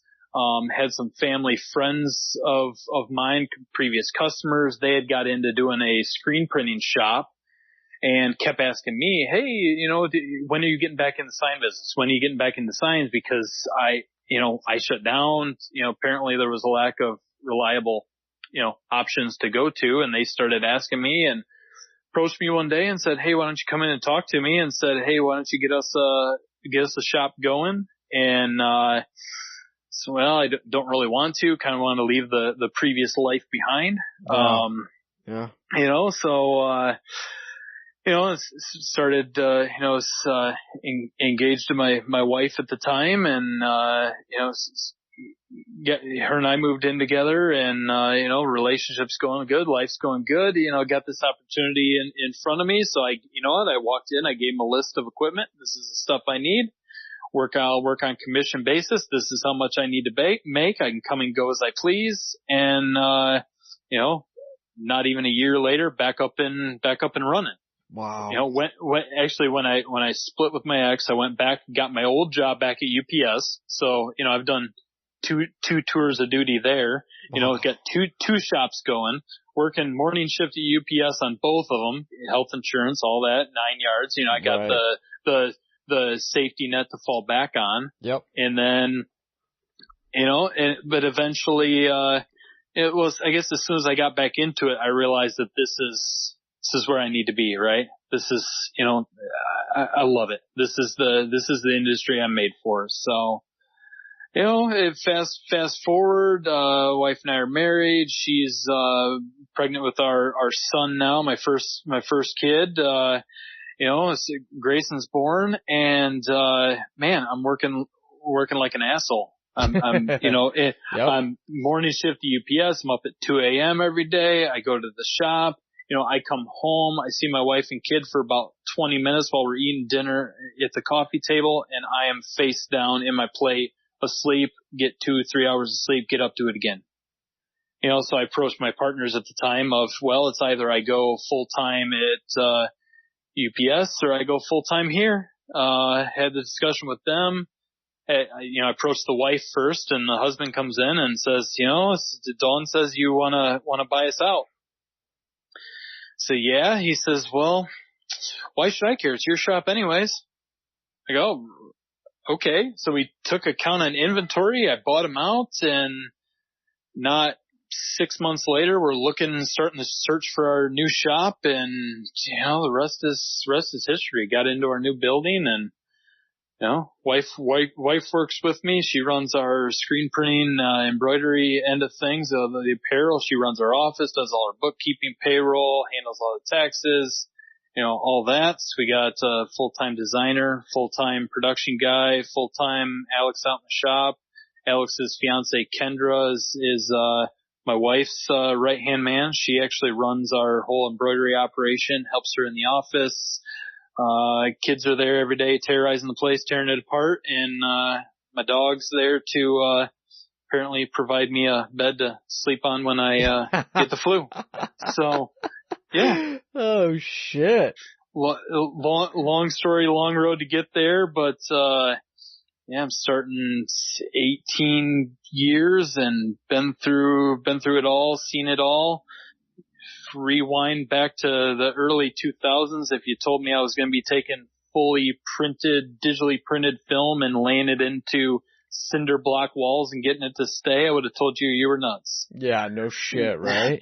Doing full wraps on cars and all that, and been seriously wrapping for 6-7 years now, and probably lost track of the amount of cars and trucks and vans and trailers, but man, day in, day out, I absolutely love my job. It sucks some days, and you get up at 4 a.m. and you're hanging signs on the side of a building by spotlight, but I love it, man. Every day. You're doing it for yourself, and you're not doing it for someone else. And that's a good feeling. Myself and my family, and real quick side story. I told you it was 2.5 years to get into our building. We started over from scratch 4 times, but the property where my shop is at, my last name's Kelvin, where my shop is at is actually part of the original Kelvin family farm. My dad was a contractor growing up. My grandpa was a contractor. The first house that grandma and grandpa ever built for themselves is right next door to my shop. My property is actually, the deed for my property is deeded as part of the Kelvin Heights development. So when we finally found home and we found our shop, I got to call grandma and tell her that I was, buying the family farm back one property at a time. So wow. I think a good Lord had a plan for where we were going to end up. Magically, 2.5 years later, 9,500 square feet isn't big enough, but we'll keep growing. We can only work on so many vehicles at a time. So that's it. We'll shuffle them out, in and out. We can fit comfortably. We can fit 5-6 vehicles at a time in to work on them. We've got a separate room out in the shop that's our wood shop, so we can do all of our cutting of our signboards and all that stuff. Separated, print room. We've got some room upstairs for expansion if we ever add offices. I've got a full kitchen. I've got a shower there. You go get filthy and need to run out for an estimate real quick. Keep a spare pair of clothes in my file cabinet, and just keep rocking. One of these days, hopefully hand it over to the kids, hand them a legacy, and every chance I get, remind them of how much of a pain in the ass it was to build that for them. What did we say before we went live here? Hand them the keys and say, don't fuck it up. Don't fuck it up. That's it. Take what I built and just don't fuck it up. But hey, you filter through all my pictures on Instagram. You'll see pictures of all 3 of my kids with a squeegee in their mouth. I've seen them. Yeah. They roll around with you in the cart, while you're rapping. Yeah. And it might be your first guest that has his logo tattooed on his shoulder of a skull and Olfa knife crossbones with a squeegee in his mouth. That's, I actually have a tattoo on my leg that says self-made it's a skull with the 2 Olfa blades crossing underneath it. Believe it or not. Send me a picture of that. I want to see her. Oh, dude, I have to buzz my legs. I'm a hairy bastard. I have to buzz them up for the summertime. It's soon. The weather's breaking. Today was 70. It was nice. So I think it's almost time. It was nice here. I was installing it at 5 a.m. I was installing in a t-shirt. So we were doing all right. Thank God. Finally, the weather's breaking. But dude, that's an amazing story. Similar to mine, where you got out for a little while, resented the industry, didn't want to go back to that same path, came back full circle. Now look at you. But it's, and it's different too. And honestly, out of a horrible relationship and horrible experience. And, I was hesitant going in, having my wife work with me. I really was. And I think anybody would be gun shy in that. 100%. But, there are times we argue and shout at the office. Usually it's about what we're going to have for lunch, but it's great. I wouldn't have it any other way. I get to, if I would have kept going down the path I was going down, with corporate America, I wouldn't have seen my kids grow up. My daughter broke the streak. Both of my boys took their first steps in my office. That's awesome. They get to see it. And, I would love for all three of them to take over the shop one day, and have a hand in it. But at the end of the day, if all I can teach them is a work ethic, and my kids will work hard. My brother's, he's 20, he's going to be 22. He's a young kid. He's growing up. He's the generation that everybody picks on, right? Mm-hmm. They don't know how to work hard. That kid knows how to work hard. We dig post holes by hand. He's right there toe to toe with me, sweating our asses off. If my kids can see that growing up and they have a work ethic and they want to go off and do something else, man, they'll know where it all came from. Right. Mom and dad bust ass. That's what it's all about. That's it, dude. That's amazing. Yeah. That is amazing. All right. We're going to wrap this bitch up. We're going to wrap this 4:30, dude. I want a trophy. I want a trophy, at least maybe a plaque. Something. With the timestamp on there. Jesus Christ. Holy, what the fuck did we talk about? I forget what we talked about an hour ago. Never mind 3 hours ago. Guns magazine.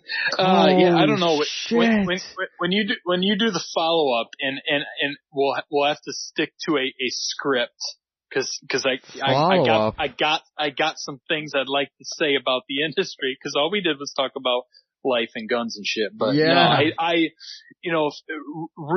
quick, cause I know we got to wrap this up, but real quick, I truly from the bottom of my heart appreciate what you do, what you've been doing.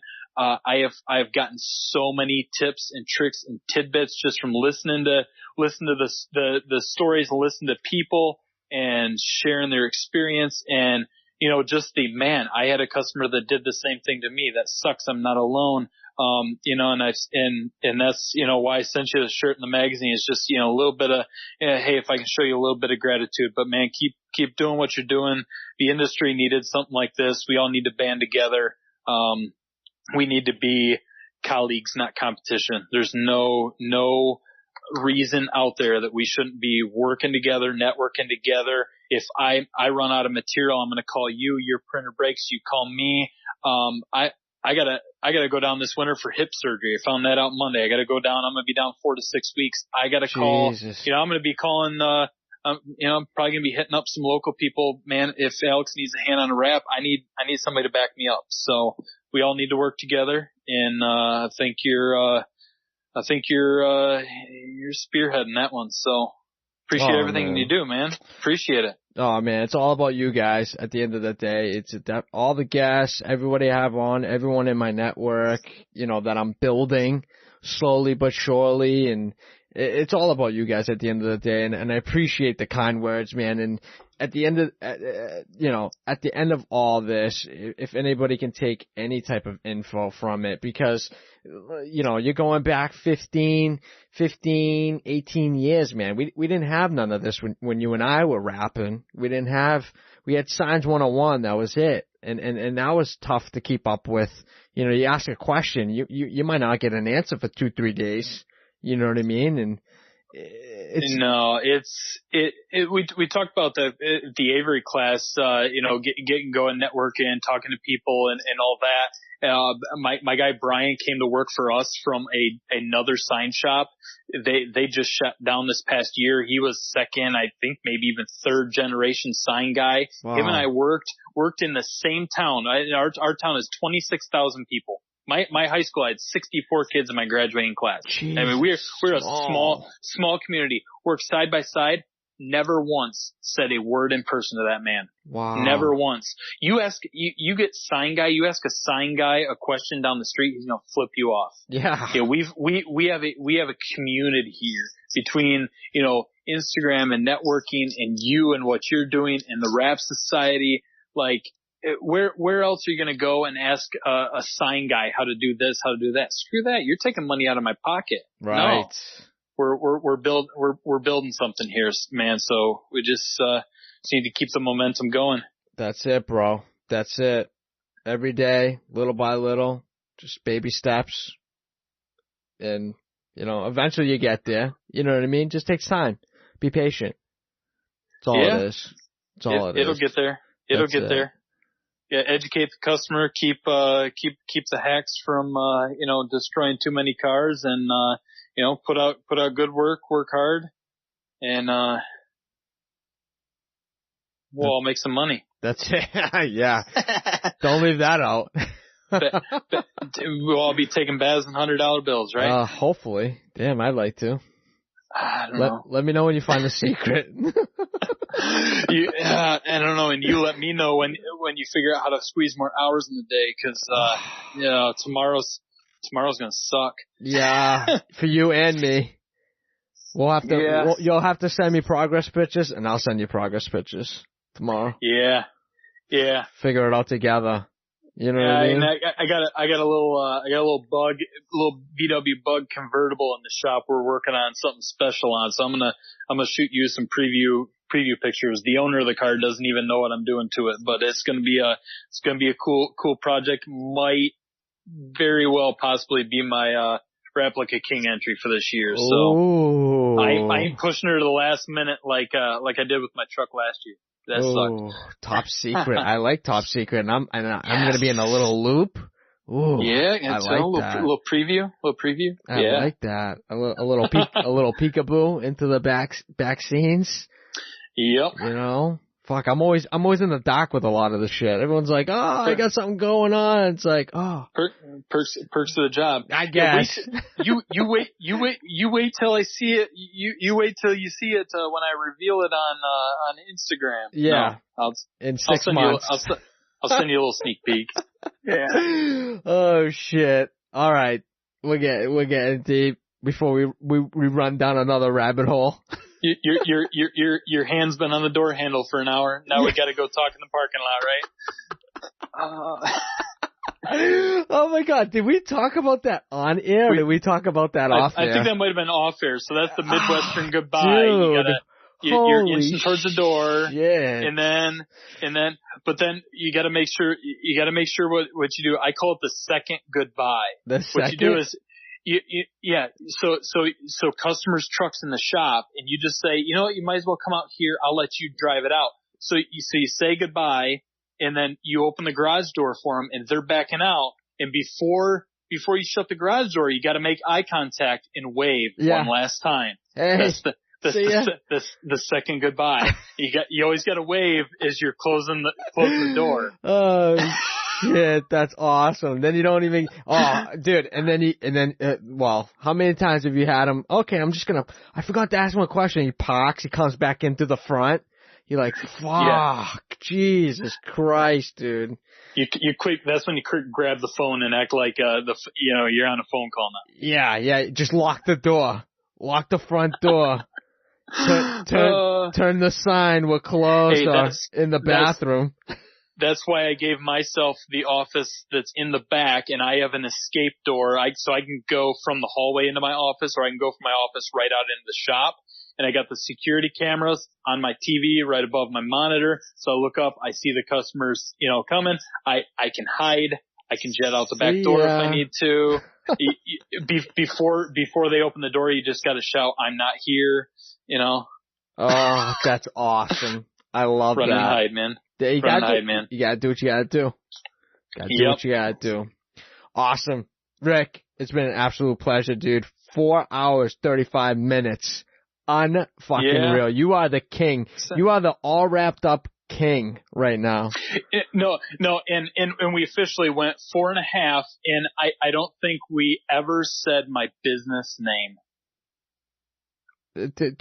Sometimes I say it, sometimes I don't. So, to wrap it up, pun intended. Rick, Insignia Graphics is the name of the company. On Facebook, you're going to find us Insignia Graphics. On Instagram, it's Wrapped by Rick. That's where they can find us. So.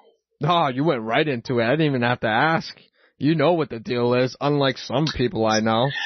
And okay, my wife is correcting me here, Jeff. It's Insignia MI on Facebook, but Insignia Graphics. Honestly, I use Facebook more for sign stuff, business to business. Instagram's more just networking. You're going to see my goofy stuff on there, post about my kids, all that stuff. That's life. It's networking with all of you guys. So yeah, industry networking. Yeah. I want colleagues, not competition, man. That's it. That's what it's about. That's my goal. It. Awesome. Rick, absolute pleasure, brother. And as always, I wish you well for the rest of 2019, brother. I appreciate it. What's up, folks? Hope everyone enjoyed this episode. Thank you to everyone that tuned in, and thank you to our sponsors. Thank you to IBOW Training, offering a variety of training options such as training at your shop, group training classes nationwide, and even private design print profile training through remote login. Learn more about IBOW at ibowtraining.com. Thank you also to We Print Wraps, the industry's #1 source for wholesale printed wraps, offering free nationwide shipping across the U.S. and Canada on all orders over $500.